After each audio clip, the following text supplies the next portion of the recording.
Son of a bitch.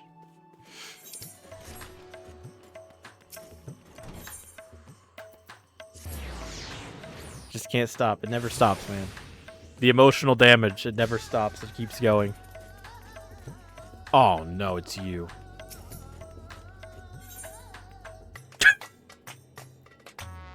The pungent Lalafell scarcely concealed his excitement. Wait, I know you. We met in Kugane. You're that stone-cold killer I asked to look after the love of my life. What's that look for? Surely you haven't forgotten me. You and me, we had a moment, a connection. Not like the one I've got with her, of course, but I know I left an impression. The creepy little bastard smells like cheese and followed Nashi Kugane after stalking her for over 5 years. Right, considering how many blows to the head I've taken, I'm lucky I haven't forgotten my own name. Yeah, you're the creepy little bastard. Hey, there's nothing creepy about my love. It's as pure as the pristine waters of a forest stream. Fair point about the cheese stink, though. But enough about me. This is about Miss Nashu. Ever since she got sucked into that weird portal back east, I've been scouring the world for any sign of her. I was this close to giving up, but then, huzzah! I found her here in Razathan. Normally, I'd be happy to get back to playing the silent, invisible guardian, but she seems distressed by the plight of her inspector friend. He's here too, but laid up and showing no signs of waking anytime soon. My Nashu has been fashioning all sorts of medicines in hopes of rousing him, but to no avail. I mean, I couldn't care less if he kicked the bucket, but I hate seeing her like this. She's liable to work herself to death. So what say you? Will you deliver my dearest Nashu from her plight? You'll find her over at the High Crucible, no doubt slaving over in Alembic. And with that, I'll get back to cheering her from the shadows. You too, I guess. Now go quickly, save my beloved. Well, at least I found them. At least I know where they are now.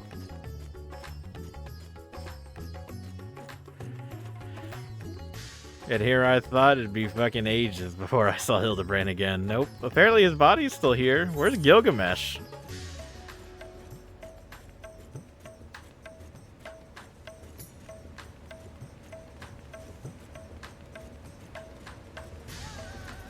Nashi, what are you doing? Okay. That should do it. Now to take this medicine and... Oh god.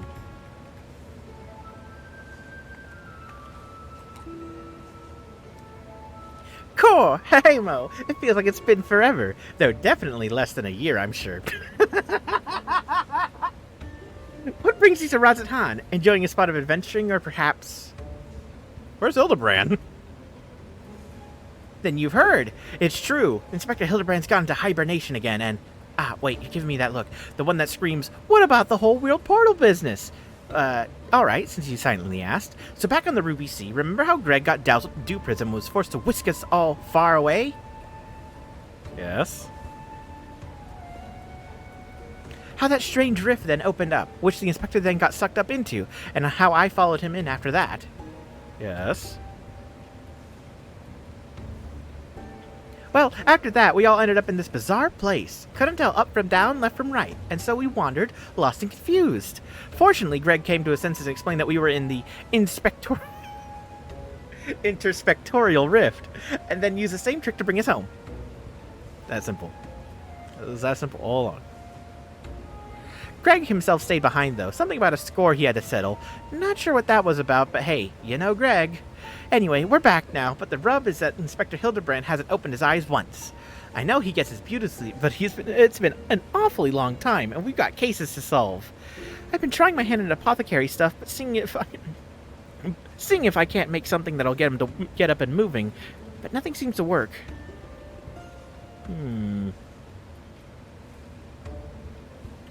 But I think we're making progress. Me and Mr. Chupacabra from the Shashuka concern, that is. You remember Mr. Chupacabra, right? Got sucked into the rift along with us. Former evil mastermind, not so bad once you get to know him. Wow. Jubraka, okay. Pleased I am to meet you once more, under less compromising circumstances. If I may correct our mutual friend, I am Jubakra, chairman of the Sadra. Damn it. Sajatra concern.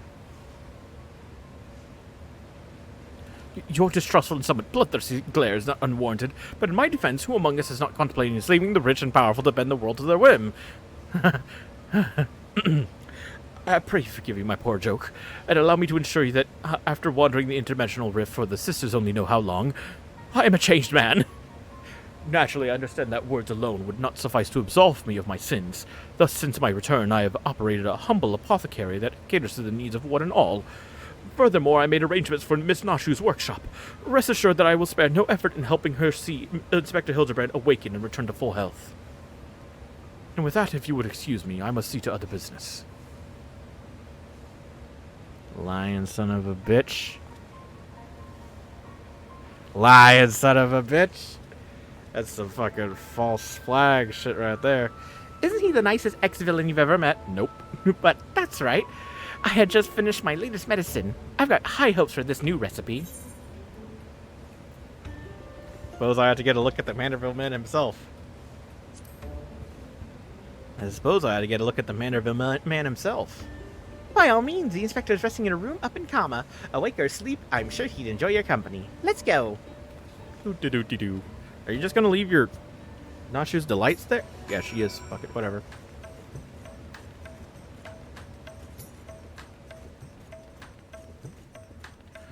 Whatever.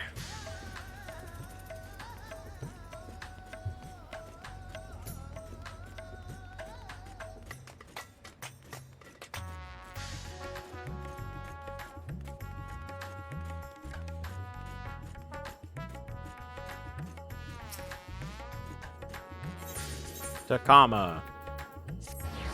I keep doing that too. It's like on the very bottom, all I have to do is just press up like twice and I'm good. Oh, I know I'm at the right house then, because I see that guy. What the hell is wrong with this guy? Well, he's still breathing. Isn't this room nice? Mr. Chupacabra's taking care of everything. Even paid the rent in full. Ah, but I'm distracting you, aren't I? You need to concentrate while you examine the inspector, yes? Study the sleeping Inspector Hildibrand.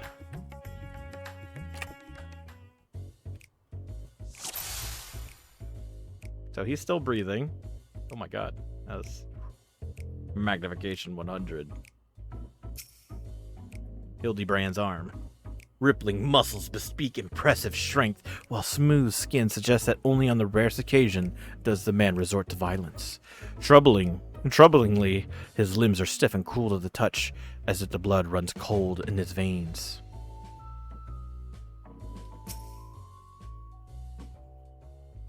The exquisite buckles of the stylish footwear are designed unique to House Manderville.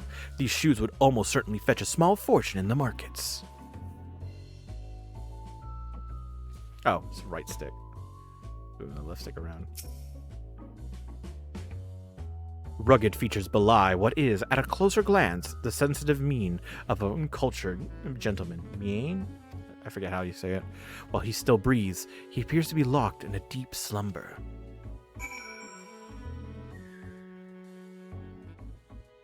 Yep, okay, there we go. The inspector's condition is disturbingly reminiscent of the scions who were summoned to the First for a time.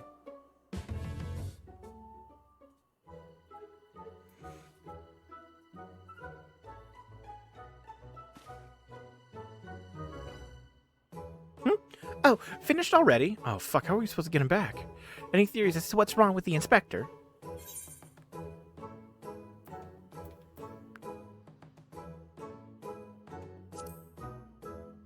I suspect he may have been summoned to another reflection. I see.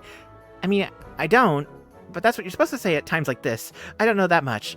How do we wake him up? We need a soul vessel. Return his soul to his body? But where did it go and what's it doing there? Probably went to the First to become the Gentleman of Darkness, as you do. I think it's probably gone to another world wholly unlike ours, but still slightly like ours. A world of contrasts. Shit, these are both good. Probably went to the First to become the Gentleman of Darkness, as you do. I see, right. So can you go there? Yes. Great! In that case, I'll leave the soul searching to you. I'm sure it goes without saying, but once you've arrived in this otherworldly world, look for a place that smells of mystery and intrigue, and chat with people there. That's a standard agent of inquiry protocol. Oh, and since this is Inspector Hildibrand we're talking about, don't be surprised if you find him asleep, or having forgotten a thing or two. But not to worry, I prepared my traditional medicine just in case. Don't hesitate to use it. And with that, do take care out there. Yes. Yes! Give me the power, Nashu. The power.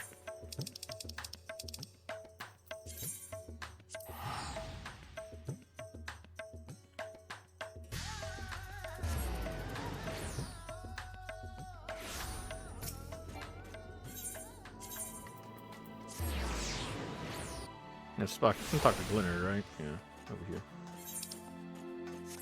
Would it be faster to go and to take the pendants?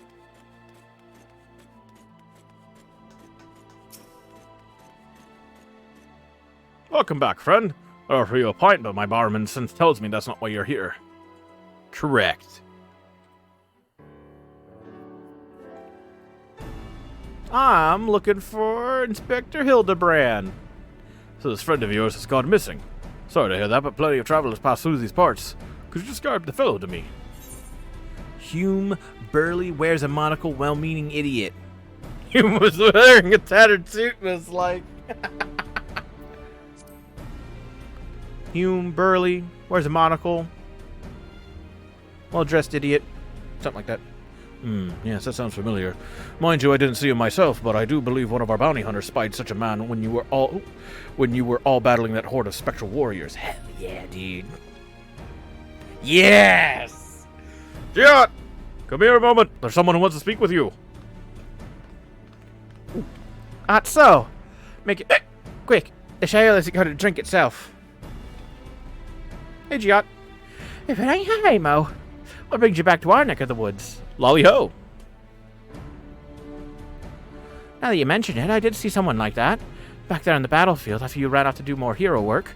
First I thought he was going to attack me like the rest of the spirit what's-its. But no, he just stood there, striking a pose, trying to scare or seduce me. Damned if I could tell. Still, he was glowing, and I wasn't about to take any chances, so I said, "Hey, piss off, ghost!" Then backing. Oh. Did he die, you ask? To which I say, what am I, a Kyrujan? Also, I've kept my mug waiting long enough. Good talk. Bye, Giot. Could it be? The Warrior of Darkness! Oh shit, it's you two. I thought that was your voice. Was convinced my ears were playing tricks on me. It's good to see you again.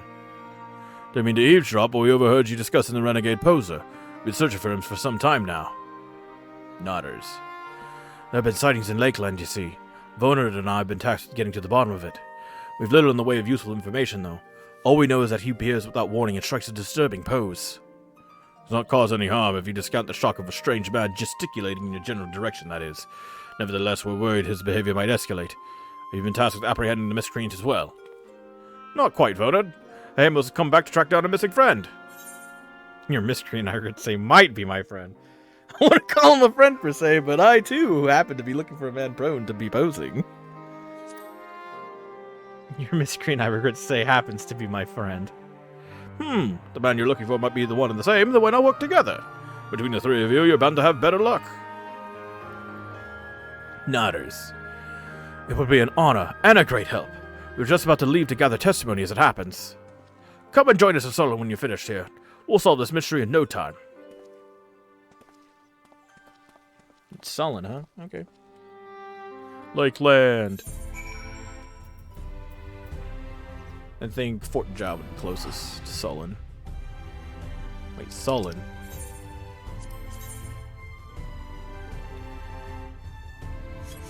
Okay. At first I thought it was in the other place. Amarang.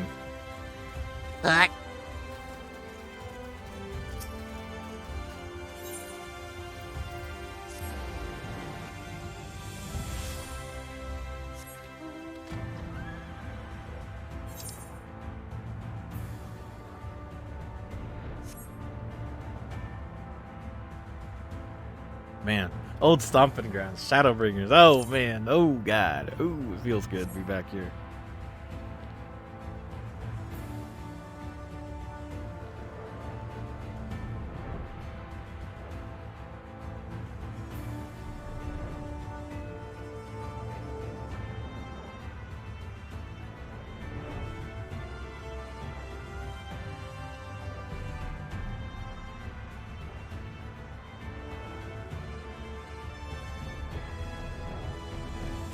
Yeah, we made it to Weed.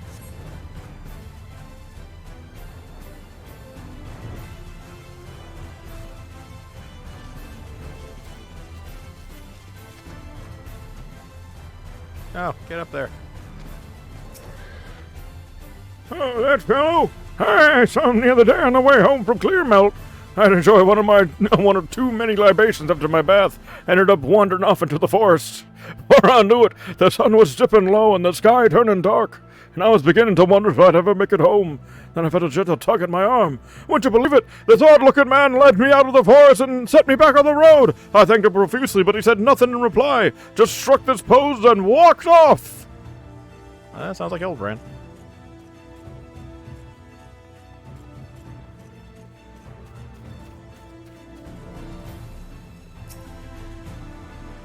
Did I see him? You bet I did. I was crossing through the forest of the Lost Shepherd on my way to deliver fish to the Ostal Imperative. Out of nowhere, this odd man leapt in front of me. I thought he was a bandit at first, but then he abruptly turned to his side, curled his neck, and put his fist to his head as to say, I don't know. It was baffling. I ran when I realized he wasn't going to do anything else. You didn't laugh? That's the first thing I would have done.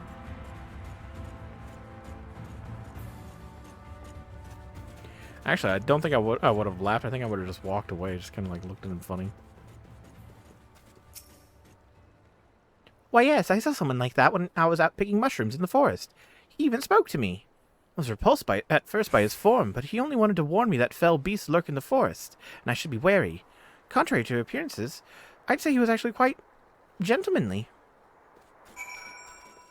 That's him. We got him, boys.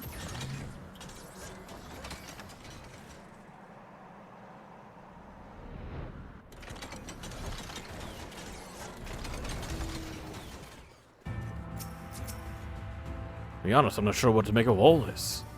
Yeah, me too. Finished questioning the locals, have you? Were you able to learn anything? They saw him, all right. Not only has the poser caused no harm, he's even helped people?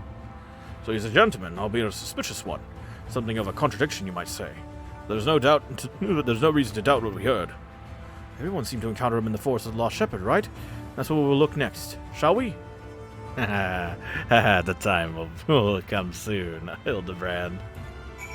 Prepare to accept a bomb to the face.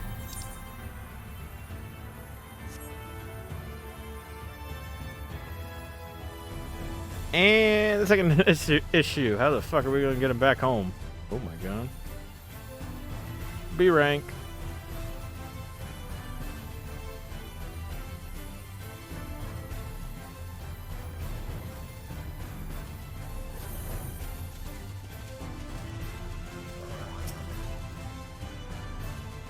On the other hand, some folks might argue a suspicious gentleman is more dangerous than a man more blatant in his villainy. This gentle manliness could well be a ruse to mask all kinds of evil intentions. No, he's just a fucking idiot. Rain in Lakeland. Truly a miracle. Well, here we are, but how exactly are we supposed to begin our search? These woods are, well, woods. Leave it to me. Got a plan, do ya? Far be it from me to doubt the warrior of darkness. Show us what you got in mind, and we'll back you up to the best of our ability. Oh my god, I'm gonna dance!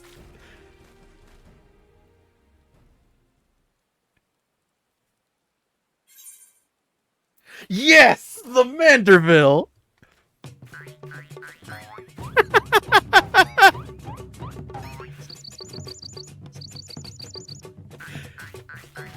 This summons him. It has to. It has to summon him. Hildibrand, where are you?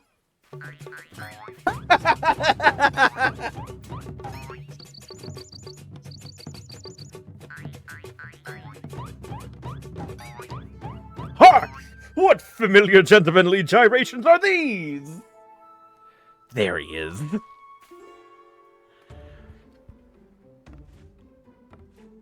What?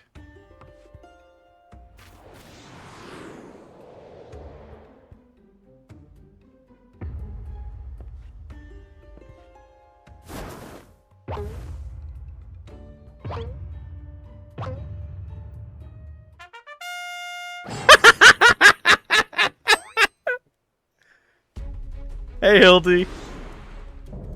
Light Warden, the forgiven gentleman. Your ass is grass, Hildy!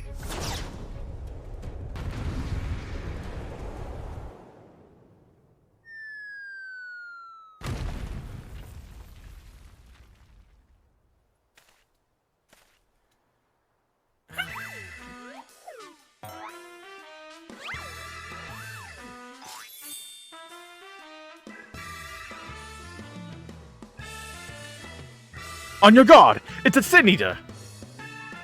No, wait. That's no Sin Eater. Yes, give it to me.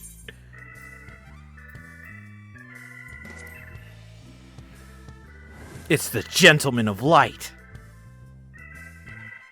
Gentleman of Light?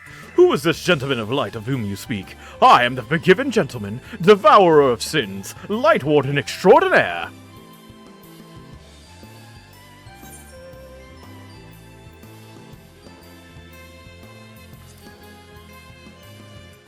You're not a Sin Eater, you're Hildibrand, Inspector extraordinaire, Gentleman Inspector. Inspector, Sin Eater, Inspector, Sin Eater. You acquainted with this, gentleman? He does all sorts of different things, but yes, I am. Right then. Clearly your friend has been through a lot, but still, how did he get it in his head that he's a Sin Eater? Is there no way to bring back his memories? Yes, there is. Just watch this.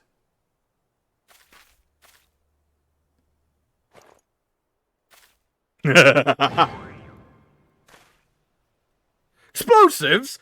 We're still trying to save him, right?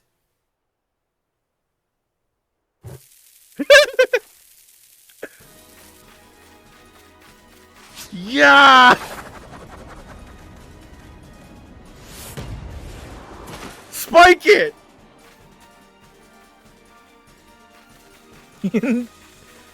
Yes! Finally, you gotta help me!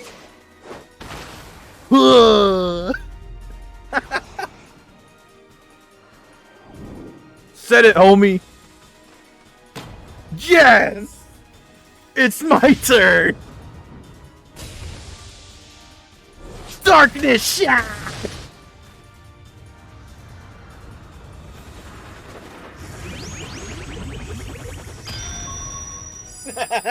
Got him!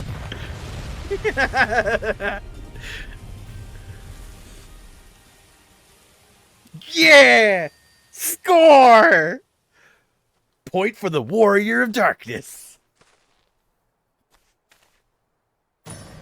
Look at White! We killed him! No, he's fine.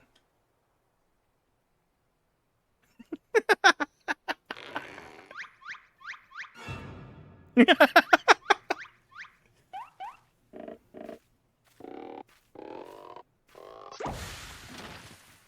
I tell you?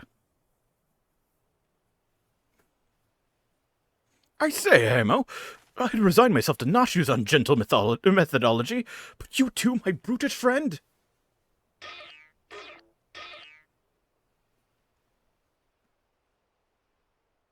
But never mind that. I do not recall the world being quite so purple.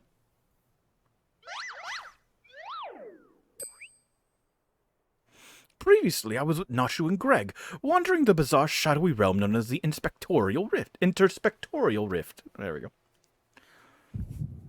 Gah. Oh shit, that's right, they have the Echo too!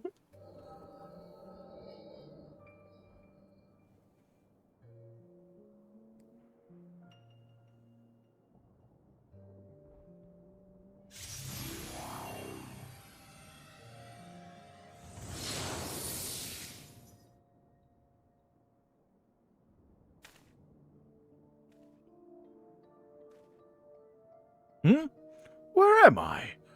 Who am I?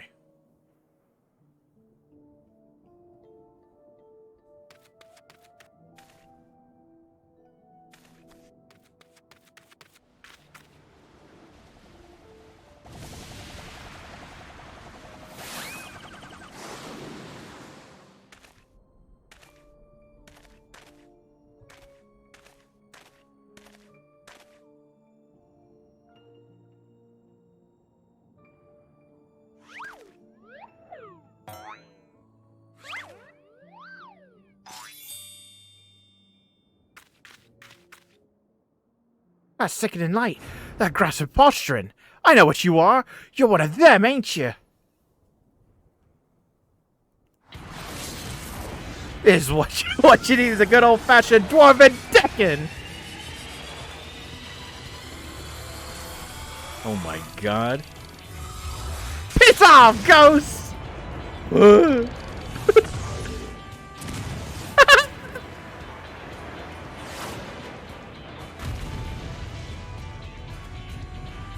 Nodders. You got him, Giot. You got him good.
Run for your lives! It's a sin eater!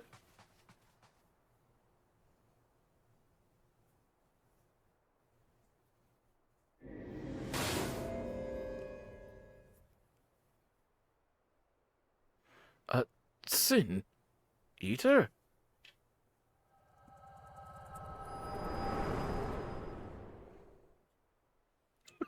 What? It's raining again.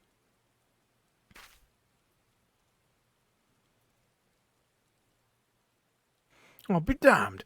Saw a vision of the man's past. No wonder he became convinced he was a sin eater. I saw it too. It was quite possibly the most ridiculous memory I've ever glimpsed.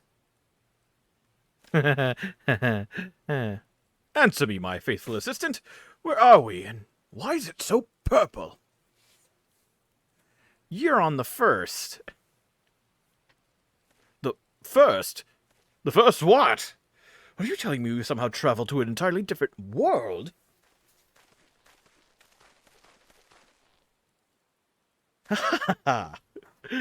Good gods, to think I have transcended the very boundaries of time and space! But worry not, my adoring fans. Hildibrand, Agent of Inquiry, Inspector Extraordinaire, will return to you forthwith.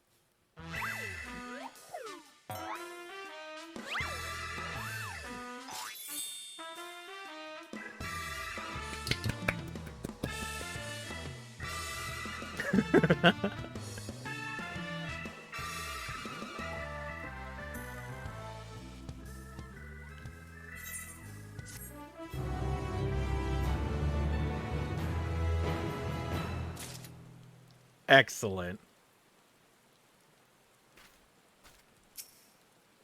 Explosions, dwarven deckings, so nothing this man can't withstand. As far as I know, no. Can't help but feel that this is not what the Echo was intended for. A soulful reunion. He is back and full of spectral beings. While I've enjoyed what time I've spent in this far-flung first that I can remember, we shall be getting back to our own world soon. Would you happen to know how we might go about doing that? No. Restore my soul with a spirit vessel. Say no more! Your cursory description was more than enough for me to grasp the concept completely. It is not unlike brewing the perfect copy.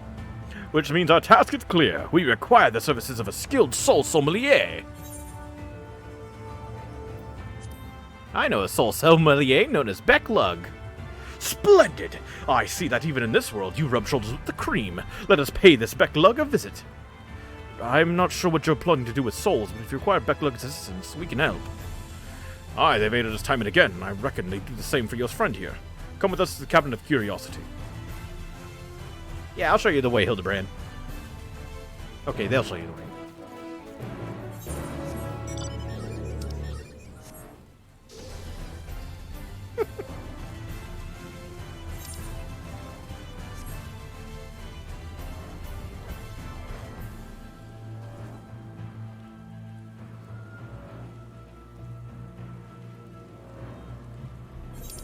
There we go, all the way back to the Crystarium. It's so nice to have Hildibrand back.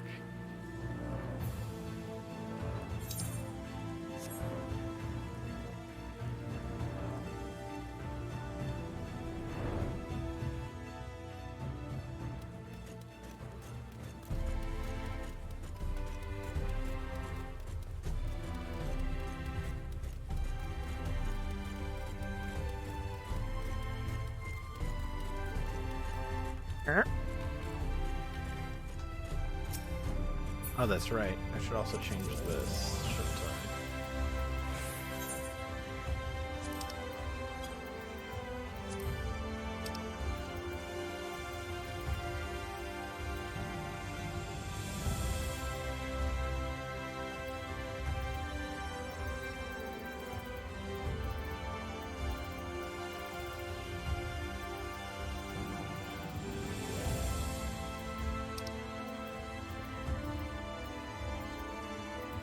Oh. If I target somebody else like him? No.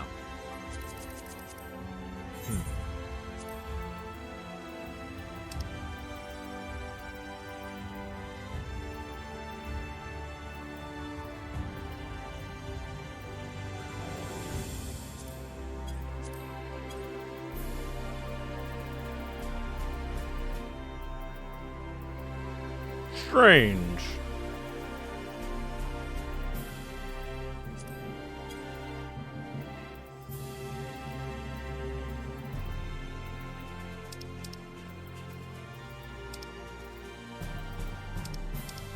Oh well. Guess I'll figure it out later. The Cabinet of Curiosity?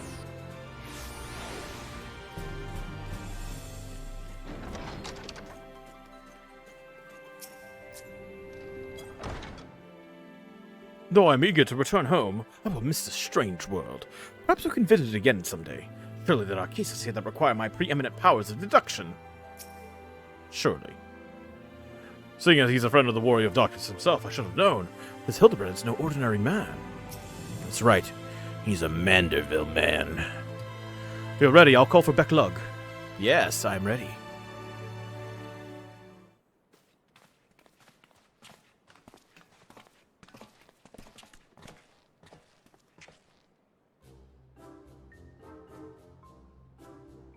Ah, the genius soul sommelier.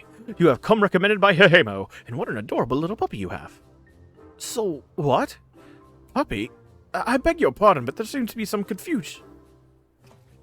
Puppy? Who's this imbecile, Hehemo? I've half a mind to make him dig a hole so I could throw him in it. But I assume he's a friend of yours, and one in need, no less? Correct. We need to find a way to get him back home to my world. What? Another of your friends that needs to be sent back to the source?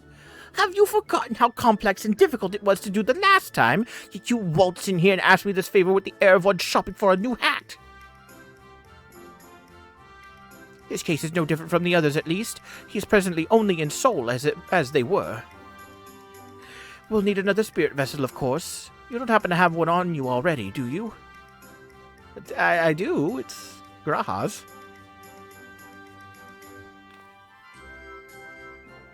Entrusted to you by the Crystal Exarch, you say? If only he knew how you were using it. Fortunately, I have epoxy on hand. We've been using it to treat patients at risk of transforming into eaters, but I suppose it's due for a change of pace. There is, however, one concern. In case I didn't make it clear before, the process can take great strain upon one's soul. If he is lacking in resilience, there's a chance his will not survive. That his very essence will be rent asunder. After what he's lived through, it would be implausibly anticlimactic for him to die like that.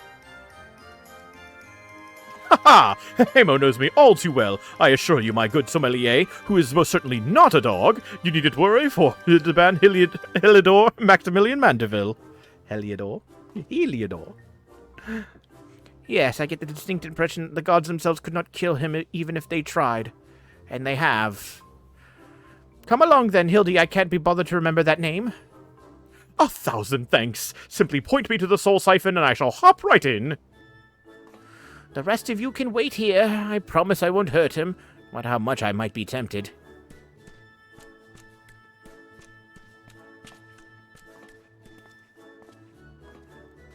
Into the crystal you go. Well, that was easy enough. How's Reen and Gaia been doing? You will be pleased to know that the process was smooth and uneventful. Honestly, I was hoping for more of a challenge. All you need to do is take a spirit vessel back to the source and bring it in contact with his corporeal body. He should awaken immediately with their souls and memory intact. Thank you. There's nothing else. Vonor and I should be getting back to our duties. It was a pleasure, Hamo. If all too brief. I won't pretend I understood even a fraction of what happened, but I'm glad I was there for it. Till we meet again, rest assured Thyla and I will be doing our damnedest to look after the people here in your absence. Thanks, you too.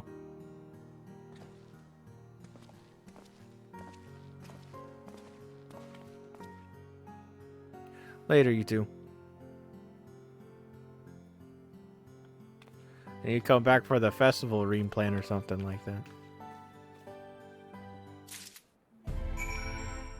Blah, blah, blah, blah. Deliver the gentlemanly spirit vessel to Nashu and Razadon. Okay.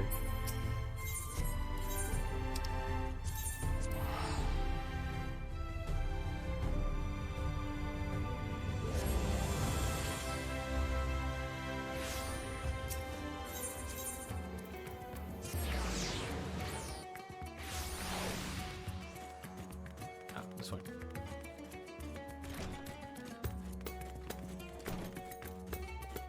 Huh?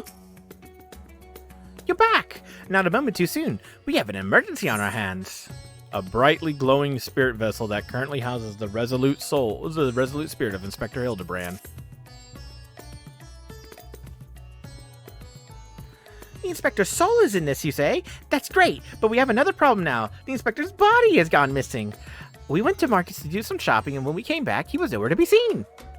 I double-checked that every door was locked before we left, but there's nothing to suggest someone forced their way in. We've got a case in our hands. The case of the evaporating inspector. We must begin our investigation at once. Come on, let's start looking for witnesses.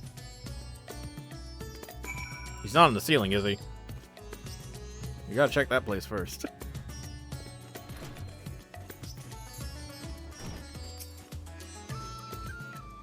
Did I see anyone get carried out of that house, you ask? I was too distracted with stock-taking to make note of any comings or goings. Sorry I couldn't be of more help. Deal. Dubious individual. Tell me everything you know. The inspector's life is in jeopardy.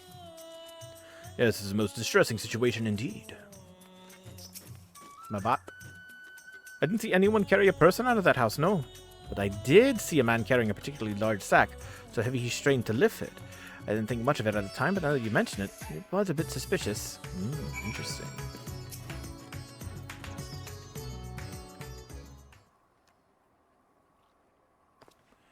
Ah, there you are. This man says he has vital information that will help us in our investigation. Pleasure to make your acquaintance. I am Delian, Editor-in-Chief of the Thavnarian Truth, a monthly publication devoted to exploring unexplained and otherworldly phenomena of our isle.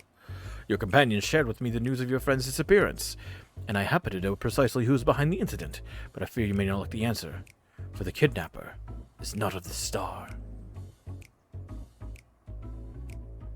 They come from the heavens, from beyond the great expanse. They descend in curious saucer-shaped airships to study our world, our society, our buildings, our very bodies. You shudder, no doubt, as you realize of whom I speak. It couldn't be, you protest. Oh, but it could, and it is. Your dear friend, the Inspector, has been abducted by aliens. Huh? Oh, but he'll be fine, you assure yourself. After all, they just want to understand us better. Oh, you poor deluded child. That they do, but to what end? What else? That they might one day take over our world! Jesus Christ, I'm speaking too loudly.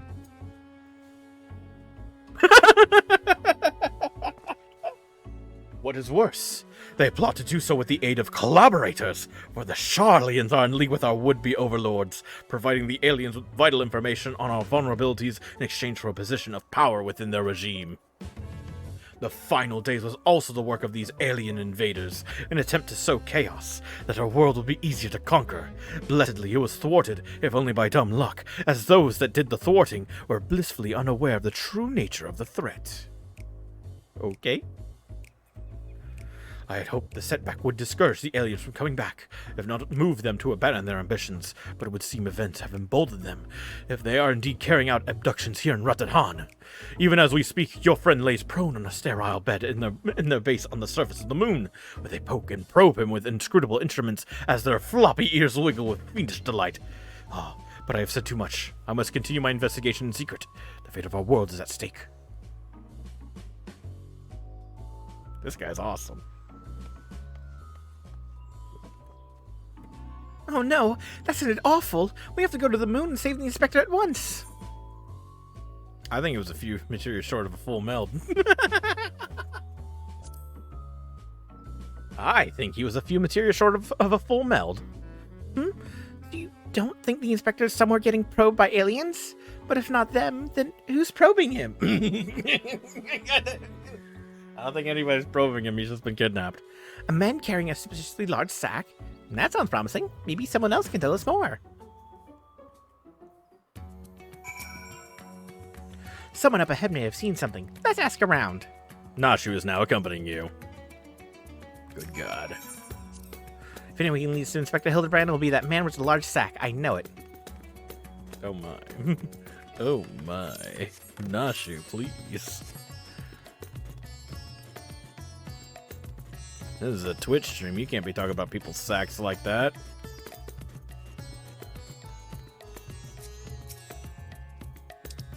Nope. Nope. Nope. This one, right?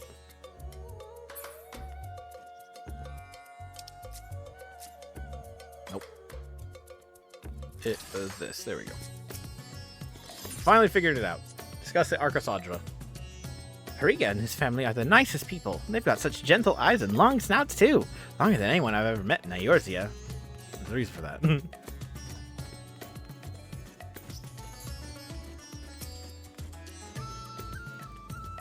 The man with the sack? Indeed, I couldn't help but take note of him as he passed, trying so very hard to be inconspicuous as he was. He descended to Alzadal's path, and went over to the fountain, where he met with a merchant, I believe. Such a hefty sack it was, and one was racing with the possibilities of what it might contain. That had to be our man, right? We need to hunt down that merchant. Can you follow me? Oof. Damn.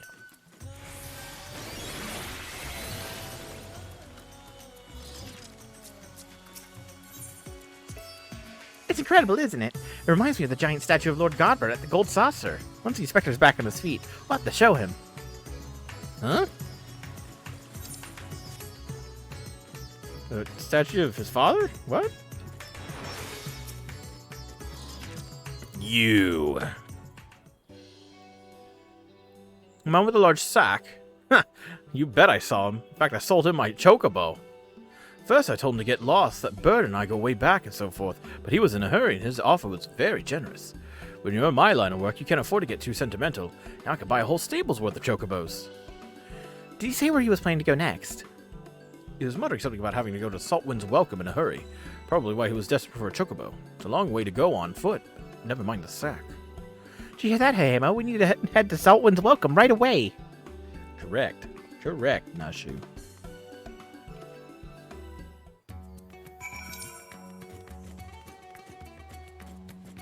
That is all the way over here, right? Yep, here it is. Right next to Akiali. The fuck? The fuck?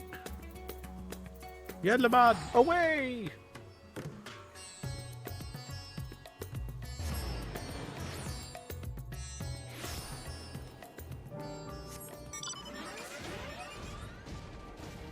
I'm so tiny.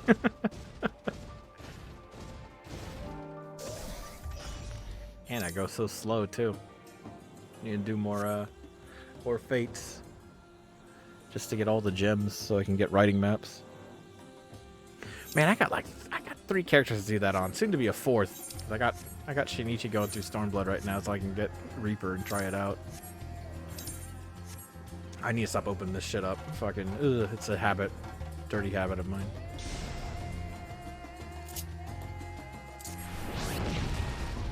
Oh, I took care of it. Don't worry, Nashu. I got your back.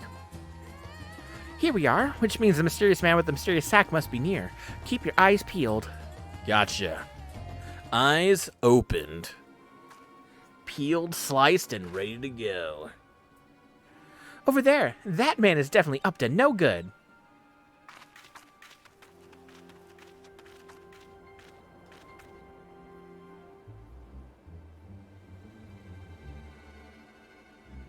Huh? Maybe he's waiting for a co-conspirator. We should stay out of sight and watch what happens. 2 seconds later. Oh, this is so boring.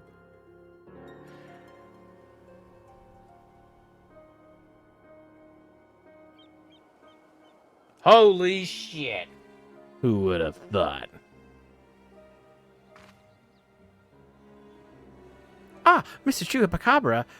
He expressly told us that he put the evil schemes behind him. He wouldn't lie, would he?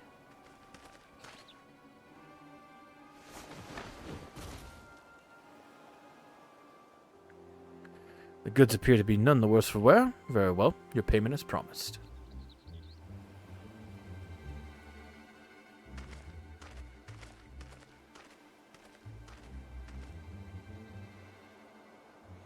My client will be most pleased. Damn, I can't hear him from here.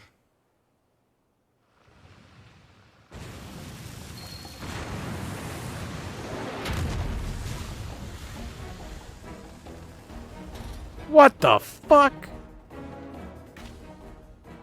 Oh no, is he gonna feed the inspector to that giant sea monster? That's a robot. It's an honor and pleasure as always, Dr. Luke. Luke?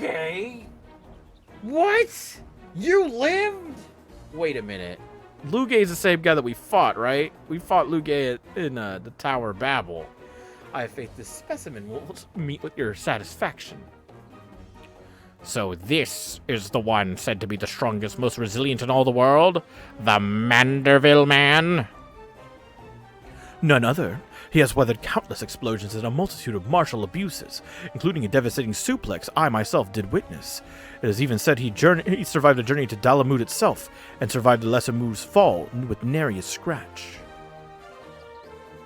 Most fortunately for us, he has fallen into a coma from which I am assured he will never wake. You are free to do with his body as you please. Even the mightiest of warriors can't fight while asleep. Those meddlers may have gotten the better of me and my beautiful boy in the Tower of Babel. I was right. But my next child will be all but invincible! With this body mine to control, I will exact a bloody, glorious revenge!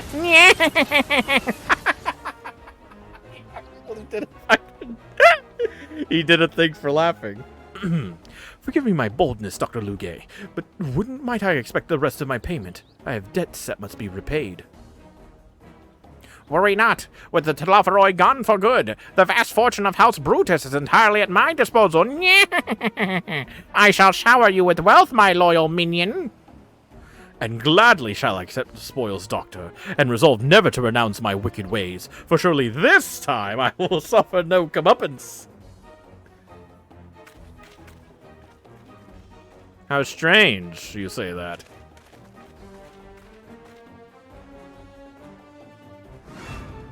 No! Not you! Not now! Bah! I must away!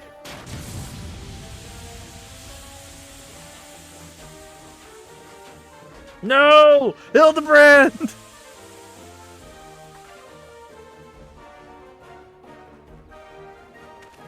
Wait! Dr. Luge! My payment!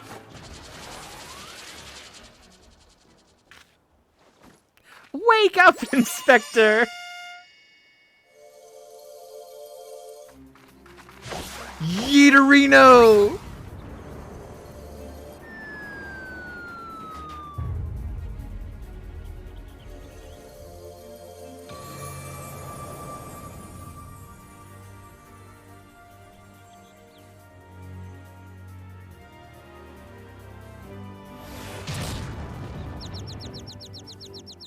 Killed him real good. Could it be the world's no longer purple?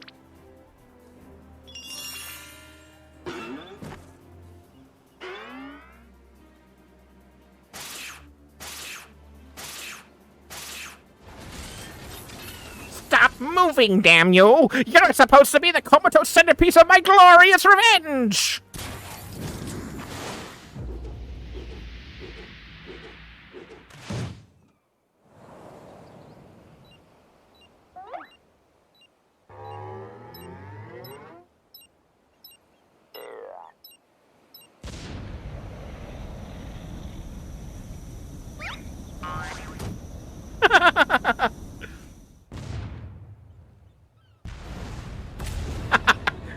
Mommy! And away he goes.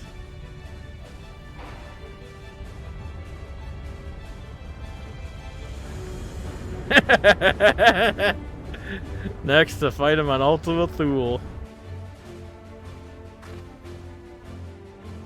Oh my god.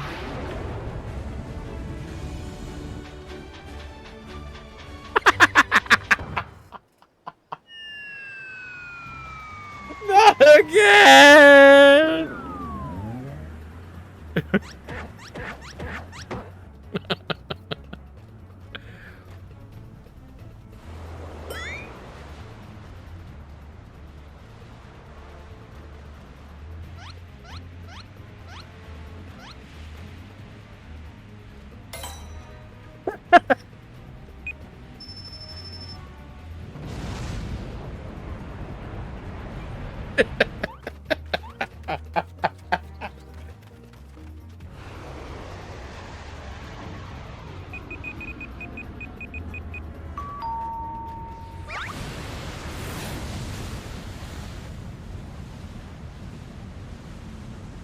No!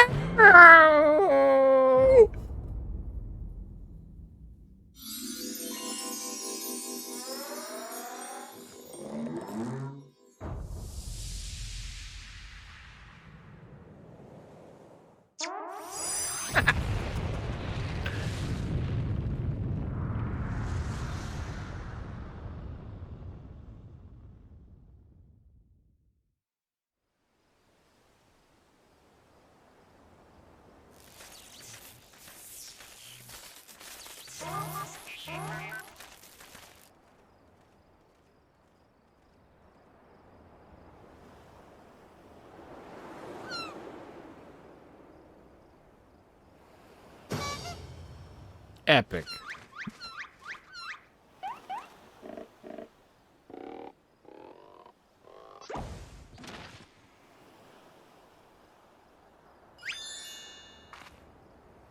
I say, that was a rather dramatic series of events to awaken to, but more importantly, after a brief detour, I find myself in my own world once more. My most sincere apologies for causing you such trouble, my loyal assistants, but rejoice! For Hildibrand, Agent of Inquiry, Inspector Extraordinaire, has made his triumphant return.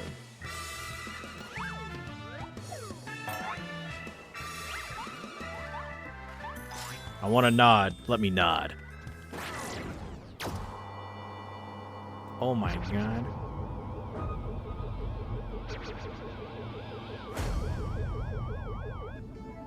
Holy shit.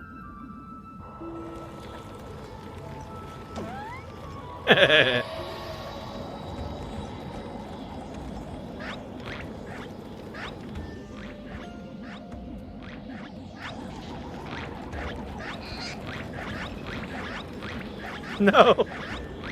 You could do it, Hildy.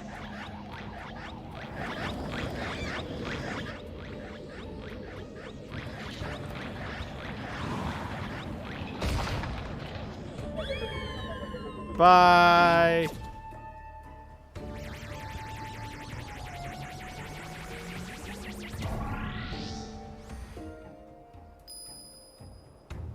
Wait, Inspector!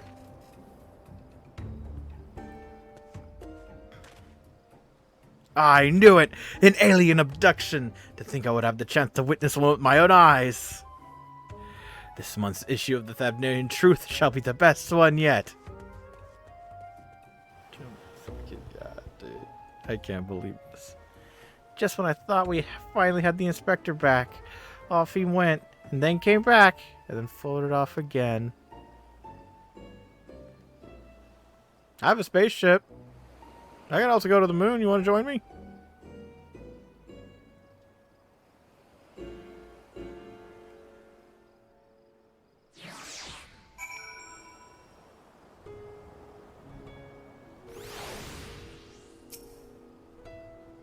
I know it's not the first time he's taken to the skies without warning, but still, it's always a little disappointing. Still, there's no use crying over flying inspectors. Let's return to Razat Han.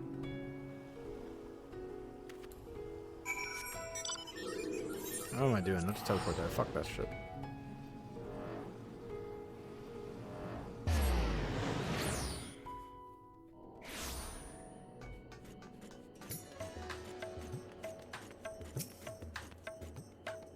No, Inspector. Why have you left me again? Where have you gone? No, this won't do. Get together, Nashu. There's a case to be solved. Just you wait, Inspector. Your loyal assistant Nashu will solve the mystery of your disappearance. Again. And don't worry, Hahemo. As soon as I have a new lead, you'll be the first to know. Till next time.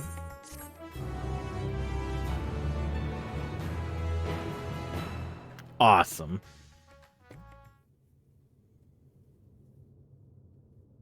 Meanwhile, in Mare Lamentorum.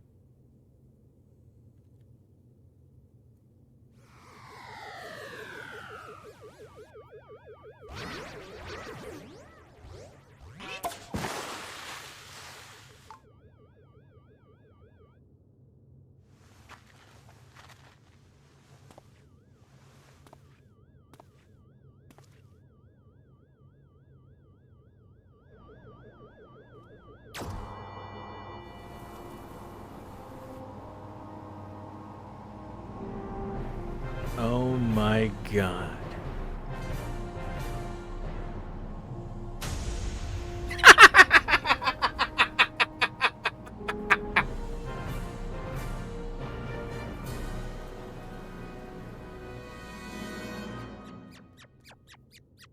What the fuck are you?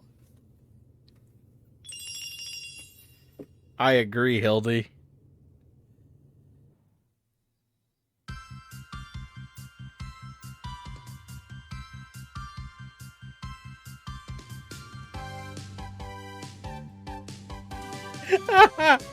With astute mind and explosive panache, we'll find the crime, crack the case in the flash. Dashing debonair, pure gentleman's flair, our agent of inquiry, Hildibrand Vanderbilt.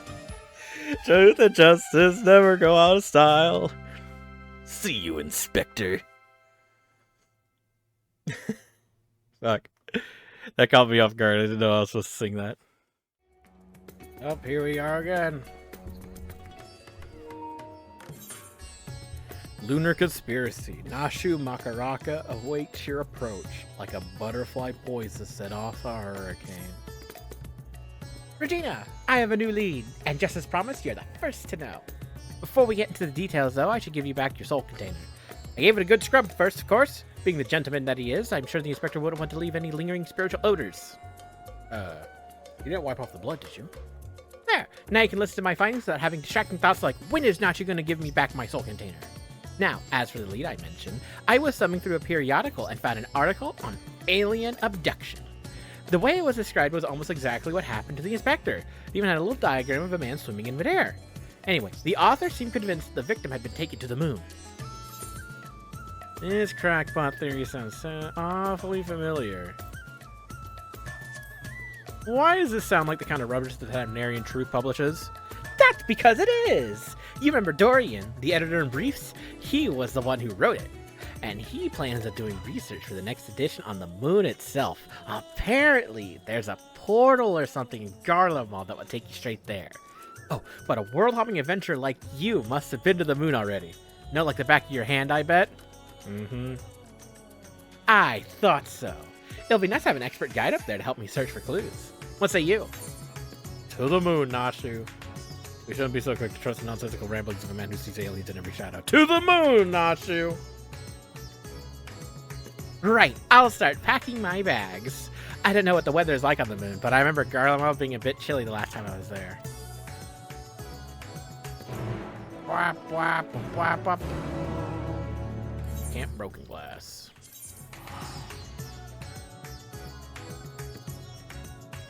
I need to stop eating this damn pizza. My pizza. That's hot sauce and a damn tomato sauce. It hurts. Oh, it's much, much colder than I remembered. I sure hope this lunar gate is close.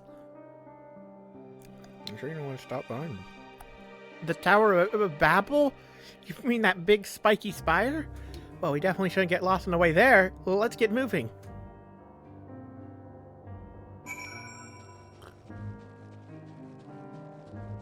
Oh shit. Oh shit, that hurts. Even with the milk, it still hurts. Oh boy. I'm not made... I'm super white. I'm not made for spicy foods.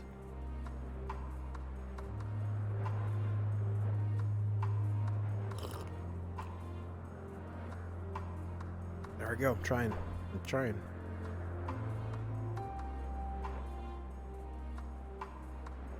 Whew. Oh, that's right. I did this on a Hamo. Okay, well, I guess it's all right.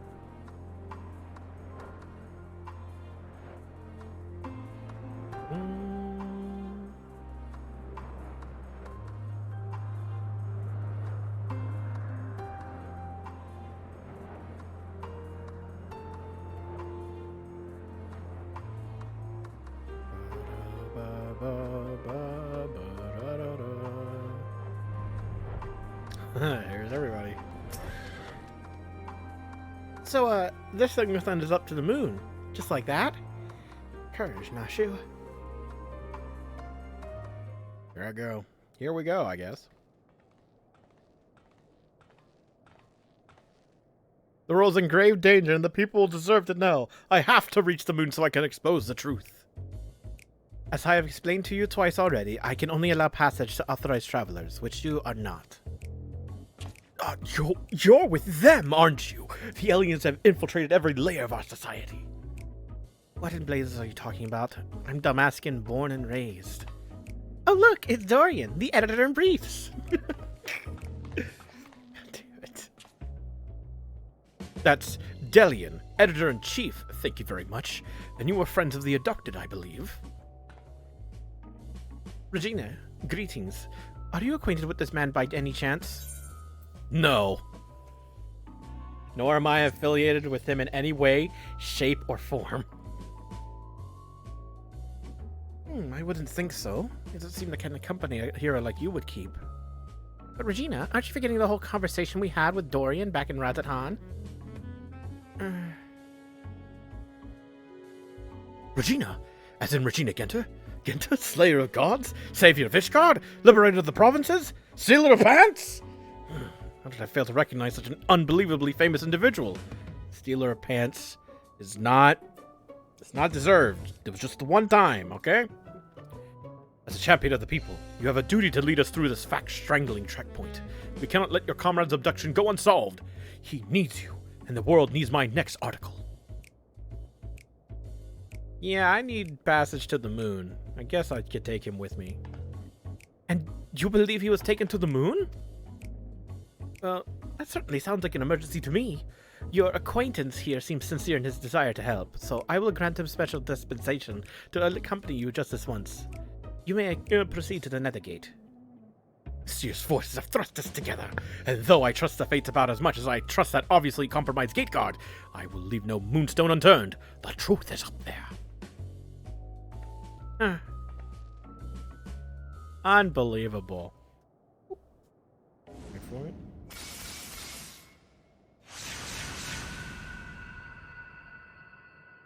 That is definitely the sound of me going to the moon. Oops, I was right. There you go. Ooh. Is this it? Are we here? God damn it. There we go. Oh, the moon is just as white and shiny up close. But not made of cheese. And no sign of Inspector Hildibrand either. So, We've already arrived. The Empire's technology is more advanced than I feared. Over there. The aliens have built some kind of forward base on the lunar surface. We must sneak in and blow the lid on their invasion plans. Looks like Dorian has the lead. Come on, we should follow him. Don't bother the Watcher.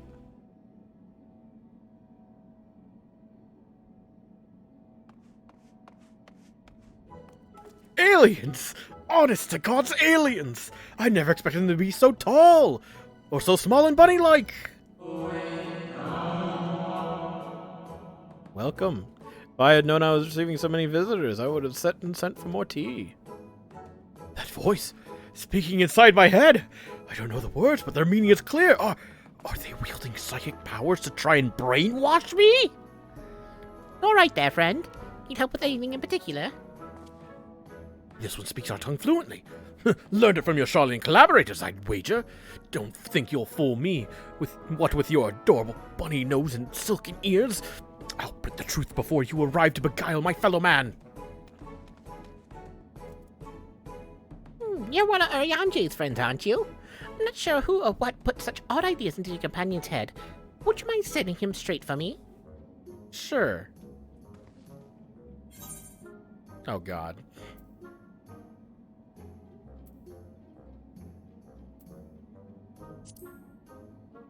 The Loporits are not alien invaders, though their adorableness does belie... Oh, they got to you too, didn't they? I suppose I shouldn't be surprised. I heard the rumors about the disbanded Scions of the Seventh Dawn. The formerly secret society has in truth become all the more secret, that it may pull our leader's strings from the shadows. You didn't let me... Hold it right there, mister. I won't stand here and listen to you slander Regina or this lovely bunny any longer. You better not libel them either. Oh! We actually came in search of Inspector Hildibrand, a dashing gentleman who we think was brought here by a shiny flying saucer. You wouldn't happen to have seen either of them around, would you? I'm afraid I have seen neither. Long was it my duty to keep watch, but as the need for constant vigilance has since ended, I have grown accustomed to idleness. It's rather refreshing, really. Anyway, perhaps the Loporits may have observed this man or his abductor. I feel I would have remembered if I had. The others might have seen something, though. Why don't I take you over to Bestway's burrow, and you can ask them about it yourself?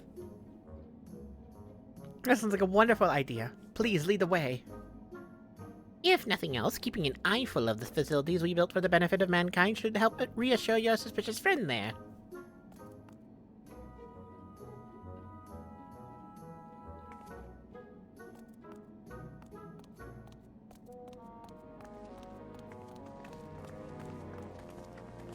Cool.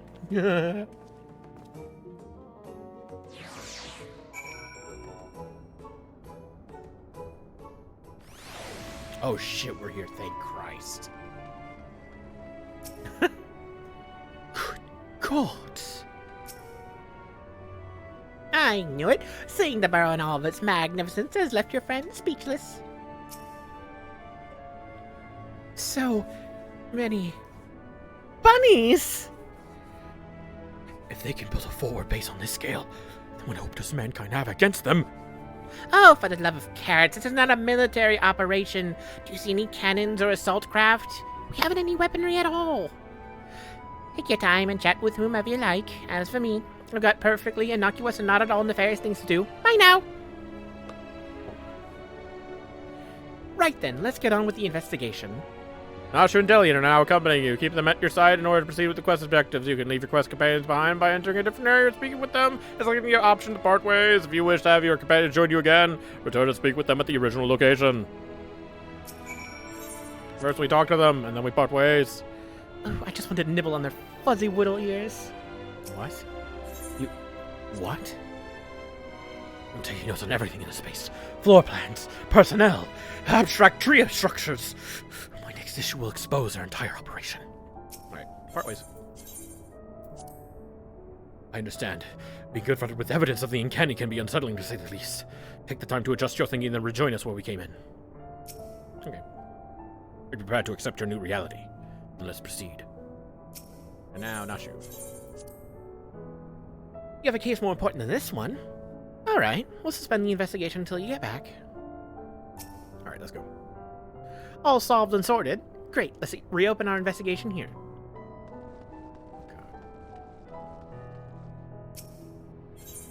Discuss the etherite. Look, they even have an etherite here.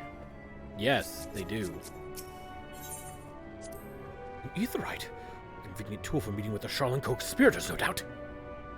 Oh, they'll tell you aetherites were an elegant invention, but it was really just one of many alien technological secrets received in exchange for their undying loyalty. Link pearls, too. Be careful what you say on those private calls. The Charlians are always listening. Okay. Okay. I like this guy. He's funny. Languid Loperet. Oh, I often stretch my legs out there under the stars. I can't say I've noticed anything out of the ordinary. Sorry. Not to worry. We'll try our luck elsewhere. Thank you. Furry-faced liars. A lot of them. They're probably hiding an entire fleet of alien attack craft.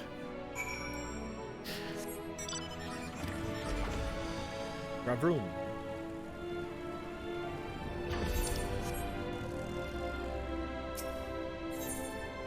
Discuss the machinery beneath the floor. Cool, that's a big fan. Must get hot in here.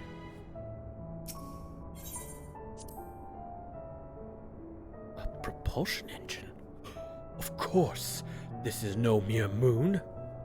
You know, the satellite upon which we stand was never a natural celestial body, right? It was a grand fabrication of the ancients. They were in contact with aliens even back then, but the purpose of their ambitious construction has eluded us. Until now. It's obvious that the moon is a colossal, starfaring vessel.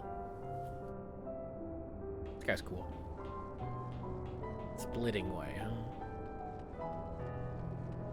Loperet Promoter. Are you promoting Loperet? Oh, ever since we built the Excitotron 6000, we get all kinds of people around here. Could you describe your missing friend in a bit more detail? Well, he's very gentlemanly and dapper, if you look past the almost certainly tattered state of his clothing. Though their fashion sense can be a bit eclectic, our visiting adventurers are always dressed impeccably. Not to be rude, but I have a feeling your friend would have stood out in that crowd. He's probably strapped to a table somewhere, even as we speak, enduring unspeakable experiments. From what I've experienced so far, the giant alien is the master, and all these smaller xeno-bunnies are artificial life forms, created to serve as minions in his armies. Their harmless appearance is part of his strategy. As soon as you let your guard down, they take you down like a pack of tiny herbivorous wolves. Dory has some interesting theories, doesn't he? Being nibbled to death by a mob of cuddly bunnies doesn't sound like a bad way to go. Indeed.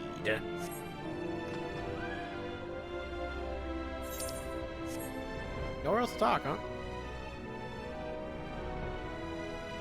Weaving ware.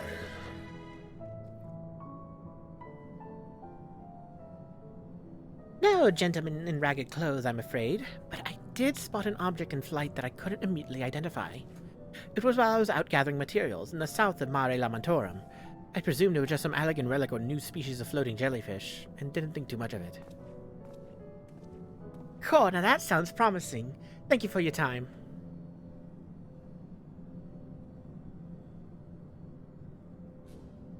What's this, then? Pod for growing new xenobunnies? Must plan to produce them in the millions, and overwhelm us with sheer fuzzy numbers. Ah! How could I have been so blind? Those aren't ears, they're psychic wave generators! They lure people close with their precious little faces, and then BAM!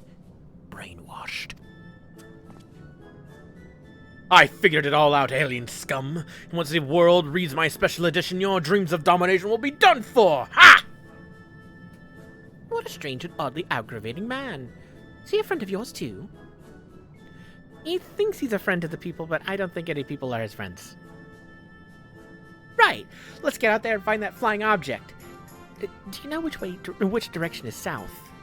Sure. Wait! I'm coming with you! Don't leave me alone with the brainwashing xenobunnies!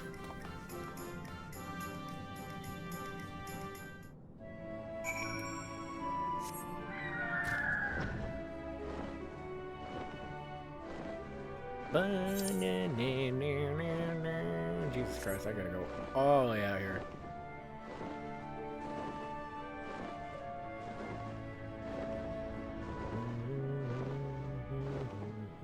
Goodbye, Final Fantasy IV land.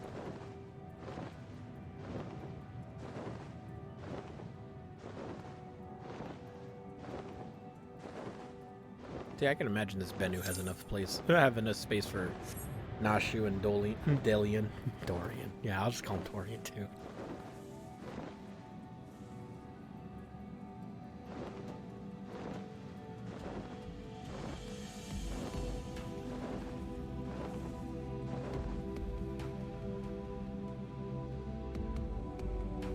Here we go. Are you ready? I'm not ready. Search for the flying object. You may move the camera as well as zoom in and out. Target a likely suspect and inspect it with R2. Or X, doesn't matter. Argos?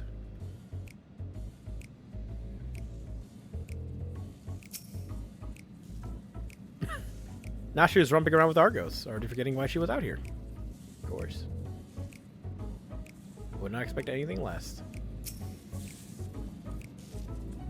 Delian is searching high and low for any sign of alien vessels, like a true professional. The Ambastoma anywhere around here? I don't give a shit about that. An Ambastoma. No, this is as far as I can go. This is lame. Oh my god, it's the guy. Find the alien craft! No, give me a cutscene. There we go. Ah, there it is! And there it goes. Come on, we can't let it get away. Yeah.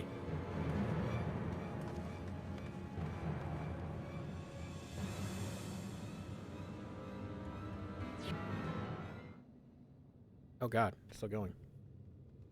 Oh god, we're still going.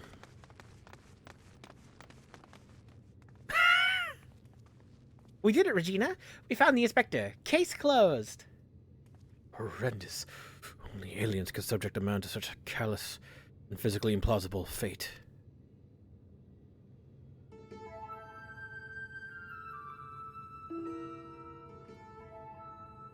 Are my eyes playing tricks on me, or do you see a whole field of planted Hildibrands?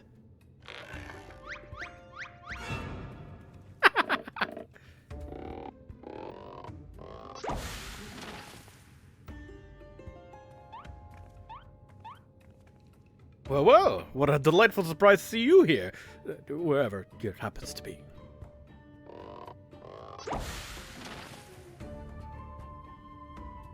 Oh god, I'm getting the Nier Automata vibes again. My, what an impressive specimen of a gentleman you are, sir!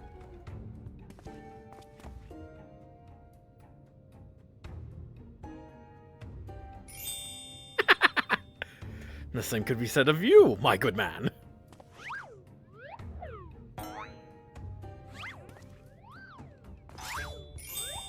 Oh god. This is an extemporaneous gentleman's club, if I may be so bold as to join you.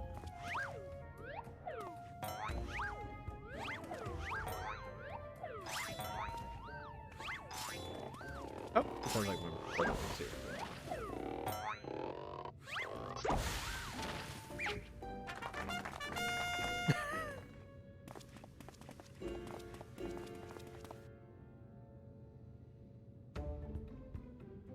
What in the name of the occult is happening here? Where did they all come from?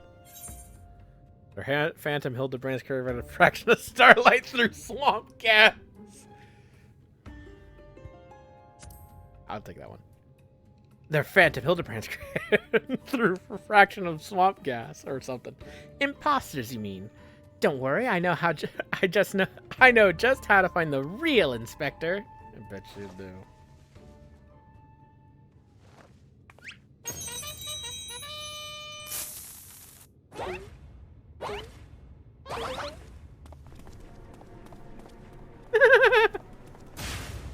Cease and desist, Nashu!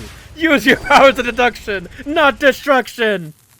They're also authentic and synchronized. I also can't tell the difference. Aww.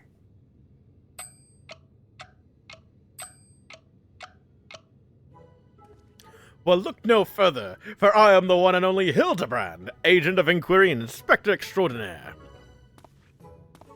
The one and only. I believe that would be me, good sir. How odd! I think that you will find that I am the original Hildibrand. I am more than certain that I am Hildibrand. As am I! Could it be that we are all Hildibrand? How positively marvelous! I propose we celebrate this auspicious moment as only a mob of Mandeville men can.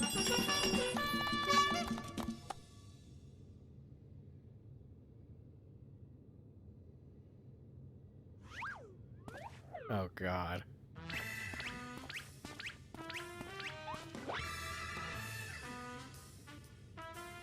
What manner of waking nightmare is this?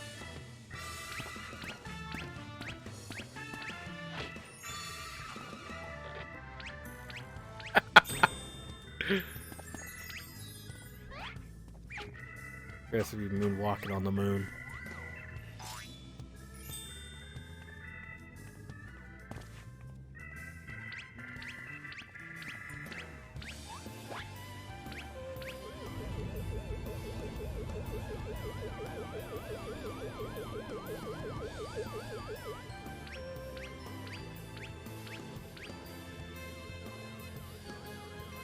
They're gonna spit out another Hildibrand.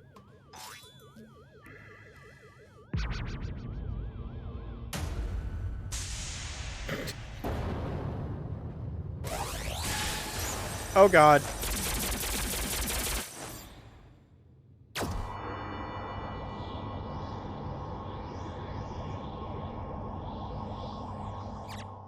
A poo-poo. Hey, Hildibrand.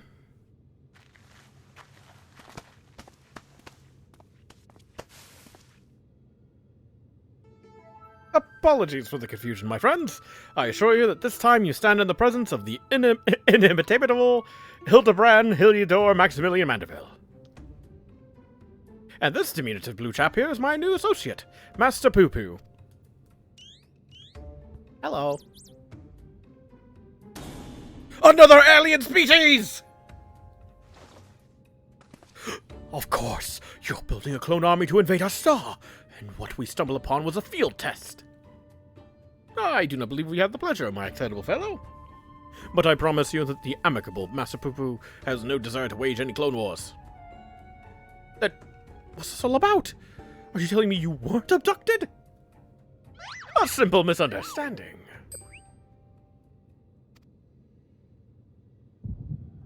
Oh, God. It's all coming back to me now.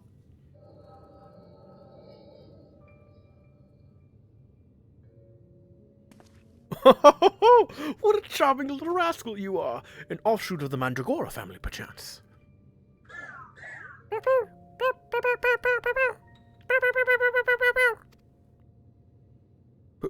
Pooh. Ah, I see. Pleasures to make your acquaintance, Master Poo-Poo.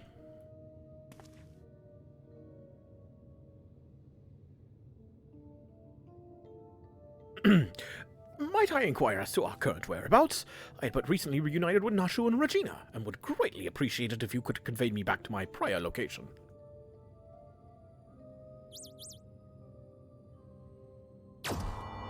Oh!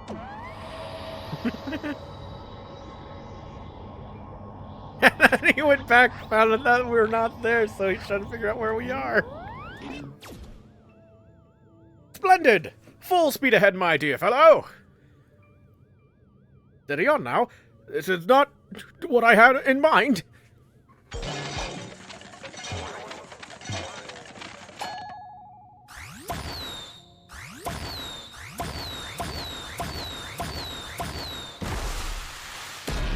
Ooh.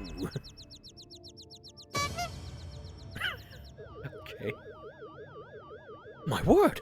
You generated a veritable battalion of identical gentlemen.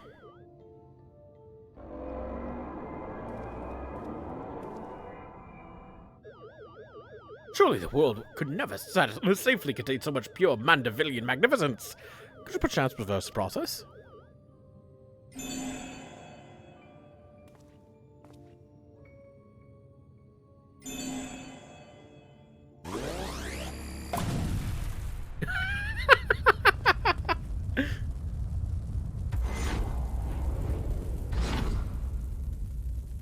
And that's where we found him.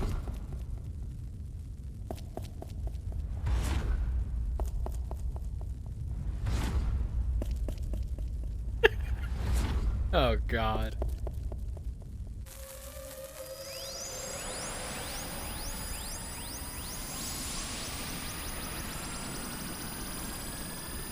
I wish to start playing answers when you see a space like that. Oh.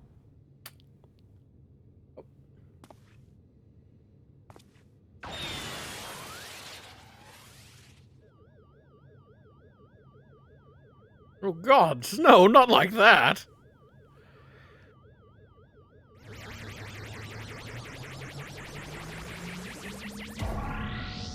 Mommy! And there he goes.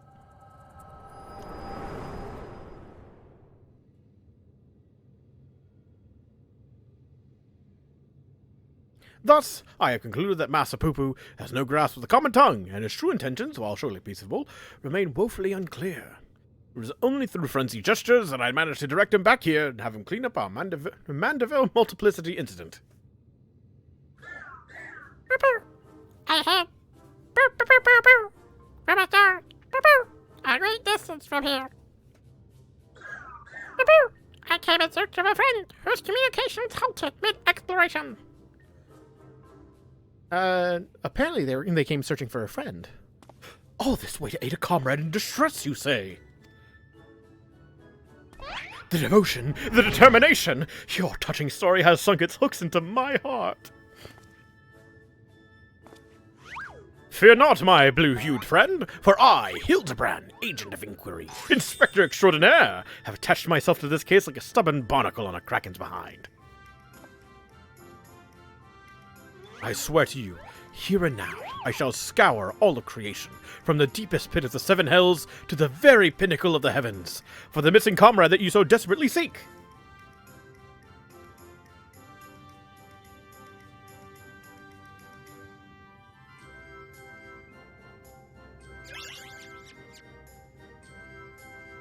I didn't hear anything. I don't know what I told him.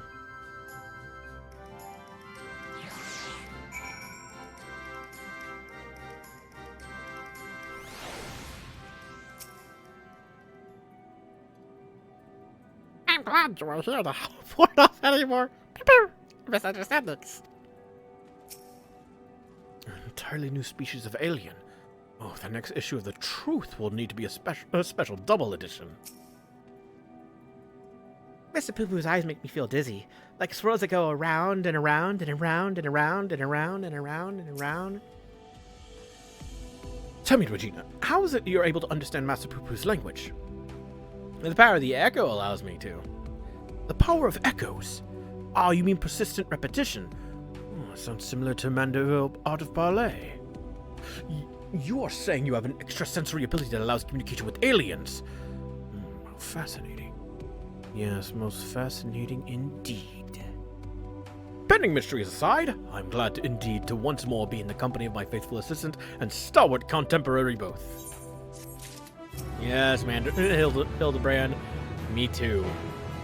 The imperfect gentleman, oh no. Unfazed by events that would shatter the mind of a lesser man, Hildibrand stands ready to begin his next case. Oh god. So begins the case of the silent correspondent. Not to rain on your parade, but my friend who was somewhere on your star stopped sending me messages is not a lot to go on. I spent years investigating the existence of aliens, and recent experiences notwithstanding, they are not that easy to find. Then you don't know Inspector Hildibrand. He'll solve this case as he's solved countless others, with unerring perception and panache. Ha!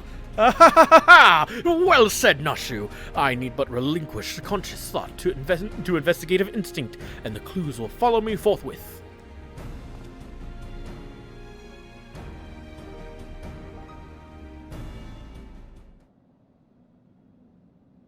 There are crickets on the moon. They be chirping. Lose yourself in the deductive current, Inspector. You're channeling, aren't you? Contacting a higher power to breach the veil of mystery. Another fascinating development.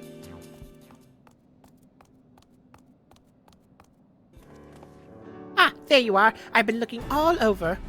I thought you'd like to know that I spotted that chap you were talking about. You know, the well-muscled gentleman with tattered clothing and dazzling teeth. You mean this gentleman? We found him too. What? That can't be right. I just saw him in the north of Mare Lamatorum, and he ran the other way when I called out. I just don't understand how he would have arrived before me. I have a feeling, Mr. Bunny, sir, that what you saw was an imposter. Regina, would you mind asking Mr. Poo-Poo if he was growing any more inspectors on the moon? Sure. Would you happen to know about the escaped clone? I think it's a single batch, but one did manage to escape the vaporization beam. That wasn't a beam. Oh. Escape the bomb. That individual behavior was unpredictable. A flaw in the cloning process, I'm afraid. Oh god, I can't speak. I can't speak in that voice. Apparently, there's one that got away. Well, this won't do at all. We can't have a flawed inspector running around besmirching the Mandeville name. Master Poo-Poo, I must ask that we hunt down and liquidate my other self as soon as possible. Why we delay the search for your comrade until the deed is done? The perfect clone was of my making. It is only right that I redress my mistake first. Yeah. So begins the case of the imposter inspector. Ooh, that does sound exciting. If you don't mind me coming along, I can show you the place where I saw the imposter inspector.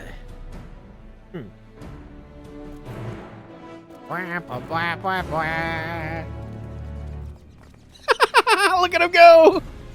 What a champ! Hands up!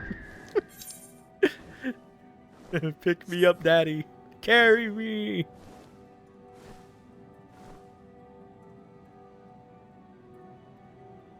That zoo is just popping in and out in the distance.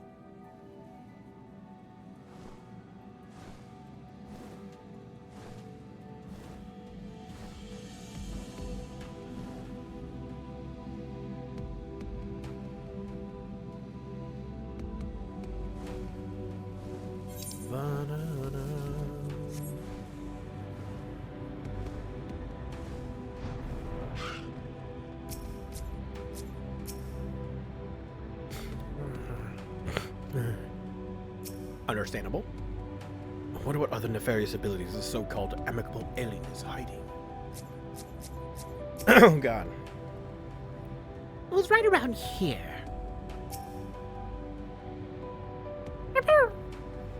My ship's matter duplication facility is prone to the occasional glitch.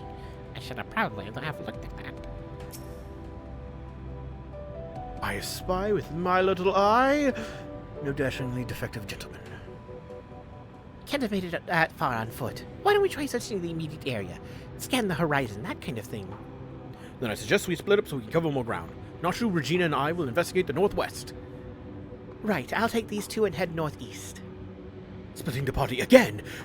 You're leaving me with the aliens! Oh, relax, Bright Eyes. We'll have a nice chat, and I can disabuse you of all those strange conspiratorial notions. Oh god. Oh, and we can get to know our new friend here.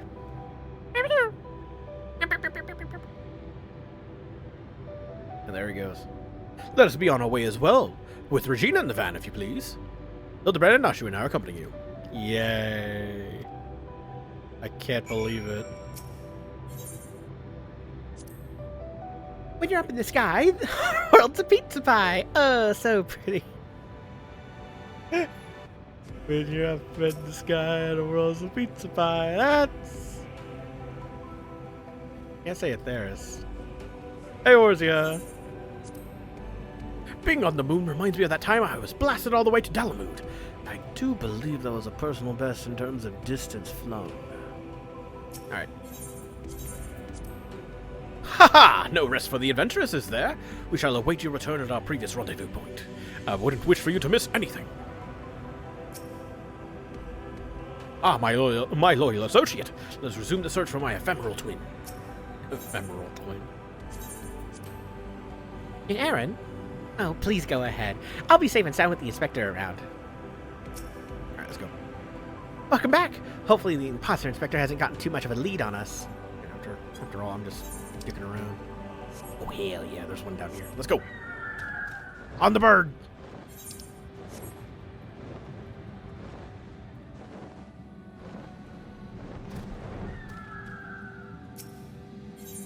Discuss the cradle of darkness. Behold this sublime vista. 'Tis as if the moon herself breathes beneath our feet. Oh, look down there. They have their very own hot spring. Ah, my dear Nashu, what you are observing is no hot spring, but a natural reservoir of ceruleum. With such a rich resource to hand, it is no wonder they can afford these palatial residences.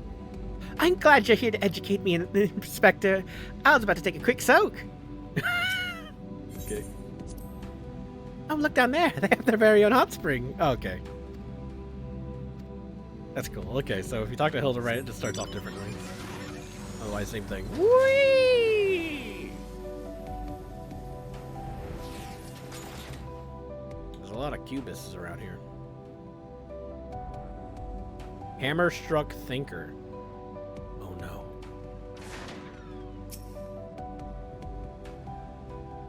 Oh no! Not that.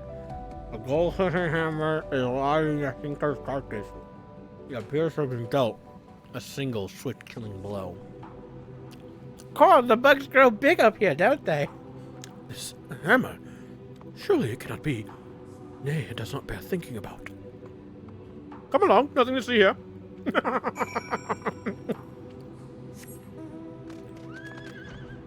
Oh, shit.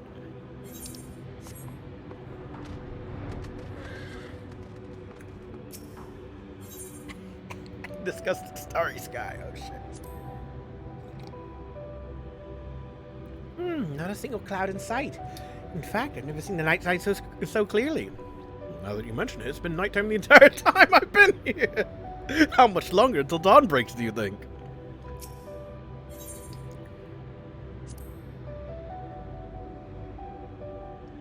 What a dazzling display of stars. Okay. It's the same thing here. We want to start with Hildibrand. Hammer-struck moose.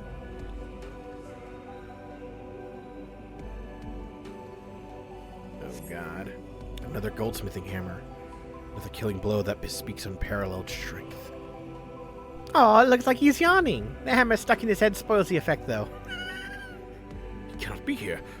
Why would he be here? It's a goldsmithing tool, isn't it? It does look awfully familiar. And yet, completely unrelated to our case. Moving on, people. Moving on.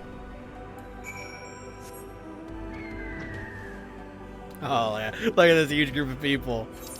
They're here at long last. Oh, no, wait. This would be a perfect opportunity to just put, like, a talking point here. Let's put it somewhere, like, super far away for no good reason. And just have him say, this is strange. Why are we all the way over here?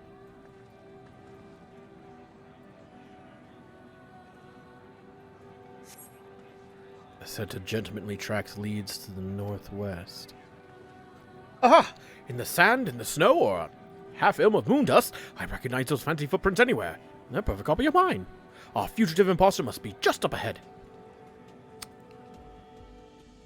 I don't like this. I don't like the looks of this.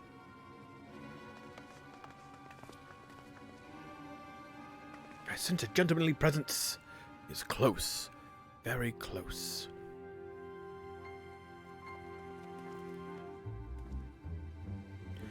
No clones in the northeastern quadrant that we could see.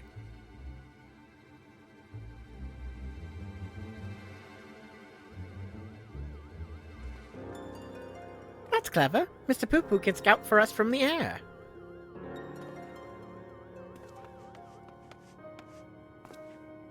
Aha! I found me! Ah.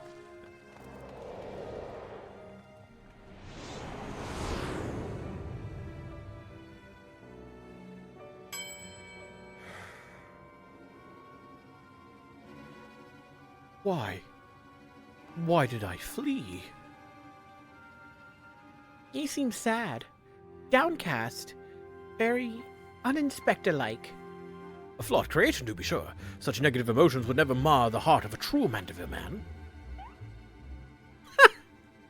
Nod?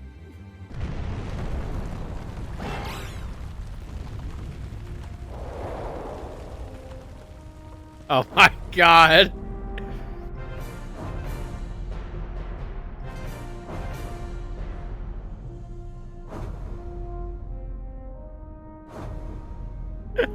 No.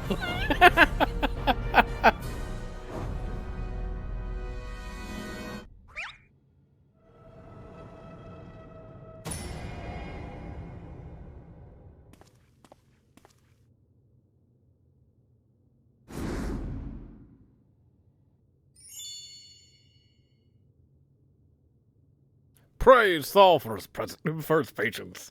To see my beloved Hildy has been awoken from his unnatural slumber.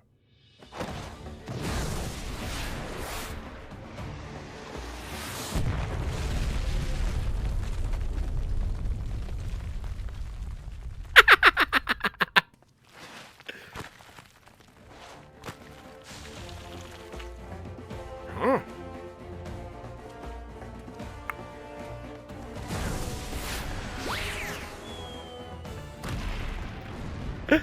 Oh shit. Abandoning my gentlemen comrades to save myself. My pride and worst tatters in my maltreated wardrobe.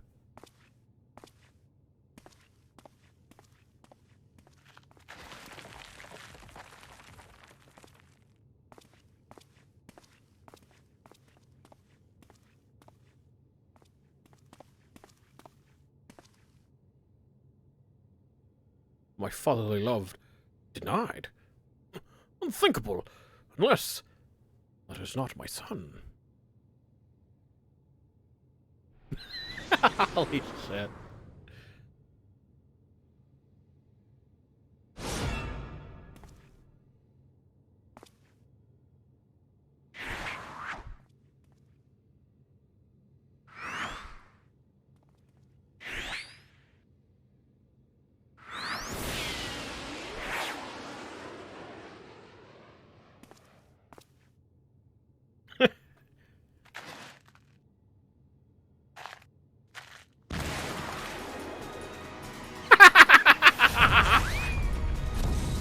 We all just booked it.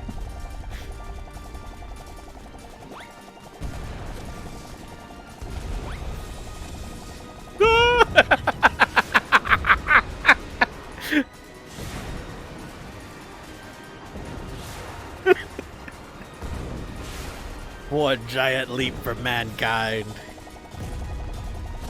And a single step for Manderville.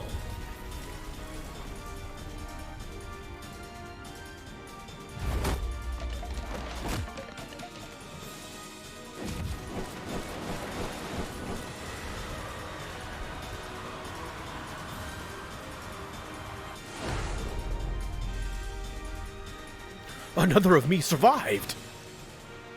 I'll not turn tail and run this time. No, sir. Hildibrand to the rescue.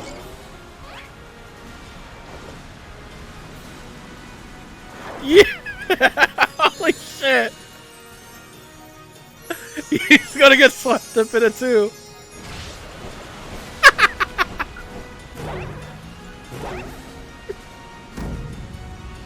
Round and round as fast as I can. I can't slow down. I'm a Mandeville man. Mandeville dance of the ephemeral twins.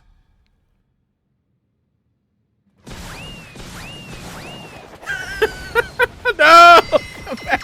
Oh my god.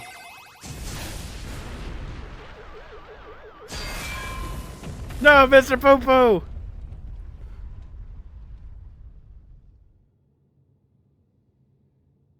Impressive. Very impressive.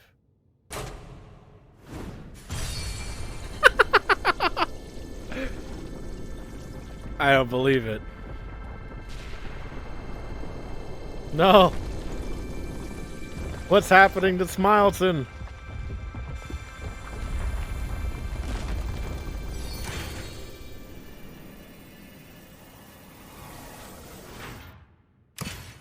Oh my god.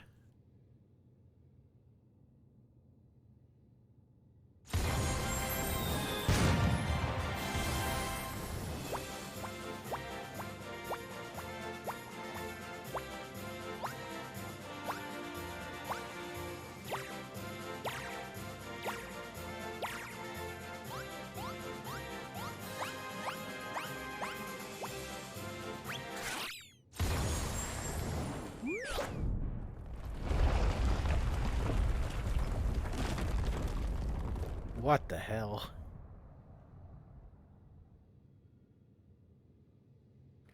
Now I know I'm dreaming. That can't possibly be real. That was a little something we were preparing to welcome the people of Atharis. I almost forgot it was there.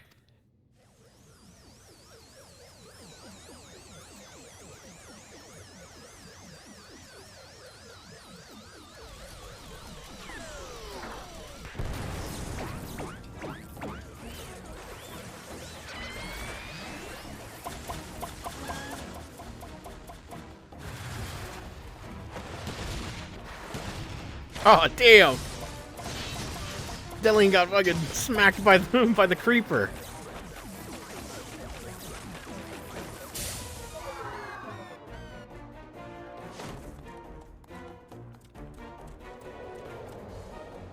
Thanks, Godbert. The barrage appears to have stopped, but just look at all this junk! Please be sure to pick up your litter before you leave. The moon belongs to everyone, you know.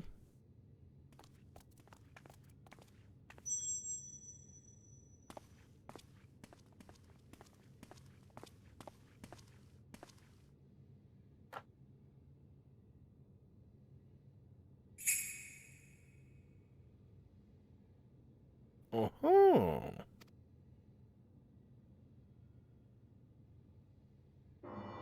Oh, cool.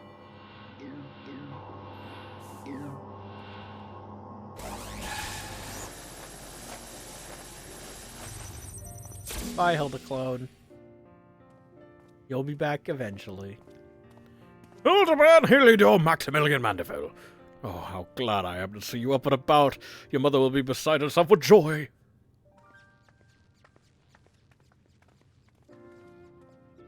I only stand before you now thanks to Nashu, who stood ever vigilant at my bedside, and to Regina, who ferried my soul back from across the rift.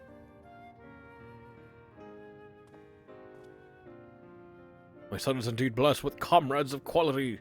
You have my heartfelt gratitude.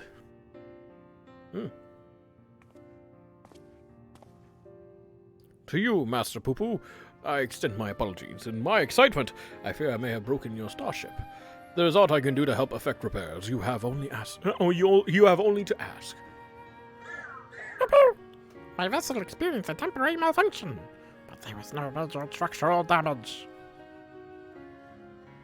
He said that there's no problem. Ah, it brings me relief and joy to hear it. Might I have a word, Regina? I had actually come to the moon in search of a certain rare ore. By Thal's good graces, my quest has been successful. The ore, however, is but the first step of a longer saga. Meet me back in Ratatan, and I will explain the role I wished you to play. Okay. Okay. Yes, I think it best we make the journey starwards. We'll not find Master Poo-Poo's friend from up here unless someone packed an extremely efficacious spyglass. Anybody? No? Then whom it is?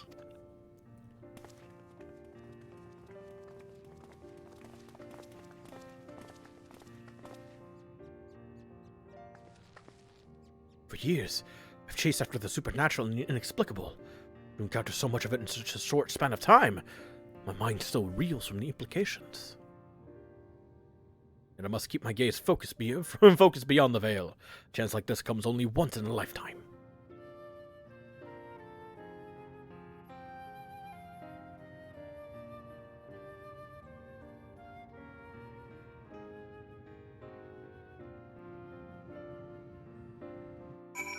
Well, back to Rotten, right? Yes, we are. Here we are. Now begins the hard work of compiling my notes into a structured account of events. There's so much to say, I may need to stretch this over several articles. See, I told you I recognize those hammers. A good inspector never forgets a tool. Don't worry about the clones returning to plague you. The vaporization rate disassembles matter on a molecular level. Sounds dangerous. Ah, how lovely to be back on the star of my birth. Father did not tarry to chat, but said something about returning here with a trusted employee. Oh, God. Well, we've no time for further familial pleasantries. Nashu and I must devote all of our mental energies to the case of the silent correspondent.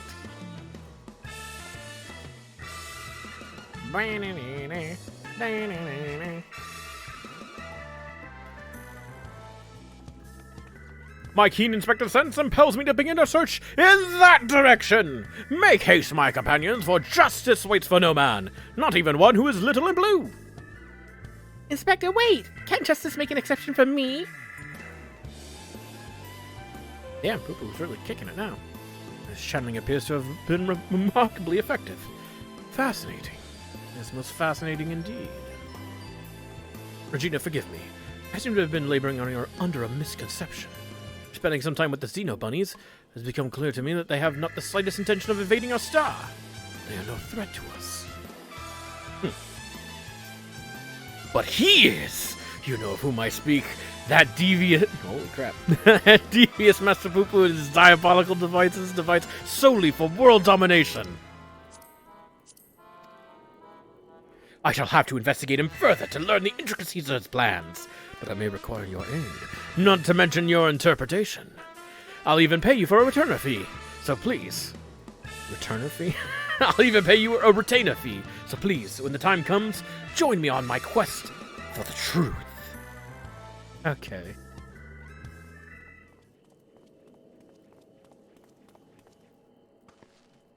Ah, Regina. My apologies for the wait. Shall we proceed to business, then?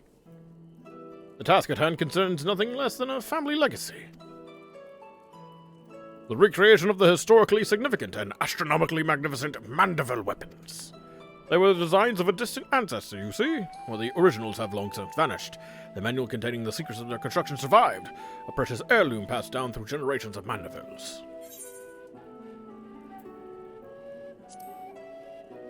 Aren't your hammers built for hammering gold? It's true that, as a goldsmith, I've had little occasion for crafting implements of war. What is project and why now, you may very well ask? Then I shall very well tell you. The tale begins not so long ago. I was here in Rotterdam to discuss a deal with an up-and-coming merchant. The matter in question was an acquisition proposal.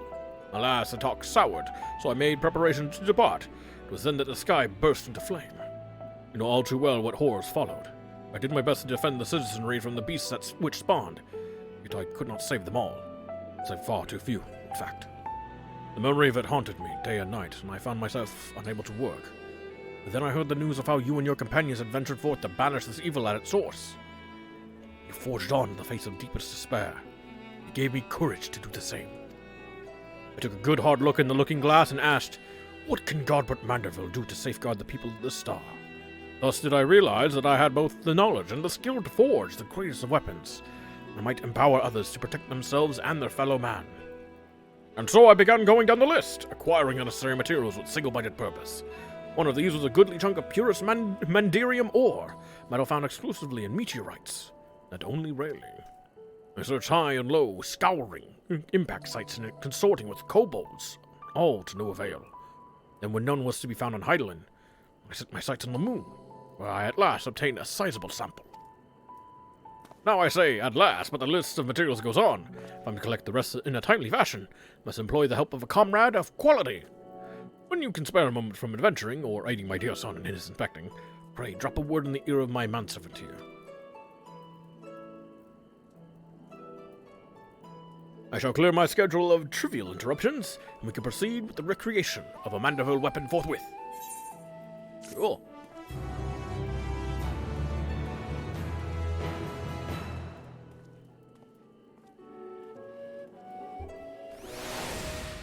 Whoosh, and they're all back. Up. Meanwhile, elsewhere in Rodzaton.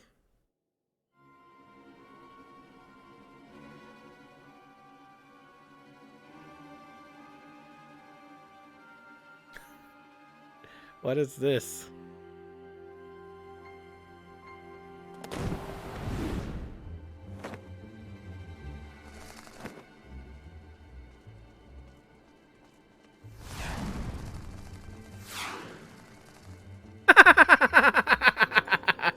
Okay.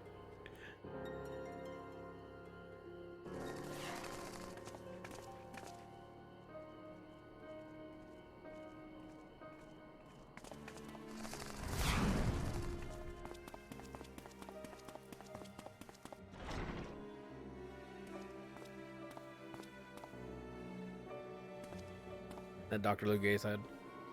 Yep.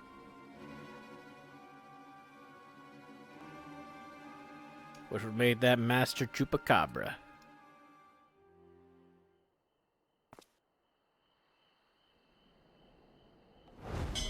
Sound the alarm! A prisoner is escaping!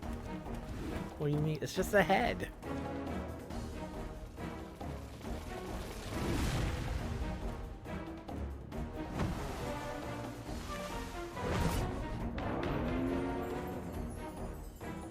Beautiful. Truly beautiful.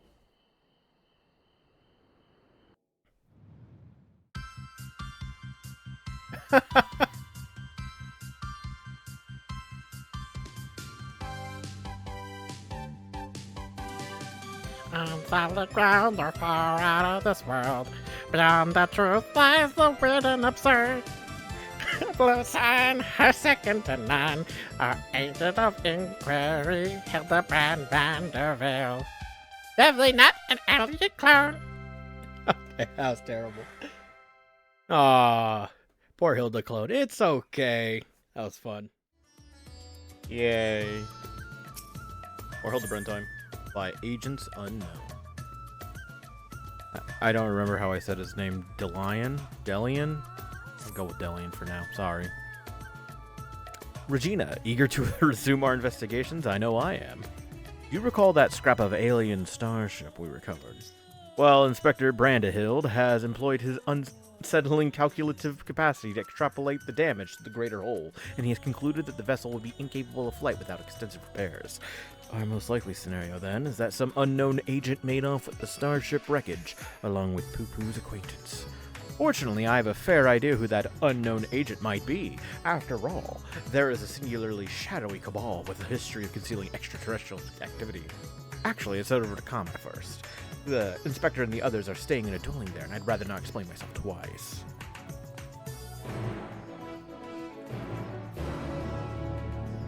Oh, badass, dude.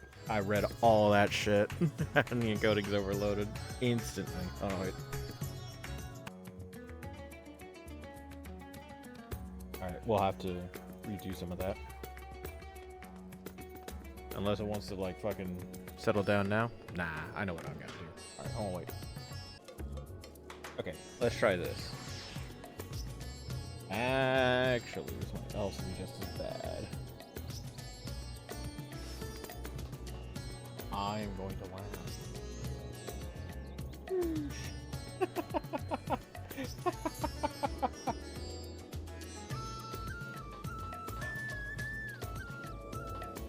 I forgot what I had my encoder to. My bitrate to. Fuck me. Well, that's real unfortunate. Alright, well, go and see what happens. Damn it. It's been so long since I last recorded anything. Last thing I recorded was Final Fantasy 16. Hello there. Oh god, that's right. A most terrible development. Oh, Regina, I'm so worried for Master Poo Poo. I bet you are. That'd be the best time to share my conclusions. I don't remember any other fucking voices that I used. Tis horrible misfortune, Regina. Calamitous, even. Poor Master Poo Poo has fallen gravely ill. Nani?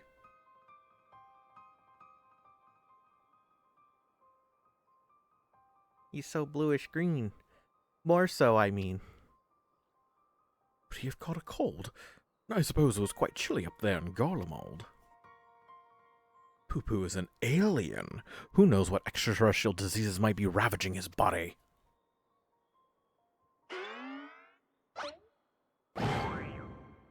Nashu's delights are the best medicine for whatever ails you, as the inspector himself can attest. Good gods, Nashu! You'll blow our host's domicile to pieces! Put them away! Thank you. If I may, when I was cloned from the inspector, certain gaps in my knowledge were patched with supplementary data from the starship's archives. This information included an encyclopedic understanding of Master Poo Poo's physiology, which should be sufficient for me to diagnose his condition. Ah, Dr. Brandahild. At your service, a Xenoman hybrid mind. That explains the impossible calculations.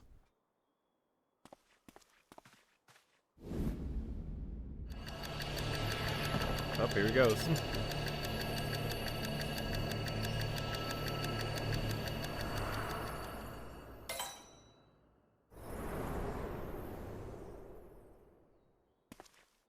Sits on an invisible chair. Damn, man. That's great. I have it! Master Poo Poo is afflicted by a terrible case of the common cold! Gods grant me strength. As a visitor to Atheris, Master Poo Poo has no prior exposure to our maladies. He is thus particularly susceptible to infection, and more likely to experience severe symptoms. Oh, he's got COVID. Oh, dear. Aha! 'Tis just as I surmised. We must put aside the case until we have nursed our stricken companion back to health. But even if it is a common cold, isn't there a risk that our medicines do him more harm than good? They almost certainly would. Based on the results of my analysis, however, I believe I can synthesize an effective remedy, but we need but gather the ingredients. The ingredients you shall have, so what are we gathering exactly? Most of what we require can be drawn from Master Poo Poo's collected samples. Otherwise, there are only two which we lack. The first of these is the liver of a giant tortoise. A suitable organ can be extracted from one of the cacciapa, I think that's how you say it, which wander salt winds welcome. Oh, the slaughtering of a monstrous opponent! That sounds like a job for Regina! As always. The other material in question is a rare fungus known as damp shroom, which I am hoping can be found among the Great Work's extensive stock of alchemical reagents. Very well, Nashu, Delian, and I will scour the alchemist shelves. Meanwhile, I would ask that you remain here and keep an eye on our ailing patient. Inspector Brandahild, you're such an expert on all things Thavnair. Oh, I would say expert. Simple conclusions from simple observations, nothing more. As I said, I am hoping the alchemists will have the damp shroom we need, but it really is quite rare. Once you have the tortoise liver, would you be so kind as to assist the others in procuring the fungus? Then let us not prolong Master Poo Poo's suffering a moment longer.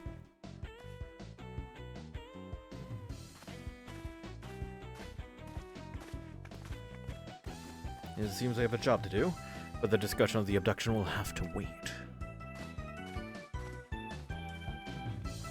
Glorious.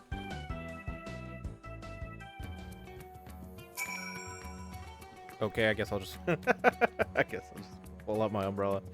Obtaining a cacciapa's liver should prove no great obstacle to one of your abilities, Regina. 'Tis damp shroom which concerns me.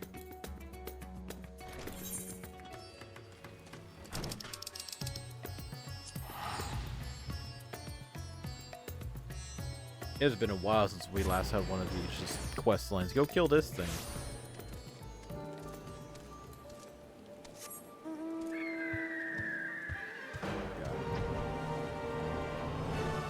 Turn speed is so slow. This is nuts.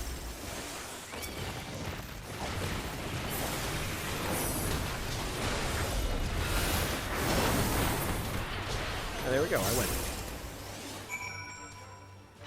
Now we gotta go to the Great Work, right?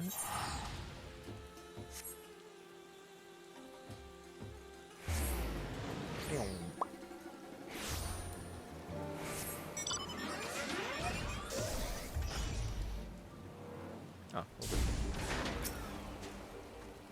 Who knew a lamp shroom would be so difficult to find? Yep. Your mission was successful, I assume. Ours is ongoing.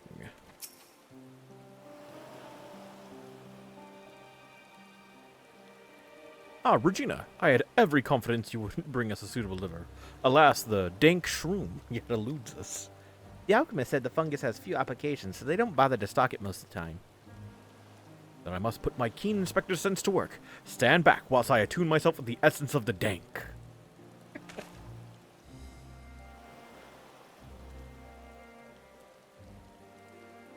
Damp. The word is damp shroom. And you'll forgive me if I have no faith in your abilities. Ah. Tis close, my friends, and getting closer and closer, even as we speak.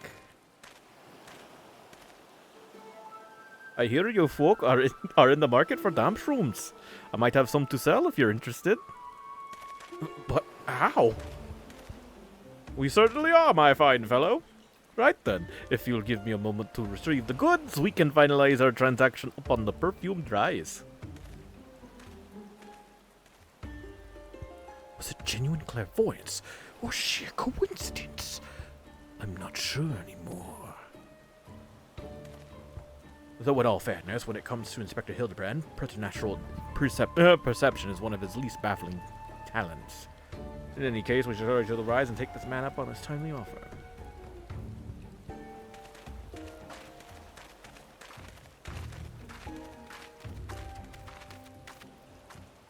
Oh, guy's getting bold. He runs out in front of me.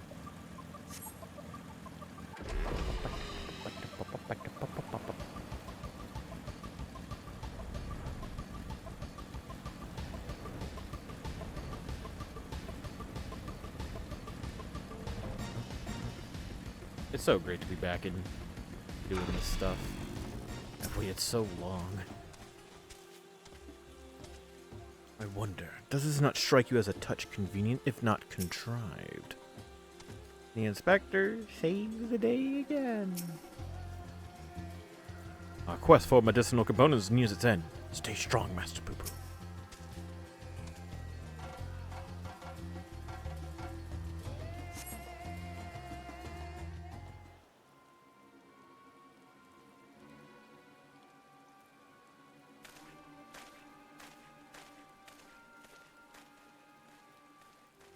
Ah, you're here. Good. Good. And here's the damp shroom as promised.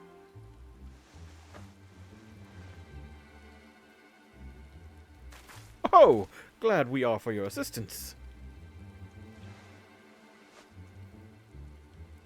Ah-ta-ta. Not so fast. There's still the matter of payment.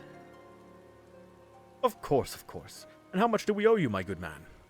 Considering the extreme rarity of the fungus in question, I couldn't let it go for less than 1 million gil.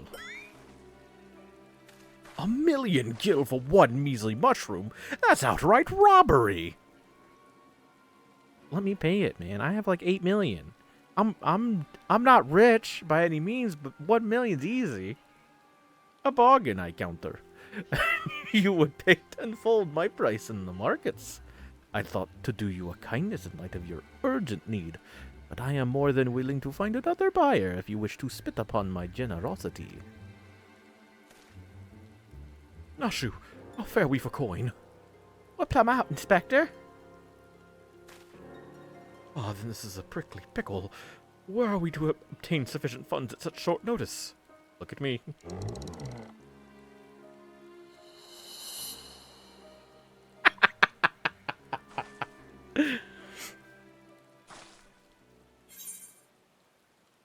I have a recursion collecting problem. Gotta buy them all. Spend the last of my savings on Return to Oblivion.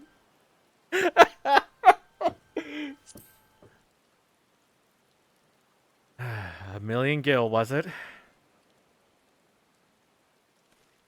Regina, our savior in every sense of the word. Give that man nothing! Oh shit.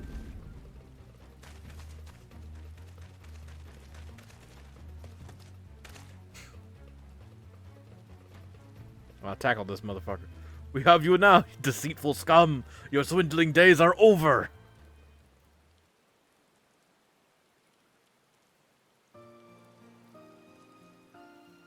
Red Hunt City Guard at your service.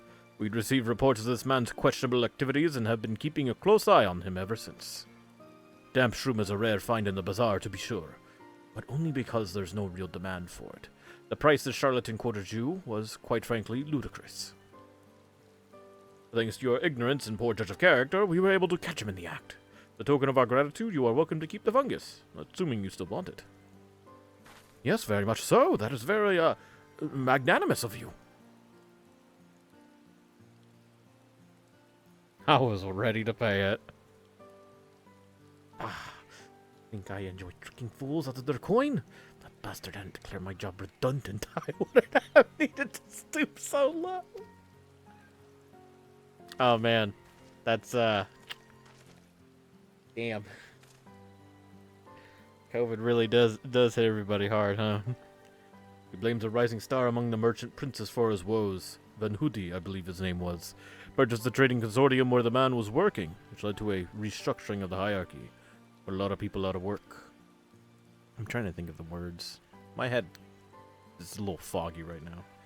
Van Hoody. I know that name. Something about an acquisitions deal gone sour? Father was willing to sell him a slice of his Hannish enterprise, I think, but balked when the man offered to buy our family business in its entirety.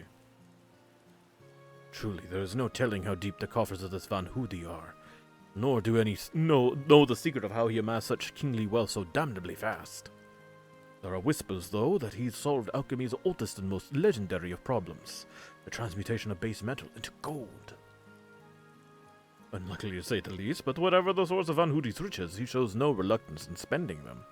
He's bought a historic temple to serve as his home, and commissioned a private airship, among other extravagant expenditures. Nice for some, eh?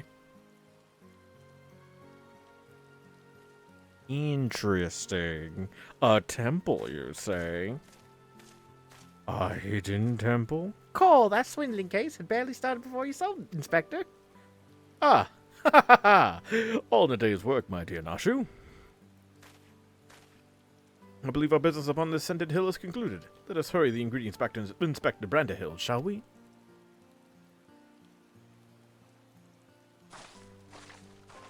Huh? Okay. I may have mollified his lordship with the secrets of divine manifestation, but the stench of failure yet clings to me.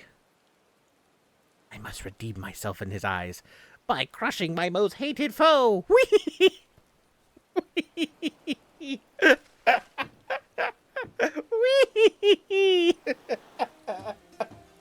Oh, it's you with the wee.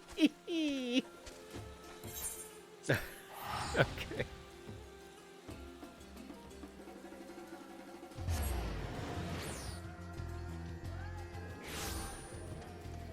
Gotta go back to comma now? Yep. This is really good so far. I am happy to go back into Hildibrand. I have no clue where this is going as well. I'm just along for the ride now. Inspector Brandahill's remedy fails. We can always try my explosive cure-all. The suffering nears its end, Master Poo-Poo. After all that, we paid not a single gil for the damn shroom. Manifestation of such windfalls must be another facet of the inspector's uncannily good fortune. Yes, very coincidental, I think. Inspector Hildibrand tells me you have delivered to go along with his damp shroom? The glistening liver of the salt wind's welcome cacchapa. fine specimen. I thank you. I will be mixing the ingredients in the starship, so let us convey Master Poo-Poo outside that we may administer his medicine as soon as it's ready.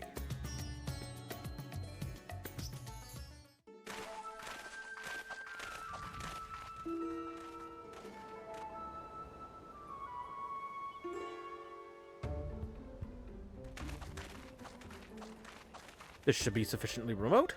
I'll have the craft come to us and we can commence the treatment.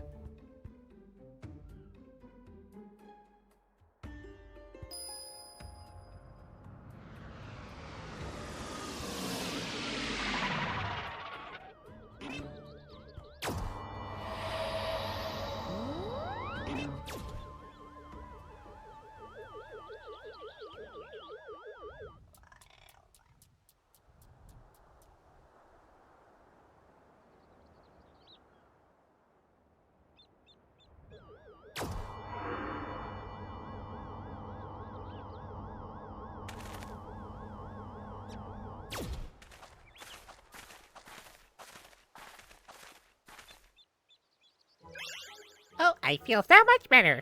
I cannot thank you all enough. Good.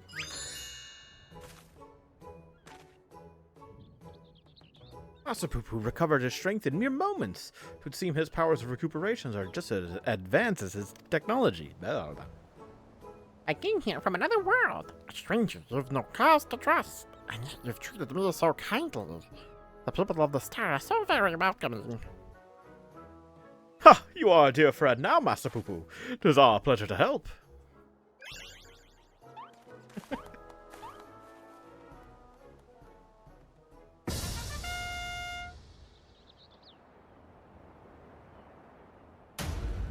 And it will be my pleasure to harm. What the fuck?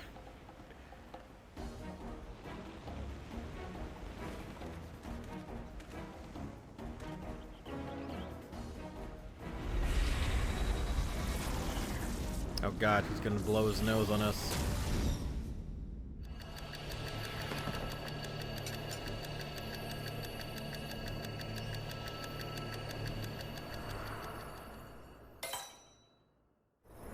Okay.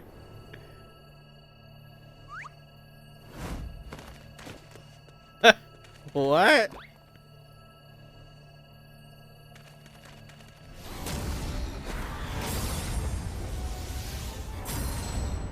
I'll not fall for the same trick twice.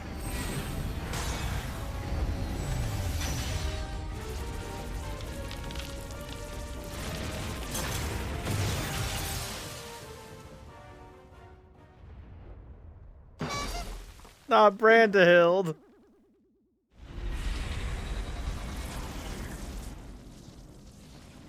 Do something, Regina.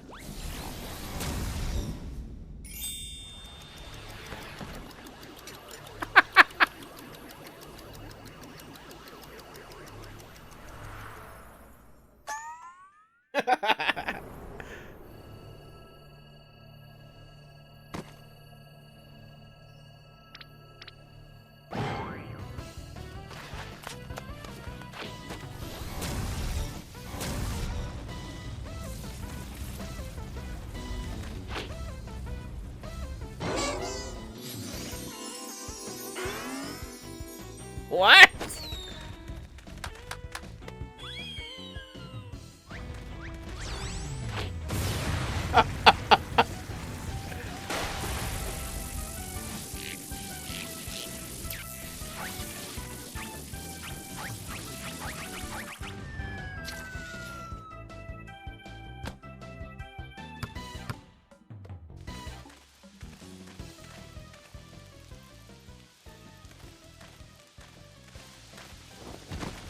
I have the biggest smile on my face right now. No, Hildibrand's out too. Impudent worms, taste my full power!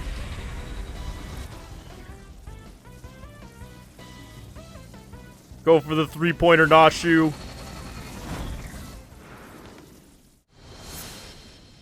Yes! Oh no.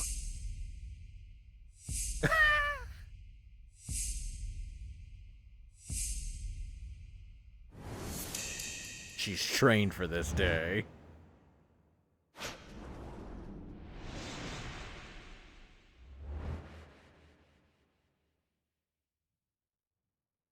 Magnificent.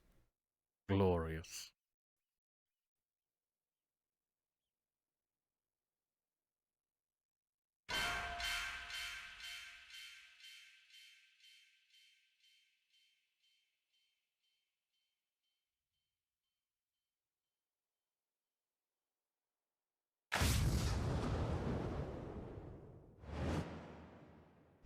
Ali! Ooh! Slam dunk!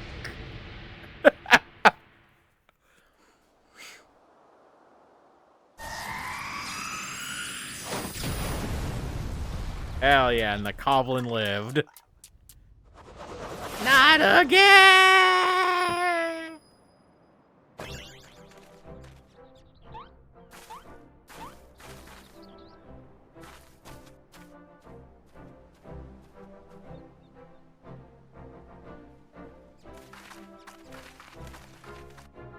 That was incredible. Now I really wish I was Shinichi for that. That would have looked really cool.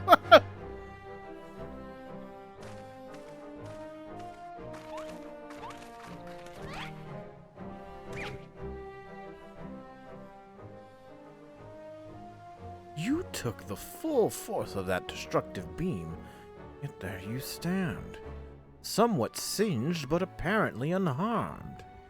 I've pondered and puzzled over this inexplicable fortitude of yours, and feel compelled to ask. Are you an alien?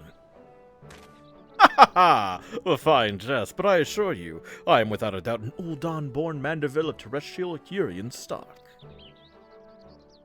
He's Hildibrand, agent of inquiry and inspector extraordinaire. What more do you need to know? Where to even begin? But never mind. We have more pressing matters. Such as locating Master Poo-Poo's missing comrade. 'Tis time we reopen the case of the silent correspondent. Yes, exactly. And I have a firm theory as to who it was that took the wreckage and its erstwhile pilot. The Sharlians. I'm all but certain they've allied with insidious extraterrestrials, which means they'll be under orders to remove any evidence of alien activity. I wager we'll find what we're looking for in Old Sharlian. We need only infiltrate their operations and expose this nefarious conspiracy. The Sharlians can't be bothered to formally ally with foreign nations, much less aliens, and the Loports don't count.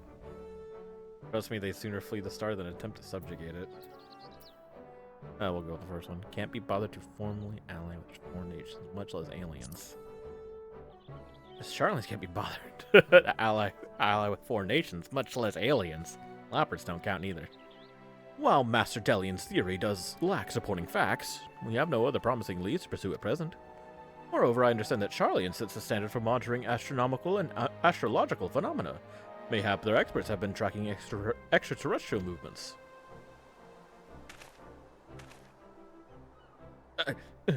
I've spoken, editor. Please forgive my presumptuousness. Nay, my friend, I too, since our path points to the Isle of Archons. Pack your bags, everyone. We leave for Sharlian immediately.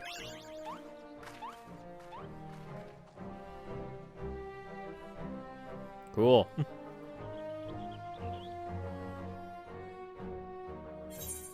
Yay! Bottom.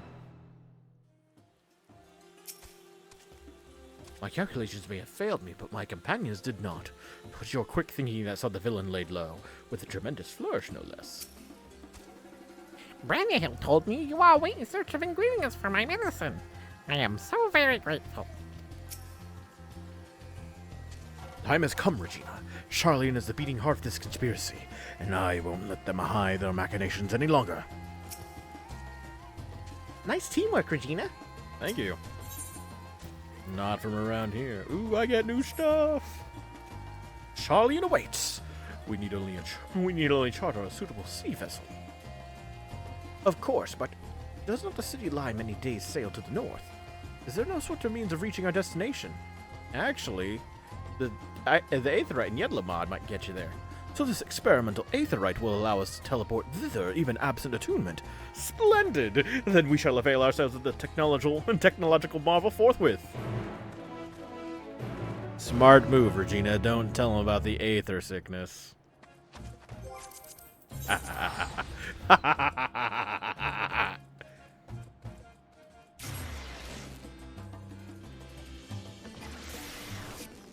What? Why aren't they here? They show up over here near the confluence?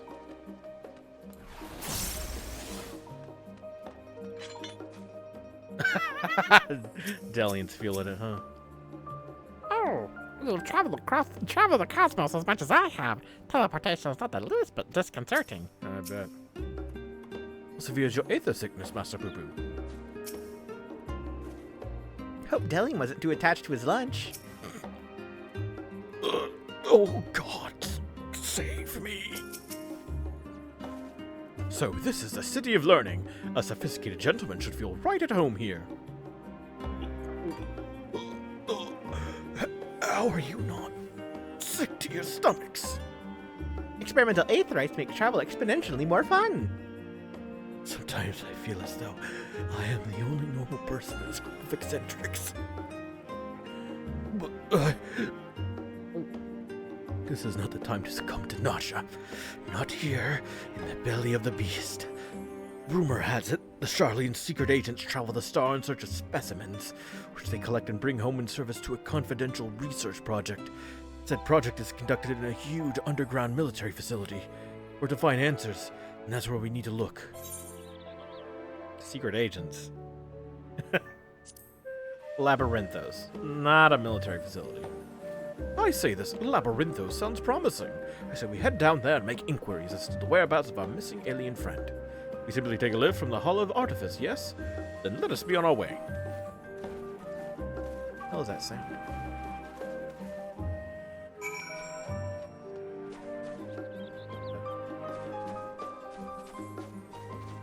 There it is again. I don't know if you guys can hear it. It sounds like a twinkle.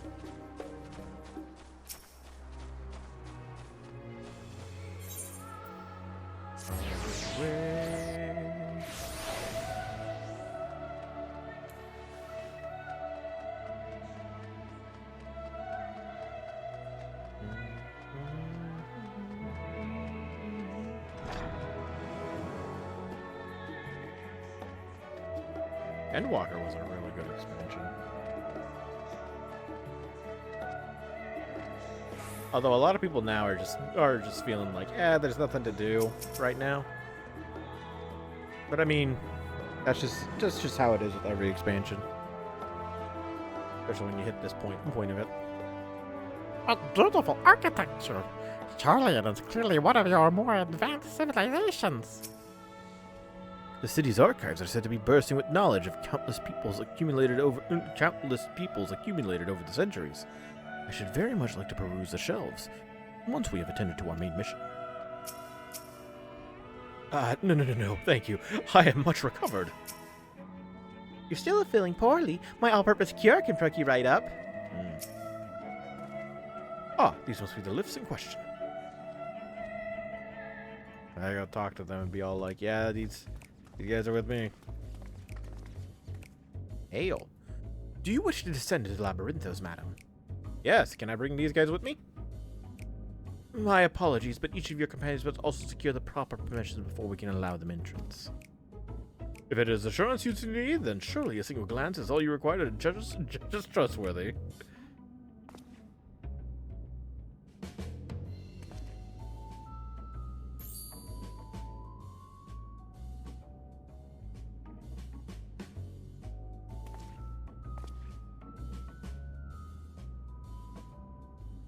I could certainly make some judgments, but that is neither here nor there. Admission to Labyrinthos is subject to foreign policy. You're the ones who should be judged. I know you're hiding aliens and xenotechnology in that underground base of yours. Admit it! Xenotechnology? I sincerely have no idea what you're talking about. Oh ho, yet again do our paths cross in most serendipitous fashion. Yes, yes, Godbert, yes, yes. Father, what business brings you to Charlian? I'm in search of a certain object, one crucial to the continued refinement of the Manderville weaponry. My investigations lead me to believe it is to be found here, in Labyrinthos. And as you also seem to have business down below, this is my son and his bosom companions. I vouch for their character. Will you kindly allow them to board the lift? Master Godbert Manderville, the Forum sent word of your impending arrival. I like how she has a sword. As a member of the Syndicate, your ambassadorial status affords you an entourage of up to 5 members. Pray consider their permissions arranged. Wow. I know not your current mission, but for the time being, I suggest you accompany me to the Archaeon.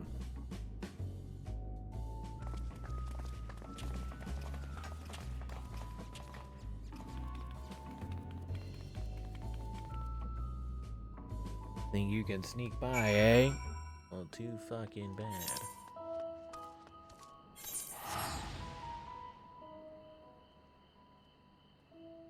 Not for real, where's the story going? I have no clue. But then again, that's like, par for the course when it comes to Hildibrand. A lot of questions. Sudden answers that don't make sense.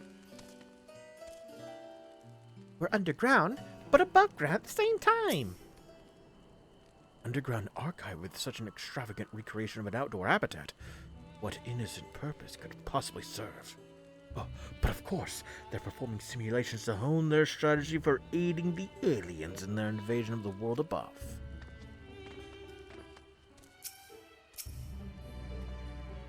What an incredible vault of accumulated curiosities.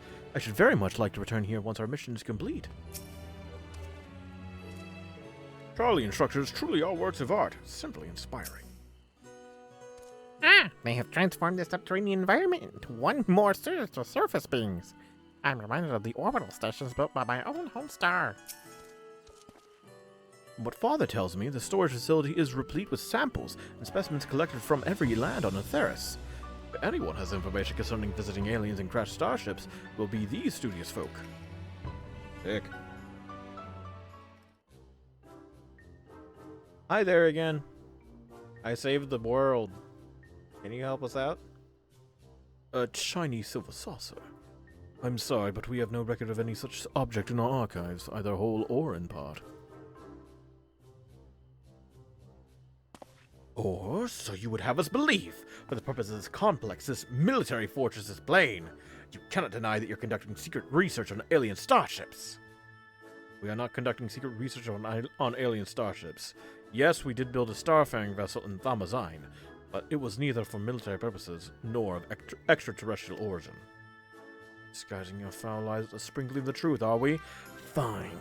I'll dig up the facts myself, and then everyone will hear what you're really up to.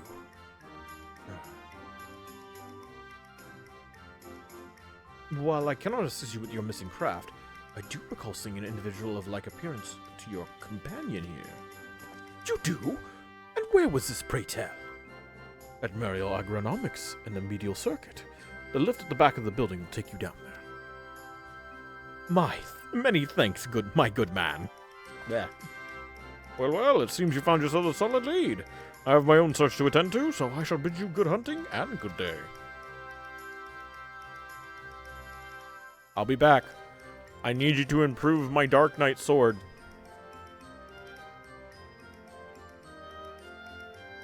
The round of in-depth inquiries by the agent of inquiry and friends is in order. To Burial Agronomics we go. Ha! Woo! First getting all dry. Uh-oh.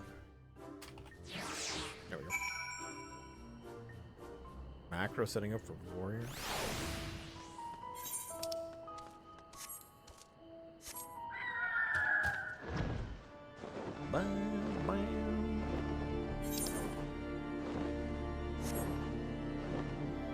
I swear it's going to be one of those onions. Not even gonna be a poo-poo. What fine and juicy looking grapes. You don't know the half of it. Ah, you must be talking about one of those new Mandragora strains. We whipped up a batch of bright blue stray onions, but I'm afraid they started to rot almost immediately. Not a mandra, you say? Well, the only other bluish things I can think of around here are the grapes. Look how luscious this crop turned out. Okay. Mark my words, I'll find the evidence I require. They can't hide all traces of their alien alliance. Your description would lead me to believe you're looking for one of the Mandragoras hereabouts. But if, as you say, it's something else you're after, then I'm not sure if I can be of much help. I've only just started working here, so you may have more luck asking in the older hands.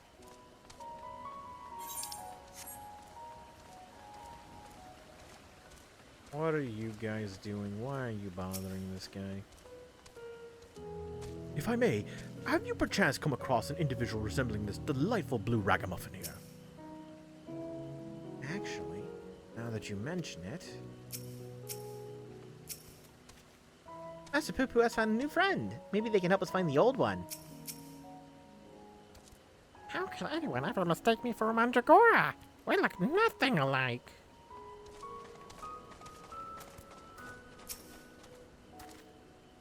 Yes, the little blue man. Saw him with my own 2 eyes, I did. It was no Mandragora. A gleaner in the company of an outside visitor passed through a little while back. Nothing too unusual there, only this, friend you described was scuttling along with him. I know not what purpose brought them to the farm, but whatever it was, they didn't tarry here long. Interesting. The plot thickens. Hildibrand, I found a lead.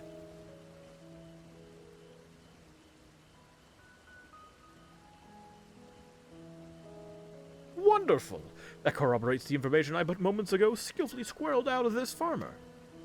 She claims to be an acquaintance of the gleaner in question, in fact, and will bring him to talk to us shortly. Thank you. Let's round up the others. We should all be present to hear what revelations this professional collector has to share. Why are we collecting aliens? I hope it's just one of the guys from, oh, damn, it's not. You're the good folk asking about the little blue man, yes? Oh, you brought someone who's practically identical. You must be the same species, surely. My friend was really here then? They certainly were. If you have a moment or 3, I'll tell you the whole tale. To begin at the beginning, I was in Thavnair on a procurement mission when I crossed paths with an apothecary and his unusual companion. As I mentioned, the companion was almost your twin in appearance. The wagon they rode upon bore a damaged vessel, the likes of which I'd never seen before. Could it be? As a collector by trade, I have a certain weakness for oddities. Thus did I hail the apothecary to inquire after his company and his cargo. The man was only too happy to share his story. He had, it seemed, quite recklessly plunged into the war-torn lands of Garlemald to sell his wares, reasoning that where there was conflict there would be need for medicinal goods. The state of affairs was rather more volatile than he had anticipated, however. He was soon forced to abandon his venture, and so the apothecary began his long trek home, only to shortly thereafter discover a strange silvery ship, a shaken pilot, crash-landed in a snowfield. It cannot be a coincidence. The story continues. After extricating the battered vessel and his occupant from the snow, he brought them home to Rattatan. His guests wished to make repairs to the craft, yet even among the wonders of the bazaar, they struggled to find suitable parts. Hearing this, I suggested they bring the wreckage itself to Labyrinthos. After they agreed to the idea, I escorted them here myself. Alas, even the Thaumazein engineers who worked on the Ark were stymied by the exotic ship, finding its technology impossible to comprehend, let alone replicate. The little blue fellow eventually resorted to drafting schematics. While the engineers followed these step by step to craft the essential bits and bobs, the apothecary and his companion were waiting here at Mariel. And then what happened? Well, once our illustrious visitor had what they needed, they repaired the vessel in a twinkling. The pair then departed almost immediately. I've seen neither hide nor hair of them since. I'm told the apothecary paid a handsome sum for the engineer's services, but being typically Charlians, I wager they would have happily forfeited the coin for a chance to pore over every square elm of that ship. Now, I'm no scientist, but I'm beginning to think that such an incredible vessel must have been some kind of starfaring craft. The little blue man, well, he must have been an alien from another world. Or so I'd like to believe. I'm an avid reader of the Thavnarian truth, you see, and love to entertain these idle flights of fancy.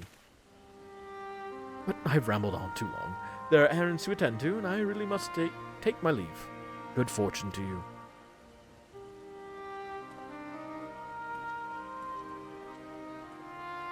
Can it be true? I have a readership in Charlian. Perhaps I've misjudged these people. 'Twill seem your comrade is hale and healthy, Master Poo-Poo, and in the company of a Hannish alchemist of undisclosed description. Oh, God. Yes, this is wonderful news. I'm grateful indeed that we made the journey. I have a feeling this case will soon draw to a close. Come, let us return to Razat Han and continue the search.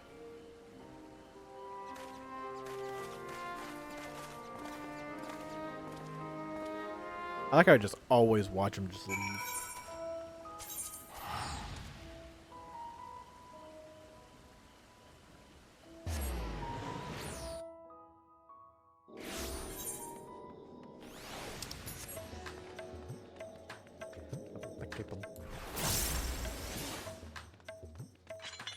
Can I actually talk to this guy now? It's a relief to see that Miss Nashu is hale and whole and still fetching.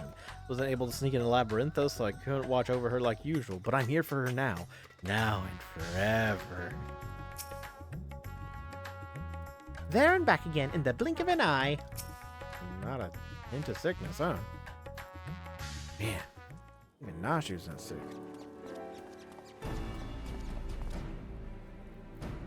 To summarize our findings, we now know that Master Poo-Poo's friend is safe and in the company of a Hannish gentleman, and possibly here on this very isle. Oh, that does sound promising. Hi, Godbert. Father, you've returned to the city. I trust this means your own investigation was successful. That it was, although laying hands on the object of my desire has been a long and frustrating ordeal, to say the least. Much painstaking research revealed to me the existence of a hereditary Manderville relic, within which slumbers the secrets of weapon augmentation. Yet though I turned our ancestral home upside down, I failed to unearth the artifact in question. The reasons for its absence became clear when I chanced upon the journal of one of our forefathers. He wrote of visiting scholars' keen interest in the relic, and how he thus surrendered it into Charlian's safekeeping for study. The trail led me to Labyrinthos. It turns out the Charlians never did find time to conduct an analysis. The custodian and I found the curio tucked away in a dusty corner of the Archaeon, still awaiting processing.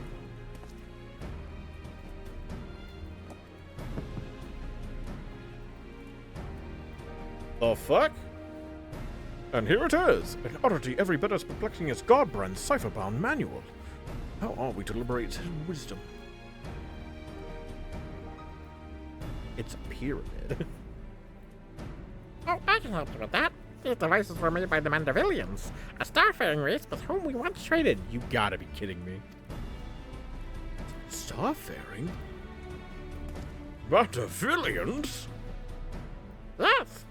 A highly evolved species with the mastery of advanced technologies. Our people shared ideas and inventions, so I am quite familiar with your family's relic. If you so wish, I can have the device project whatever images were stored upon it. A darkened room would afford us the clearest view, however. Then let us retire to our rooms in Kama and dim the lanterns. We must behold these secrets in optimal conditions. Is it Mandervillians or Mandervillains? That's the real question. Yeah, see, look at that. Mandervillains. Mandervillians. A coincidental naming. Was there some deeper connection? Bro, where did you stuff that? Teleport me there. Poggers. It's movie night. Everyone comfortable? Let's see what the device has for us.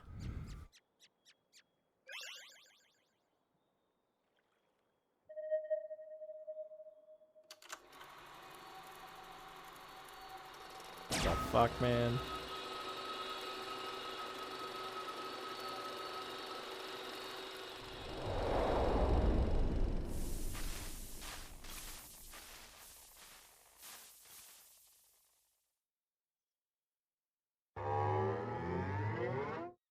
What the fuck?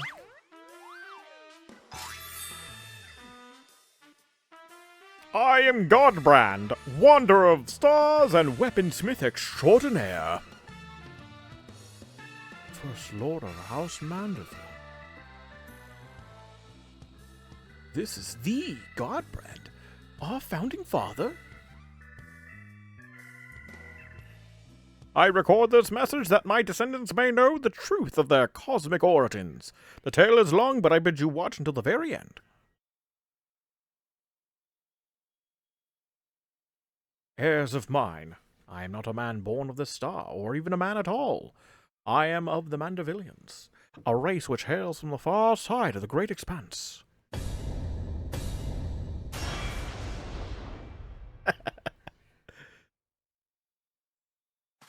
Oh.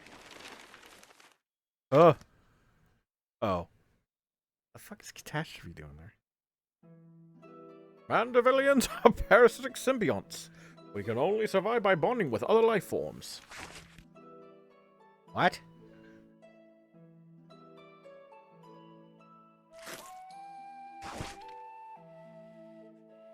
Once our essence has taken root, we supplant the host's mind and strengthen its physical structures, imbuing our new form with a steel-like resilience.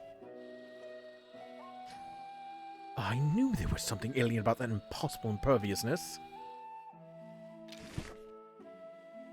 Then, through the conjoining of compatible host bodies, we produce offspring which harbor the next generation of Mandevillians. This symbiotic variant eventually takes to the stars in search of potential new vessels, adapting and multiplying. So it was that our race proliferated and spread throughout the cosmos.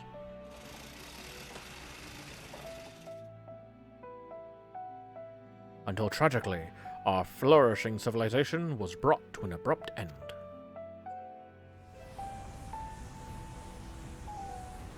Oh no! Every planet upon which we Mandevillians resided was visited by an inexplicable calamity.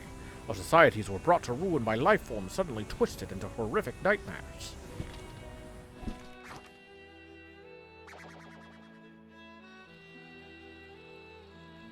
That sounds rather familiar.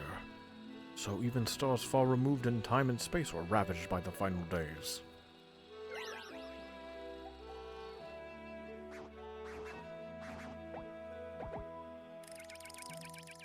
Desperate to avoid the same fate, a comrade and I boarded a ship and fled upwards into the starry night.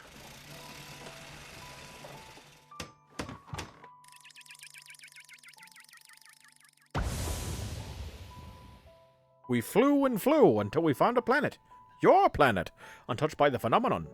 But the rigors of the journey had so damaged our craft that we were forced to make an uncontrolled descent. Oh my god, and that's where goblins came from?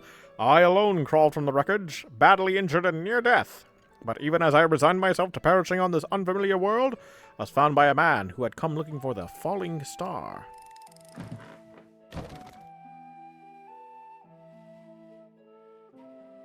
Did he eat you?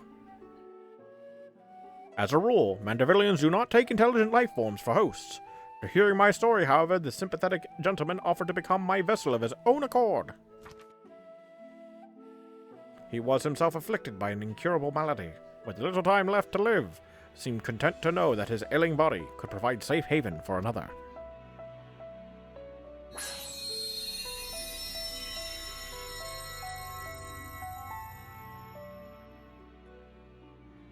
Wow.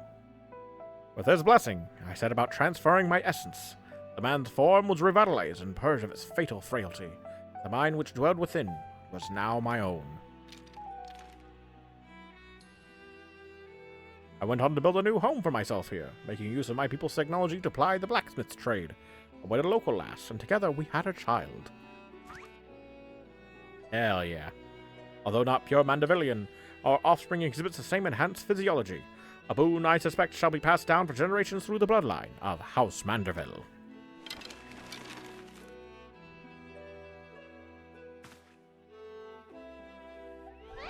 My dear descendants, the folk of this star are most fragile. Yet as the first man I encountered to demonstrate, they're nevertheless capable of surpassing love and generosity. Holy free holy.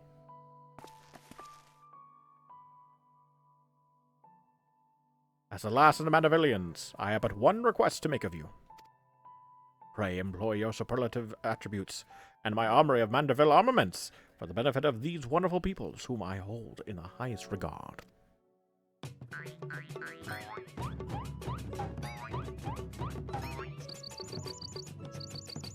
Yep, he's a Manderville.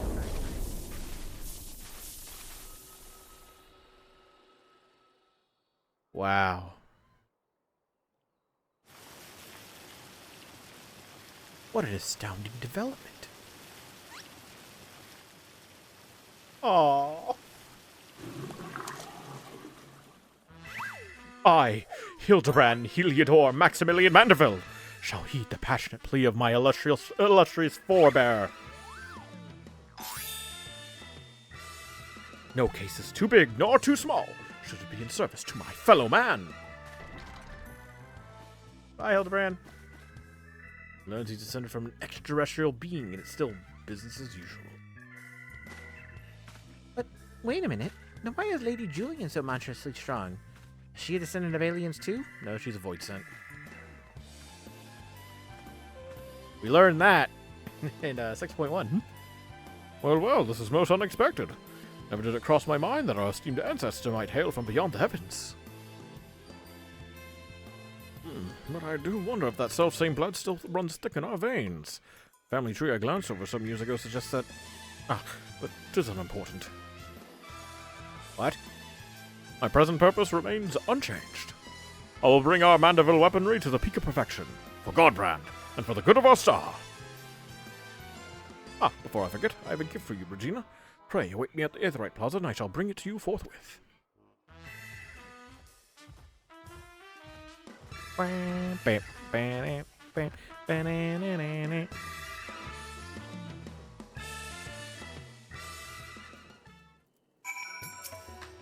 Yay!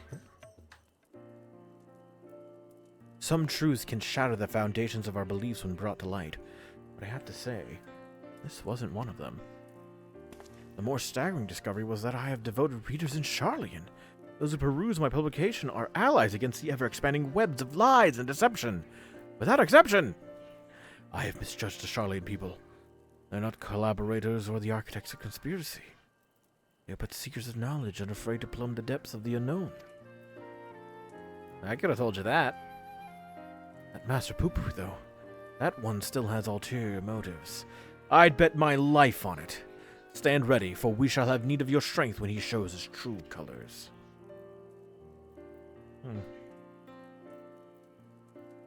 I hope you've not been waiting long. Nope, just got here. This is the gift I mentioned.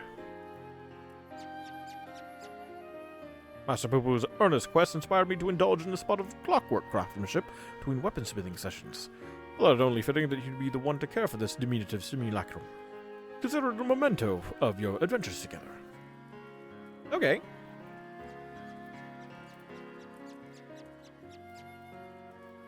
And as for our Mandeville weaponry project, I believe my ancestor's artifact has unlocked a door to the next stage of improvements. Should you find time to offer your assistance, announce yourself to Master Geralt, and I shall endeavor to join you with utmost celerity. Until then, my dear Regina. Wind up, Poo-Poo. We'll bleed you dry of elixirs if you aren't careful. That's a reference. Yay! Wait, do we get the ending?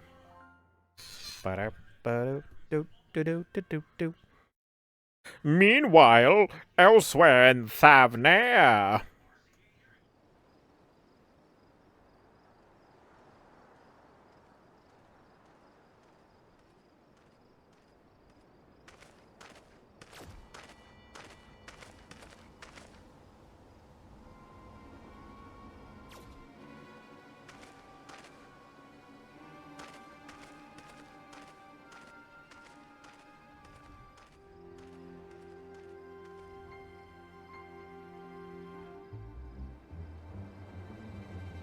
Lord Van Hoody, I come with ill tidings. Professor Luguet set an ambush for his nemesis, but was once more defeated. His current whereabouts are unclear.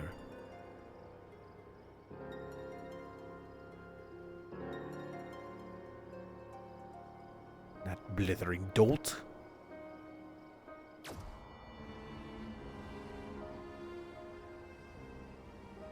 Oh, he's making copies of himself? Neat.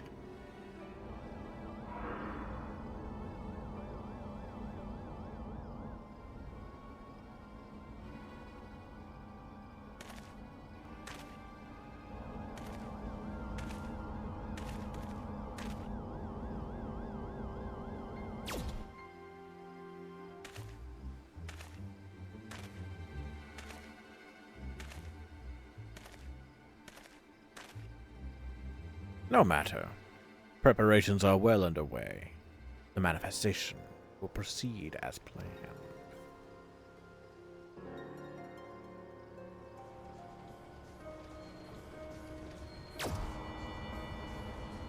An airship, huh? The hell are you gonna be doing with all these copies of you, huh? It'll be one massive orgy. Holy shit. Watch him fly all the way to the moon. Oh, wait, that's right. The actual ending.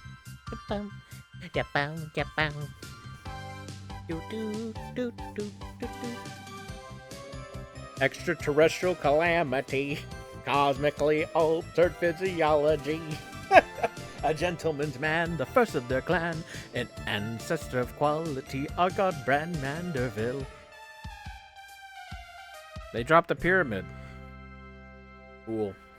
I also just now realized that if I were to try to sing this with like the with how I'm lined up with remote play, it would sound completely fucking off. I gotta like wear my other set of headphones. There we go. Got it. First try. You're looking for the inspector? He's chasing down a lead on that apothecary who's helping Poo-Poo's comrade. As for myself, I'm closing in on the last details for my big expose. I shall let you know when it's time to tear away the veil. Sick. Dude. There's so many people here. Welcome back. We're gonna do some Hildibrand. This time we're gonna do it on Gunbreaker. Of duplicity and duplication. Delian is ready to embark on his latest investigation. Ah, Regina, you're just in time to assist me with my latest fact-finding expedition. Our recent foray into Charlian revealed that Poo-Poo's friend was in the company of a Hunnish alchemist, yes? As such, I was inspired to do some preliminary legwork here in Thavnair. I contacted my usual sources for local sightings of alien phenomena, but alas, they had none to share. I have thus switched tactics and decided to track down this alchemist fellow instead. Surely someone will have heard the tale of an apothecary bold enough to set up shop on a Garlean battlefield. The inspector and the others have been pursuing a similar line of inquiry, yet have found no leads here in the city or at the Great Work. I believe they've moved their investigation to Yedlamad, so I suggest we hurry over and join them. I cannot have that little blue man muddying the waters when we're so close to grasping his master plan. Speak to Hildibrand and Yedlamad.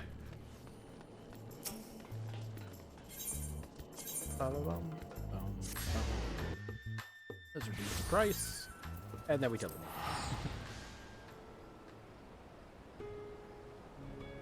Oh, I guess I could have always returned to Charlian and then used the thing there.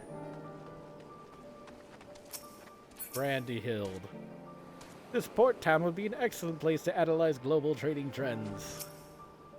Oh, my friend is an exceptional individual, capable of astounding feats that I can never accomplish without the help of my starship's equipment.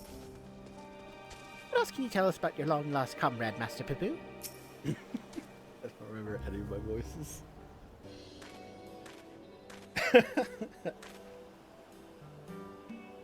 I see the two of you are eager as ever to observe my inspectorial genius at work. Ah, the long-term fans are often the most ardent. As a matter of fact, we were just about to continue our investigation into the alchemist we know to have been traveling with Master Poo-Poo's comrade.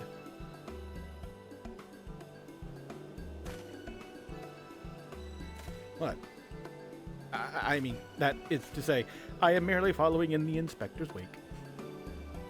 You needn't be so modest, my dear Inspector Brandehild. It is wrong of me to comport myself as an equal to you to you all in any respect, for I am but a copy, and a flawed one at that. Stuff and nonsense. Clone or not, self-deprecation is unbecoming in a Manderville man. Exactly. The things you can do are amazing. I don't know about that. 'Twas you who saved Regina from certain doom, was it not? While not quite as alacritous as mine, your rapid reasoning is nevertheless quite effective. It is kind of you to accept me, rough edges and all. I only hope my meager contributions are of some small assistance. Quite big assistance, man. Too modest by half. I dare say his mental faculties far surpass those of the original. That's enough chin-wagging amongst ourselves, I think. Let us spread out and learn what the locals know of this adventurous apothecary.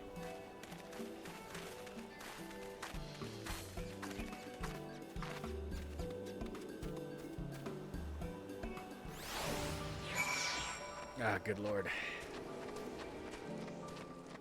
Hildibrand fishmonger. Here we go.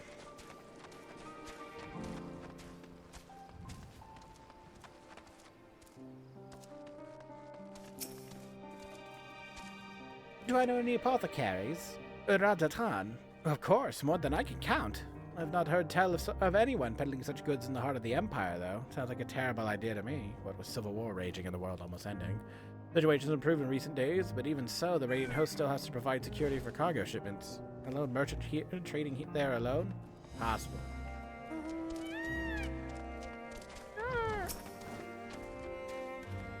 Inspector Brandehill is possessed of a brilliant mind. If he were willing to work for the Thavnarian Truth, I'd employ him in a heartbeat. Yo, that's not a bad way of writing him out. That's pretty good. This is a fake-ass fake door.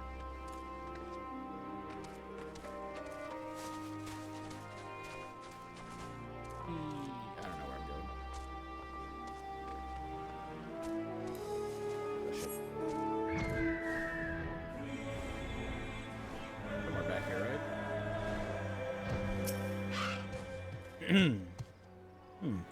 I know of many merchants who travel abroad to ply their wares, but none who have business in Garlemald. You'd have to be mad or desperate indeed to consider setting up shop in that troubled land. I mean, word is we signed some kind of trade agreement with the Garleans, but it's still not the kind of place where one simply wanders in and opens a street stall. It's cold out there. Oh, what was I? Oh. Hildibrand. Hi, May. Are you perchance acquainted with any reckless alchemists? Inspector Brandehill. A blocky man of quality. How far your inquiries? Yo, where's Brandehill? Motherfucker's 10 steps ahead of me, I bet. That's a genius. Yes, I know of the one whom you speak. A fellow fisherman told me of a friend of his, an apothecary, who set off for war-torn Garlemald to sell his medicines. Reckless fool, if you ask me. I've no interest in the affairs of such men. But you do, I take it. If so, I suggest you head to Usakaic. Here's a tale for yourself. Look for a red-haired lad there gathering shellfish.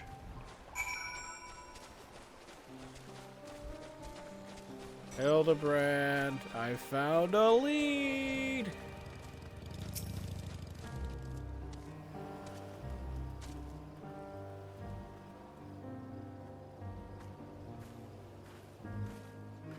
Oh, Regina, hope your questioning has borne fresher fruit than mine. I hear there's a guy with red hair collecting shellfish. Oh-ho! A good friend of the alchemist in question, you say? Then let us gather the troops and pay a visit to this felicitous fisherman.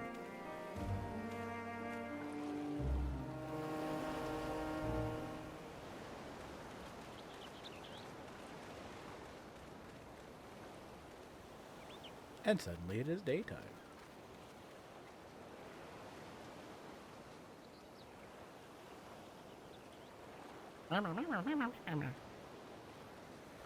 The story of my apothecary friend. Oh, you must mean Baharasaf. Well, I was near enough to calling it a day anyway, so here's what I can tell you. Baharasov comes from a very poor family, and growing up never had much in the way of money or possessions. I suppose those experiences are what led to his lifelong obsession with gaining wealth. After trying his hand at a succession of trades, he decided alchemy would earn him the most skill. The stock almost never sold as well as he had hoped. So when he heard about the internal strife in Garlemald, he saw it as a golden opportunity. Surely the middle of a war was the best place to sell medicines. Like the best place for near-death experiences. He soon gave up on his Garlemald venture. But while one would have expected him to return lamenting his ill fortune, Baharasov was practically euphoric when I saw him again. A God's given blessing he'd found in the snowfields had given him much cause to celebrate. He said he'd learn how to create gold. I must admit I laughed at first. But then he showed me a gleaming mountain of the stuff, enough to proclaim himself a merchant prince. He even changed his name to Van Hudi, a word which brings to mind the bounty of the divine. Oh, wait.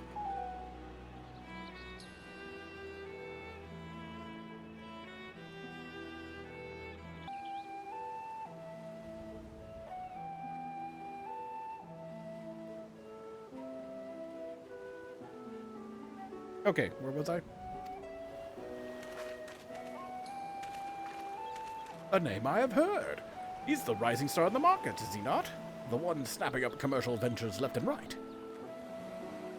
Yes, Van Hudi had certainly made his ambitions known here in Favner, especially when he attempted to purchase the entire port of Yedlemad.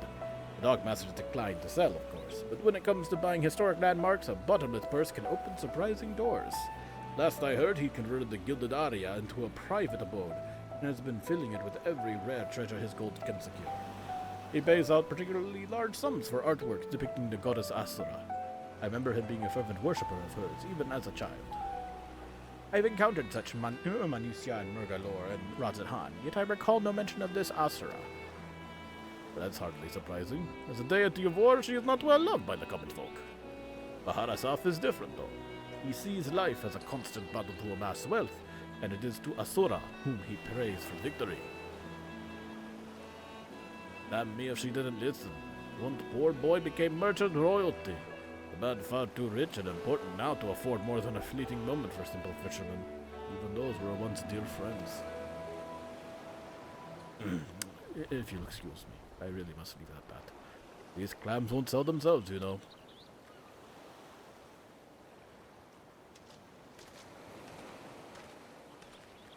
Interesting. How about that, eh? One sought-after apothecary and the upstart merchant prince were one and the same. Might we assume the blessing he stumbled upon in Garlemald was a certain alien craft in his occupant? Sorry to intrude, but aren't you the hero who helped us when folk were turning into beasts? Well, some nasty-looking creature just showed up outside the town. One of our guards went to confront it, but I don't like our odds against that thing. This sounds like a case for Inspector Hildibrand. Come, friends, let us investigate forthwith.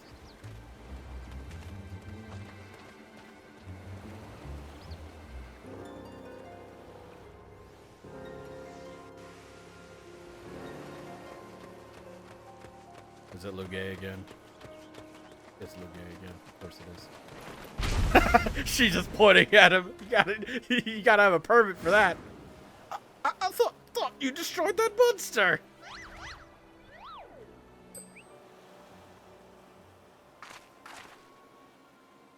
I have the situation under control, citizens. This individual bears a strong resemblance to a known fugitive, so I thought it prudent to investigate.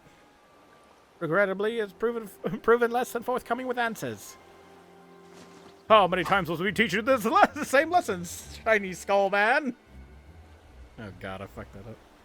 Listen, what are you on about?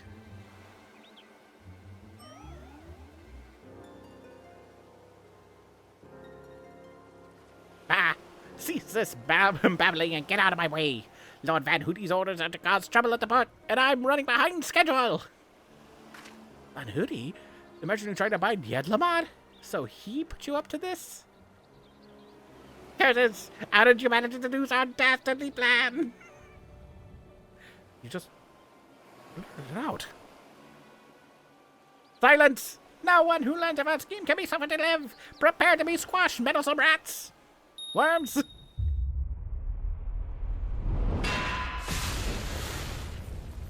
Hey, Godbert.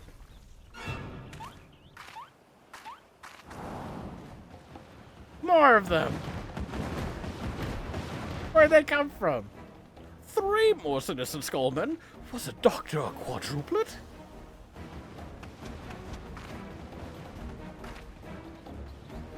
Hi there.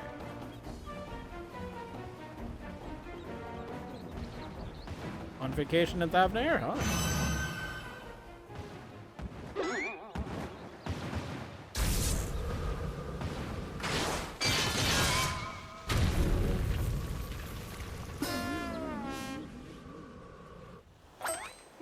Mother?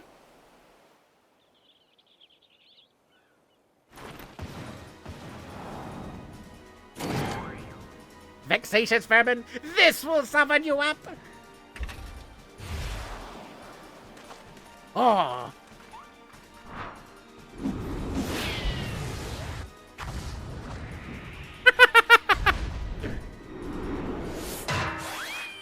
Ah, fuck.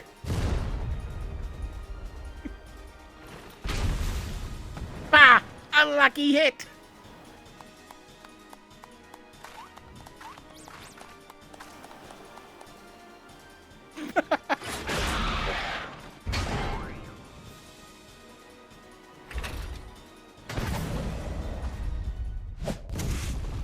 Oh, ground ball, you piece of shit.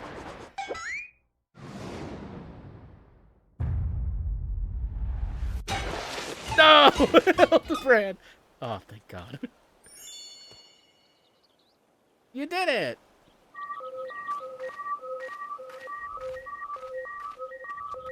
What are you doing? Get rid of it! Yep, there he goes.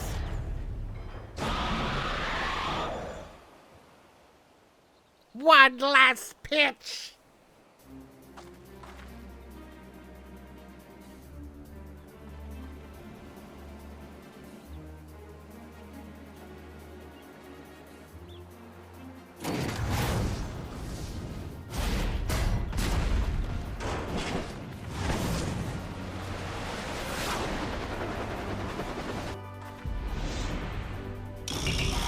Unlimited heavy hitter special.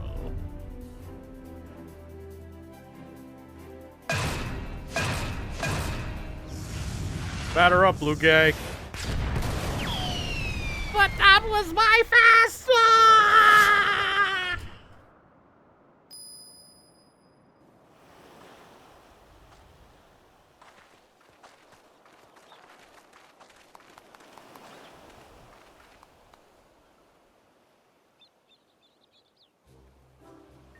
I'm actually half surprised in the cutscene you didn't just see that however the fuck you say it, in the background on the stage. Come to expect father-son appearances, but what brings you here, mother? A proposition from that merchant Van Hoody, as a matter of fact. I am accompanying your dad as a manager for Mandeville and Mandeville. We're just on our way to the bloke's mansion. I've ought to refuse Master Van Hoody once before when he tried to buy out our commercial empire. This time, however, the deal concerns offloading a quantity of gold at wholesale prices. Just quite an attractive offer considering fine jewelry is our stock in trade. We thought to at least listen to his proposal. But if he would purposely command his lackeys to disturb the peace of a public port, Can't do business with a thug like that. Absolutely not. Where did all those brute lackeys come from in the first place? Is there a hulking weaponized brute manufactory somewhere around here?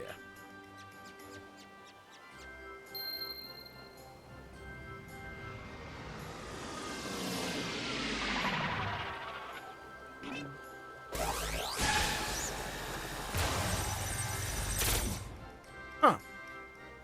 As I suspected, my ship's vaporization beam is configured to expunge only replicated matter. So you can copy inorganic materials as well. How interesting. Once the matter duplication facility has analyzed an object's molecular structure, it can generate any number of copies. Yet it cannot create matter from nothing. The requisite supply of ether must be on hand to facilitate the process. Cool, you should know a lot about a lot, Inspector Brandehild. Even alien starships.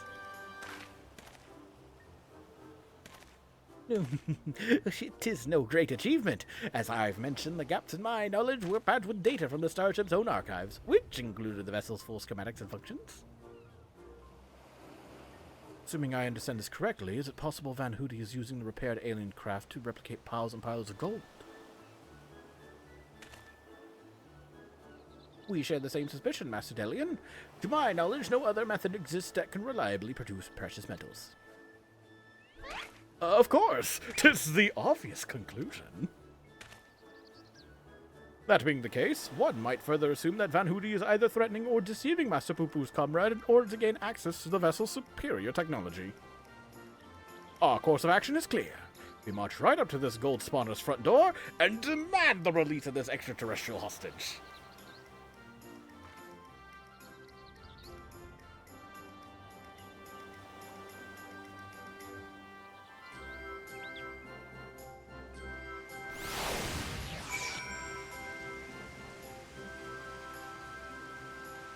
Oh god, it's raining. The inspector's mother is as monstrously strong as the Manderton then. Except, that doesn't make any sense. It's because she's a void scent. All this talk of threats and deceit has me worried. I am given to understand that, while identical in appearance, the craft belonging to Master Poo-Poo's comrades equipped with more advanced technology. That was a smashing hit, Regina. Thank you. Oh, I was hesitant to put stock in the unsavory rumors I'd heard, but this unprovoked attack on the port would seem to be incontrovertible proof of Van Hootie's villainy. Good to see you, Regina, and good to see you still keeping company with our darling boy. That blocky lad, a new friend of yours. Smooth off the edges and he'd be the spinning image of our Hildy. Yeah, we don't have a sander, though, in this game. We do have a carpenter, though. We must confront this malicious merchant at once. If you are set on confrontation, then you may as well come with us. Van Hootie's invitation included a private airship flight to his new estate. Aye, we still need to formally reject his deal anyways. This pilot will be waiting. Let us take this Van Hootie to task and bring an end to this case once and for all. Gentlemen at heart. Robert is ready to lead you to Van Hootie's waiting pilot. Shall we be on our way? We're to meet Van Hootie's pilot atop the rise just south of Kajdaya's footsteps. All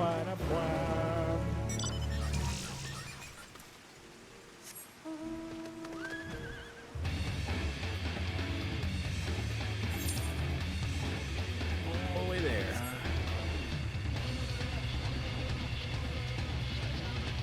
I don't remember how far I made. I got the episodes of quests. I think that's something that's available now. Is the combined quest for all of them? Yep.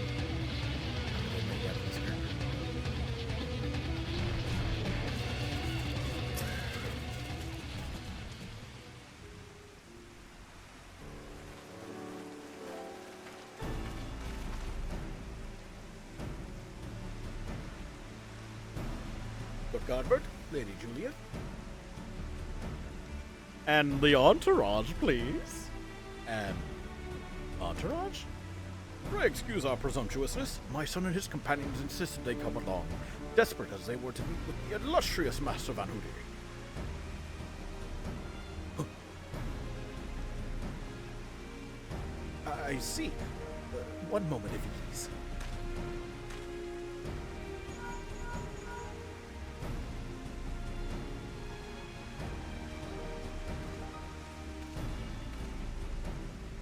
Lord Van Hootie, you should be glad to welcome you all to his home. Pray step aboard, and I shall take you there directly. Yay!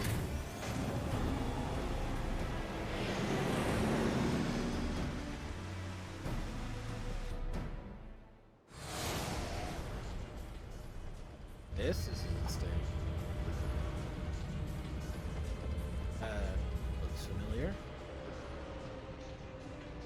Like tech from the Tower of Babel. Welcome, honored guests, to my humble abode. I trust the view is to your liking. Since you travel all the way from distant Uldar, a pleasant backdrop to our talks was the least I could provide. What an unexpected boon this is. I had been debating when to extend you a personal invitation, but now, here you are, like a wish come true. Save your act for the magistrates, Van Hoody. We know the secret of your ill-gotten gold. You will cease this exploitation of alien technology and release your hostage into the care of Master Poo-Poo at once.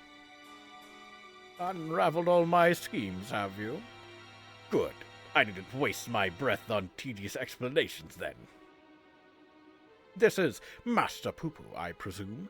I do have his fellow alien here with me, yes. As for exploiting their technology, I freely admit to duplicating a quite frankly obscene amount of gold, but that was merely the beginning. Imagine making copy after copy of the deadliest weapons in existence. Would not the world itself be yours for the taking? Let's get straight to the point. I want you at my side, with the vaunted Warrior of Light as the template for my clone army. We could conquer this and every other land in creation.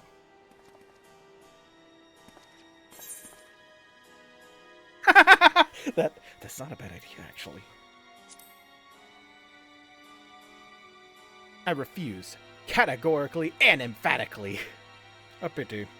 Yet I anticipated you would prove an impediment to my ascension. Yet it seems the time has come to test Ugei's ritual of manifestation. All was prepared long in advance of your coming. This tower holds not only mundane treasures, but also caches of crystals. As for the requisite congregation of worshippers, well, I had but to clone myself. After all, who is more devoted to my cause and my goddess than me?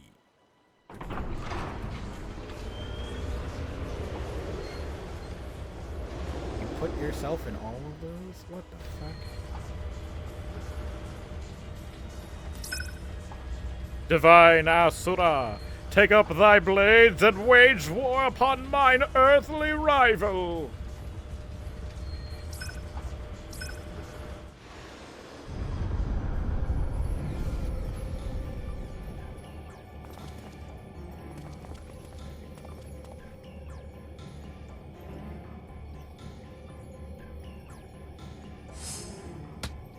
What? Nay, Hildibrand. Against the primal we may be more hindrance than help. We dare not remain within its sphere of influence.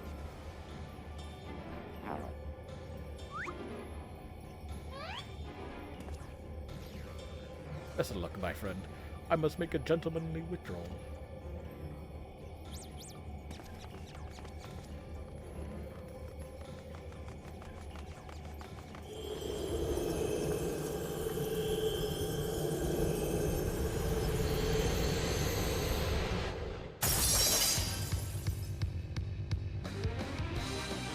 Where the fuck are we?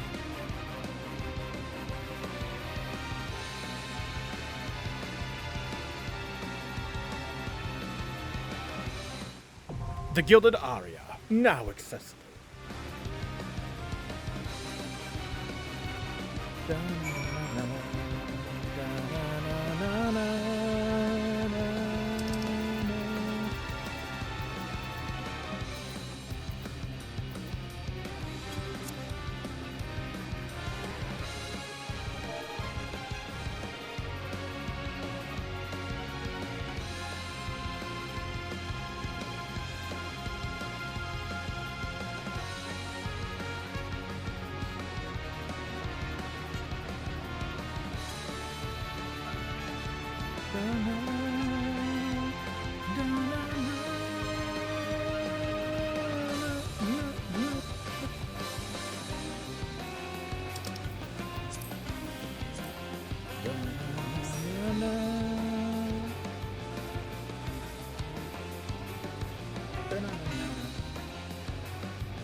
Oh yeah. By the way, I need to explain. I am inviting my FC members to see if anybody wants to fight.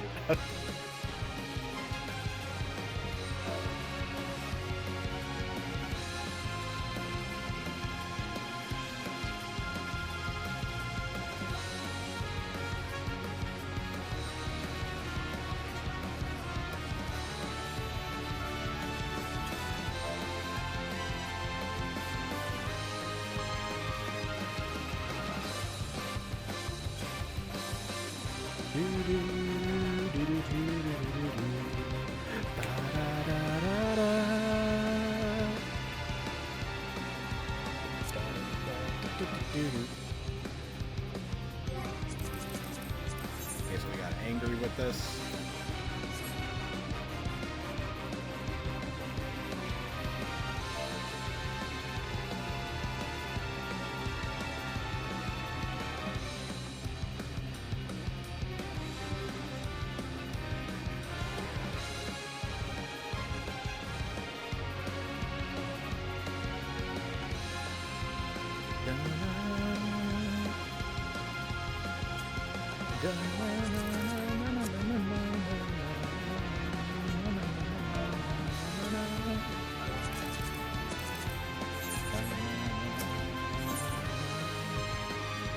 Von Hooty has welcomed you to the Gilded Aria, the historic vault within which he houses his many and wondrous treasures. It is not wonder that fills your heart when you spy the ominous devices lining the side of the structure. Devices you remember seeing inside the Tower of Babel. Your sense of dread is justified when the summoning begins, drawing upon the devotion of the imprisoned faithful. The corrupted incarnation of Manutia is brought into being. She is Asuma, a deity of battle and conflict. Whether you wish it or not, your mettle will be tested.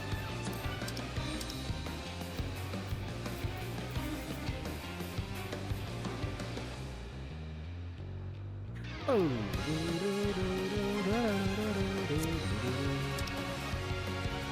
Is it on? Are we in Discord? It is. Discord is running slowly. Fuck!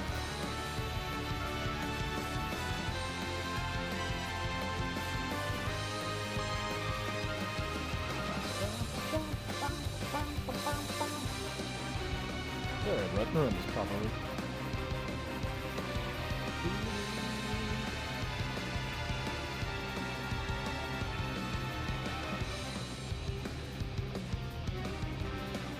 What up? Hey, what's up, man? What? Hold You ready to go? on. Sure. Sounds good. I really wish they made this. They did not. Ilzabad, the Gilded Aria.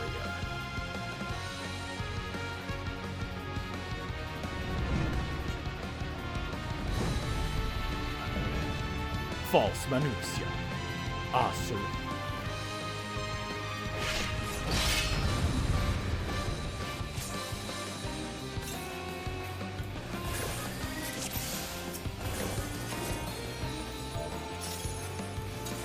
I am Asura, and on battle I thrive. Have you the courage and strength to face me?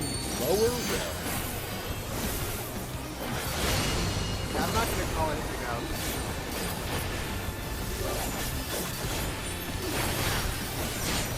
I don't want Will you dodge, or will you flee?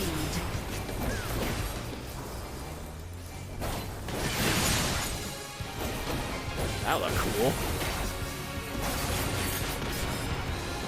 The frail shall fall.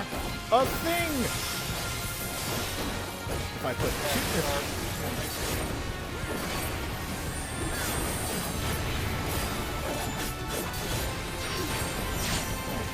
You've not time to blink. come around. What does this do?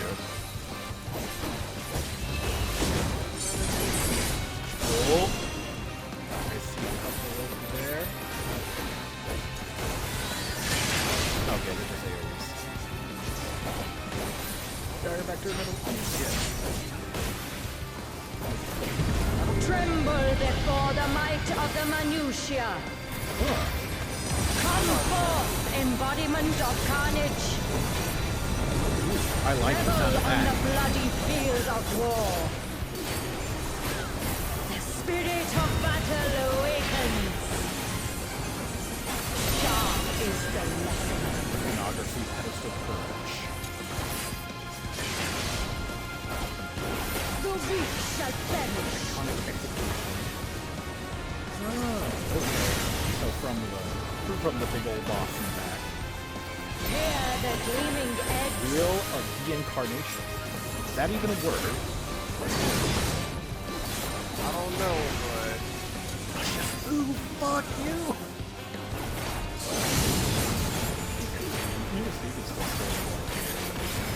Unmerciful light shine upon you.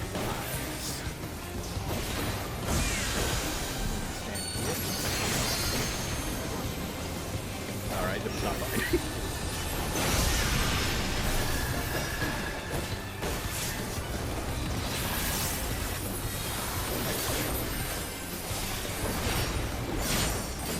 Behold the six-fold blade. Oh god. This. Where does it start?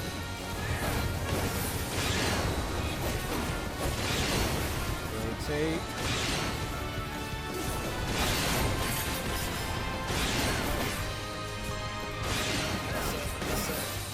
Alright, cool, I made it. Fury be my The strength. face of wrath, I'ma get on blue.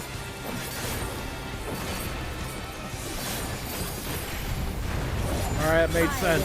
will scatter your bones. Myriad aspects. That she also cast Reflect on herself like in Final Fantasy IV. Show me your steel. Blade scatter!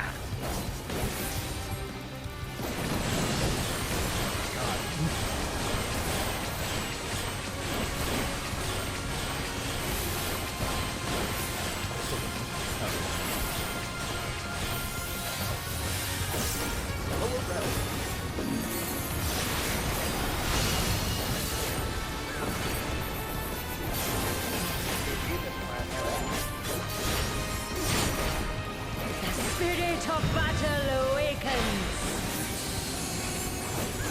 Unmerciful light shine upon you.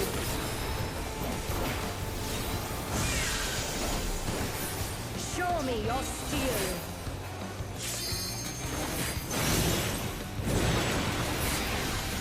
Oh, she does move. oh yeah. Bullshit.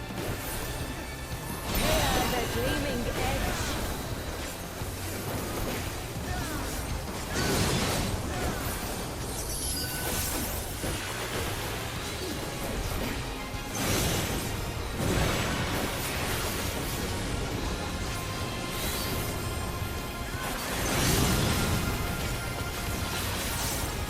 Sharp is the lesson.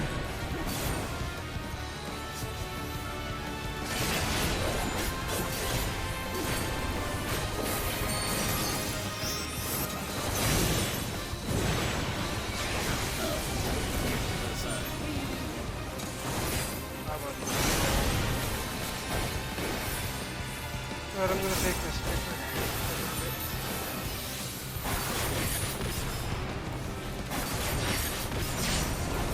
Behold the six-fold blade.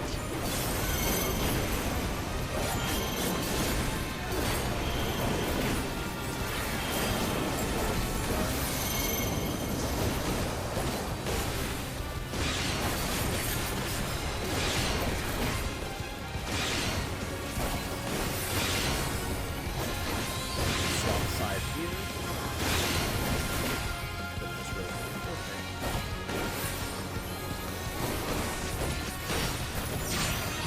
The face of battle is ever-changing. Many faces. Joyful is your downfall.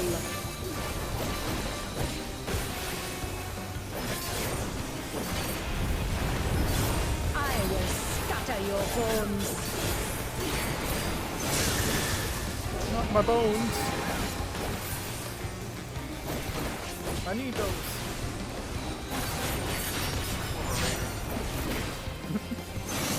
Will you Good dodge, throwback. or will you bleed?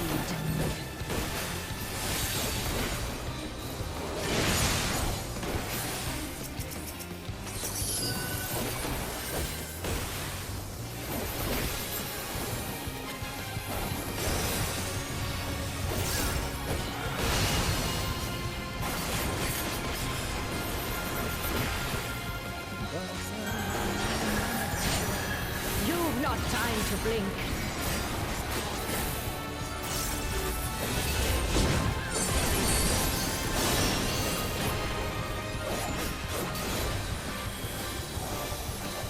Show me your steel.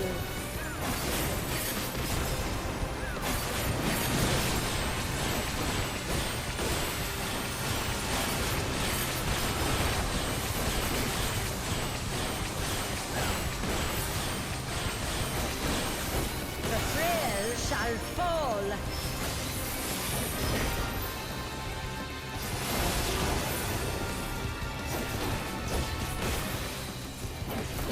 LB. The spirit of battle awakens. Unmerciful light shine upon you. Blam, blam, blam. Gunmetal soul. Wasn't even That was mine. a fun fight. I like that. I wish I would have made this a savage. This was a fun. Right? It's like, in the original, she had 3 faces. Oh god. Mhm. So, I mean, technically she did, but they only kind of. I think they could have really incorporated that. that was fun. Mhm. I received 2 player commendations.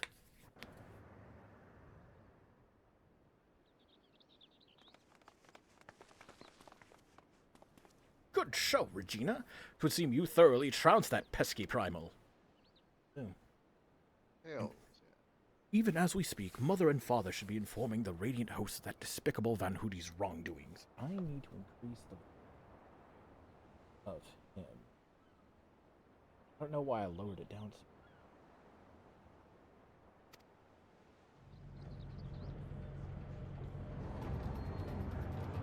He's getting away! I thought I did support this. The divine Asura? Defeated? Turn the wheel, we flee for now!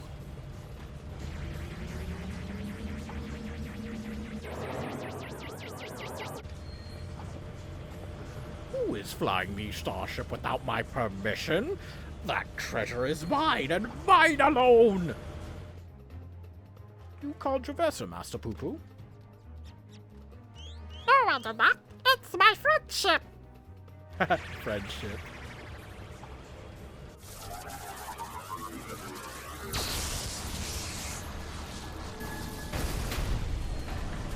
Oh, there he goes.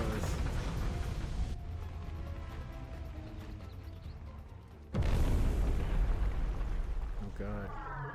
You killed him.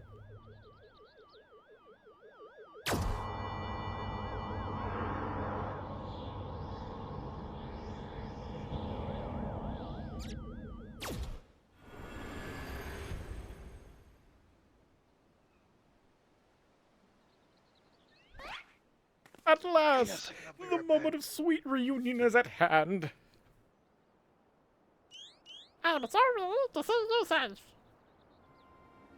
Likewise, my friend. The whale ship is fire in the airship. Did that man help you after your crash? It did, at first. He pulled me from the wreckage and saw to it that my vessel was repaired. So in return, I replicated whatever trinket he desired, and taught him the basics of starship technology. But that resolved to be a terrible error in judgment. And I was infected by one of the star-shrinking pathogens. It took advantage of my weakened state. He seized my ship, flew me out in the jungle, and left me there to die. Slowly, I was able to deny the cure for my addiction, and then I came back to reclaim my property. This experience has led me to conclude that the dominant sentient life forms here are dull-witted, cruel, and entirely unsuited to peaceful cohabitation. We must launch a full-scale invasion! It is the only way to guarantee our survival! No, they are not like that! They are not all like that! These ones have been nothing but kind to me! Oh yes, they're all smiles, until I lasered you in the back! We have to strike first, before they show their true colors!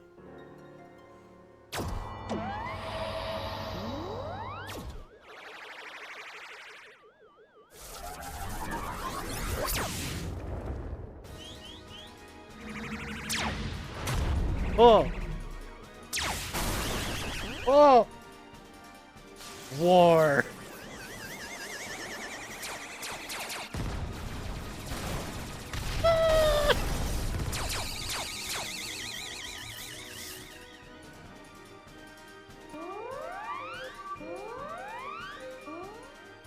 The ship's reactor core has been breached.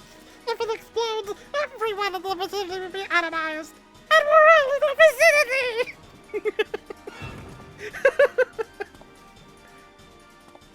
No! Brenda Hill, don't!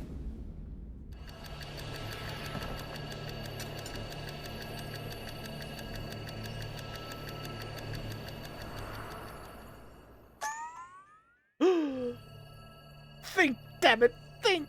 If I'm to stop the explosion, I need to traverse a considerable distance to the airship, but I can conceive of no logical solution.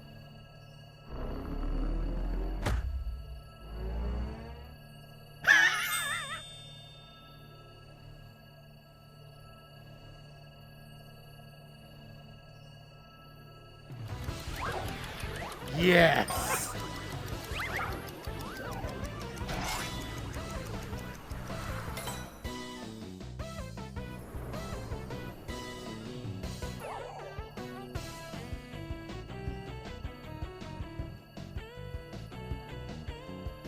Inspector Brandahill, you must employ my father's mighty moves to propel me to the vessel.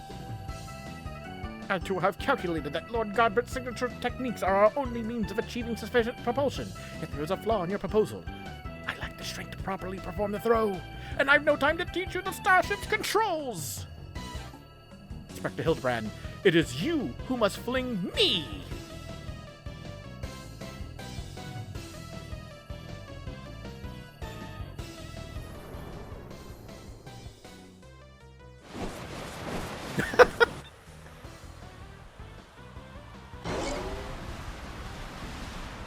Skyward, only as a Manderville can! He fucking missed!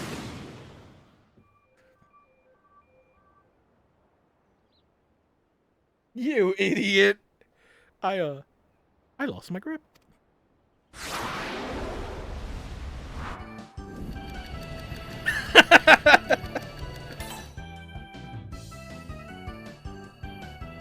Given my trajectory and velocity, the crack shifting posture should generate enough lift and processional motion to... Yes, I can still make it!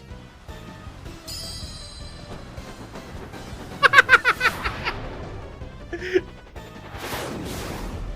became a boomerang.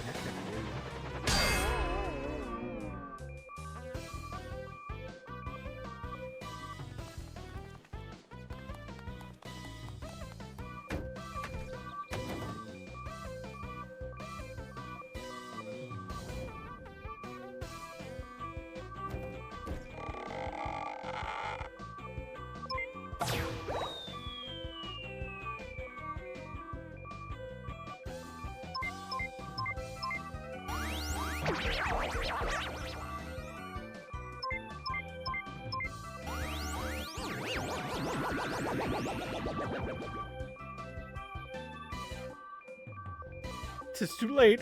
The reactor is going critical. There's only one way to save the day.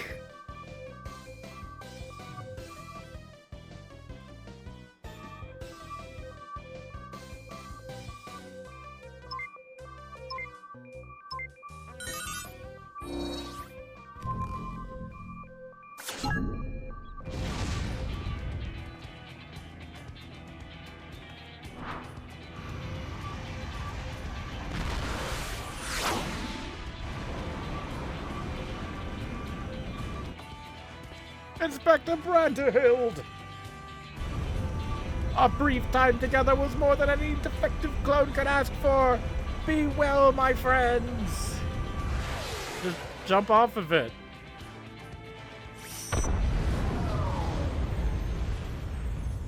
Unleash Ultima.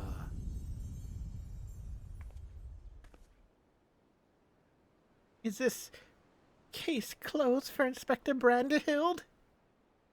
I mean, he's a clone of you, right? So he should live.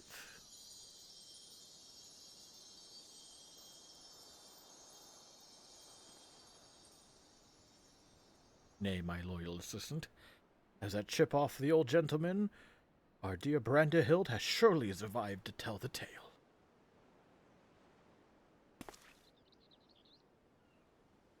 Shall see him again.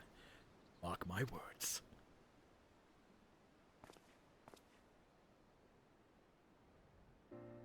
You fucking dead.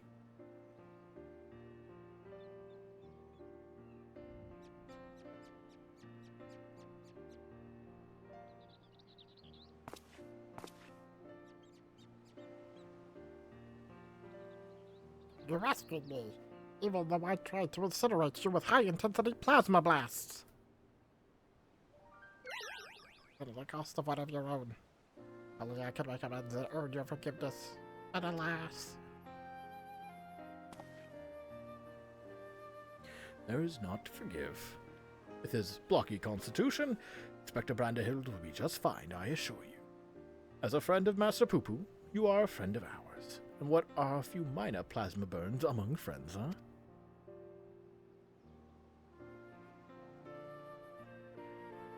Our home planet. It was lost to the phenomenon you call the final days. We survived only because we were away exploring the cosmos at the time. Our explorations, which had heretofore served no purpose but curiosity, shifted to a search for safe haven.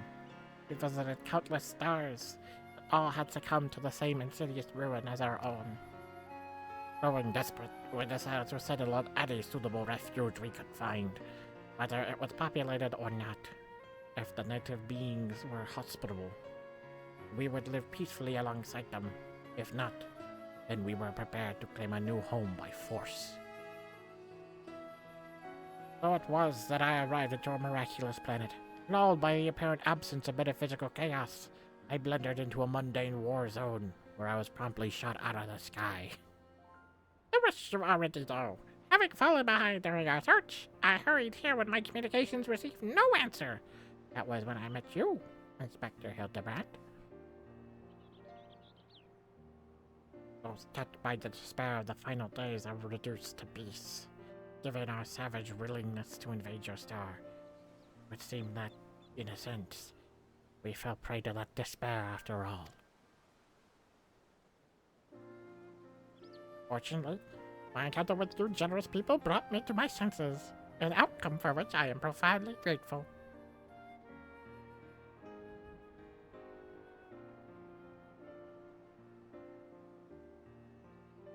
That's it. There is nowhere else for us to go. Would it be too much to ask for us to live here? On your star? Well, of course you must stay.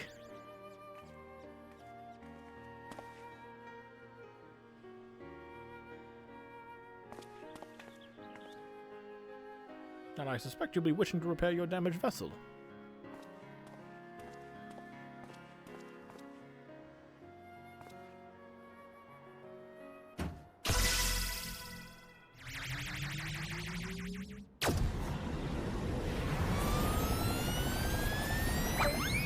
Oh, there he goes.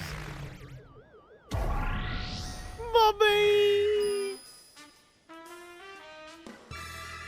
Oh, Inspector, not again. Wait for me.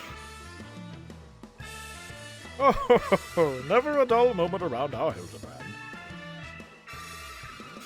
At least we didn't worry if the ship crashes. All with an impervious Mandervillian on board.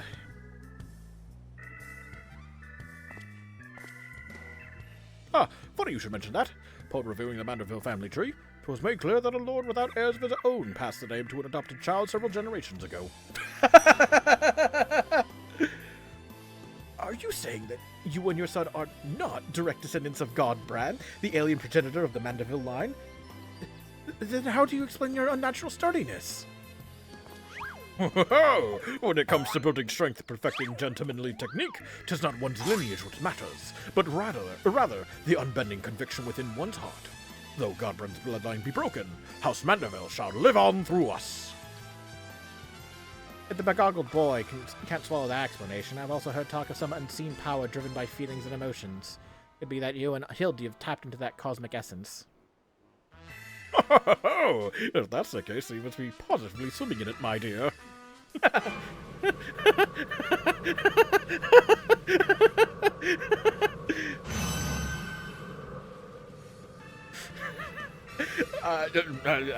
Every thing appears to be under control here, so let us return to the city, shall we?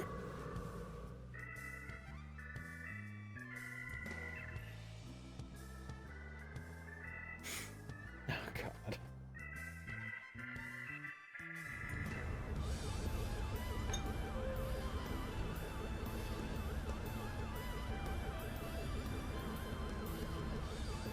Once more do I find myself hurtling at superlative speed towards an unknown destination.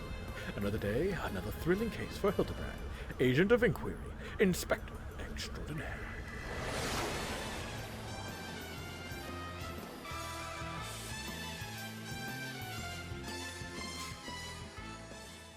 Oh, God.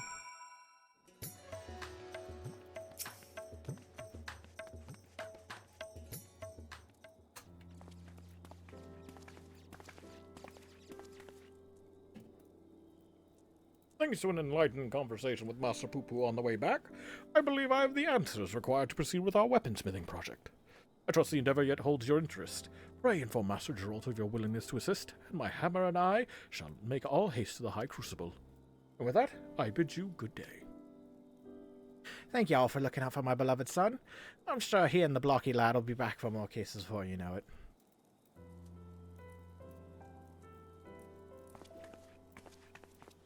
Oh, God. I really do hope he comes back. You've got a muffin me out for us, Regina, so I'd like you to have the one replicated starship remain. It doesn't have a duplication facility or other such technology on board, but it will carry you through the skies. Use its key to color whenever you wish. If I do that, won't Hildibrand follow the sky? As for the two of us, we decided to get to know our new home better by embarking on a journey of exploration. And so this is where we must say our farewells. Thank you for everything. We are fortunate indeed to have met you.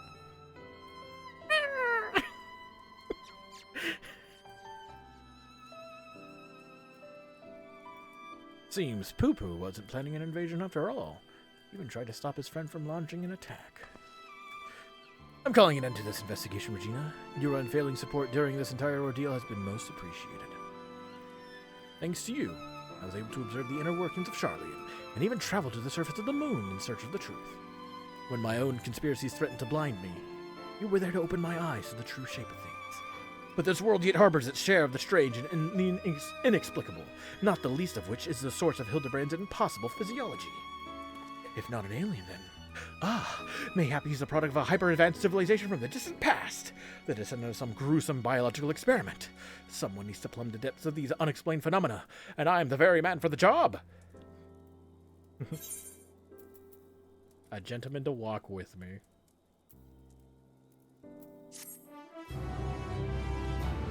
Oh boy.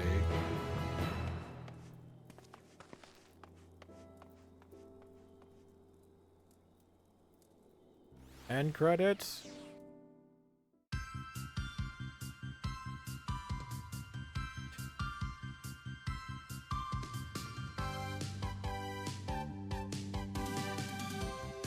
Ever float in the veins, force of strength in enigma remains. Their clothing bespoke, a gentlemanly family, the good house Manderville. A true respect is born from the heart. La la la la.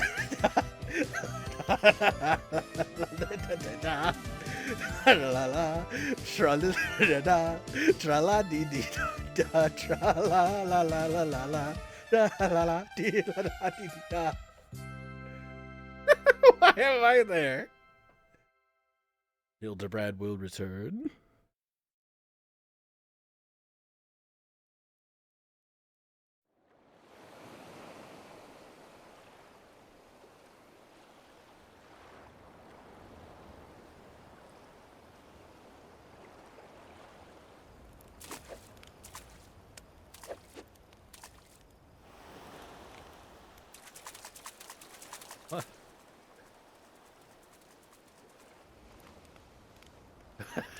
What is this?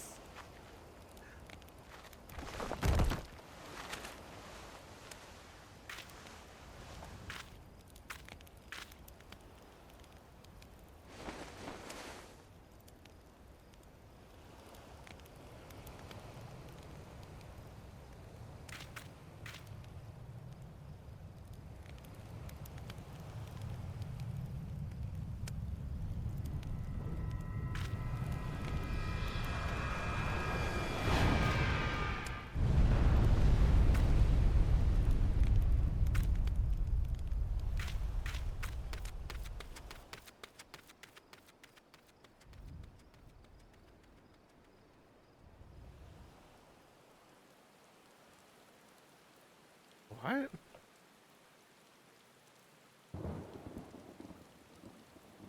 Is it the stupid head?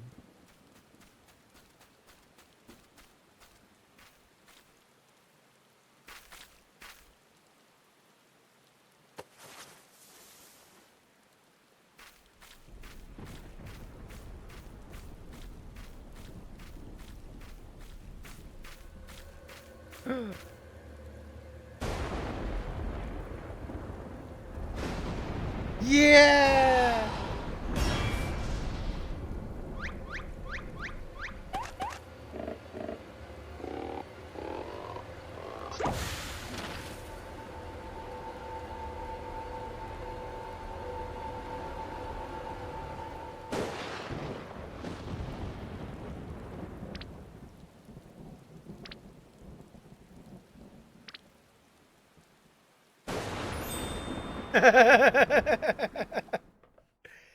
Yay! Identified flying gentleman. That was good. That was good. I like that. Hildibrand's great. Regardless of what Angry says. Hildibrand's great. Good luck. Oh, don't follow me. Alright. Next, I get to do the weapon quest. Next time. Thank you so very much for watching. Keep your mind sharp and stay safe out there. Bye-bye.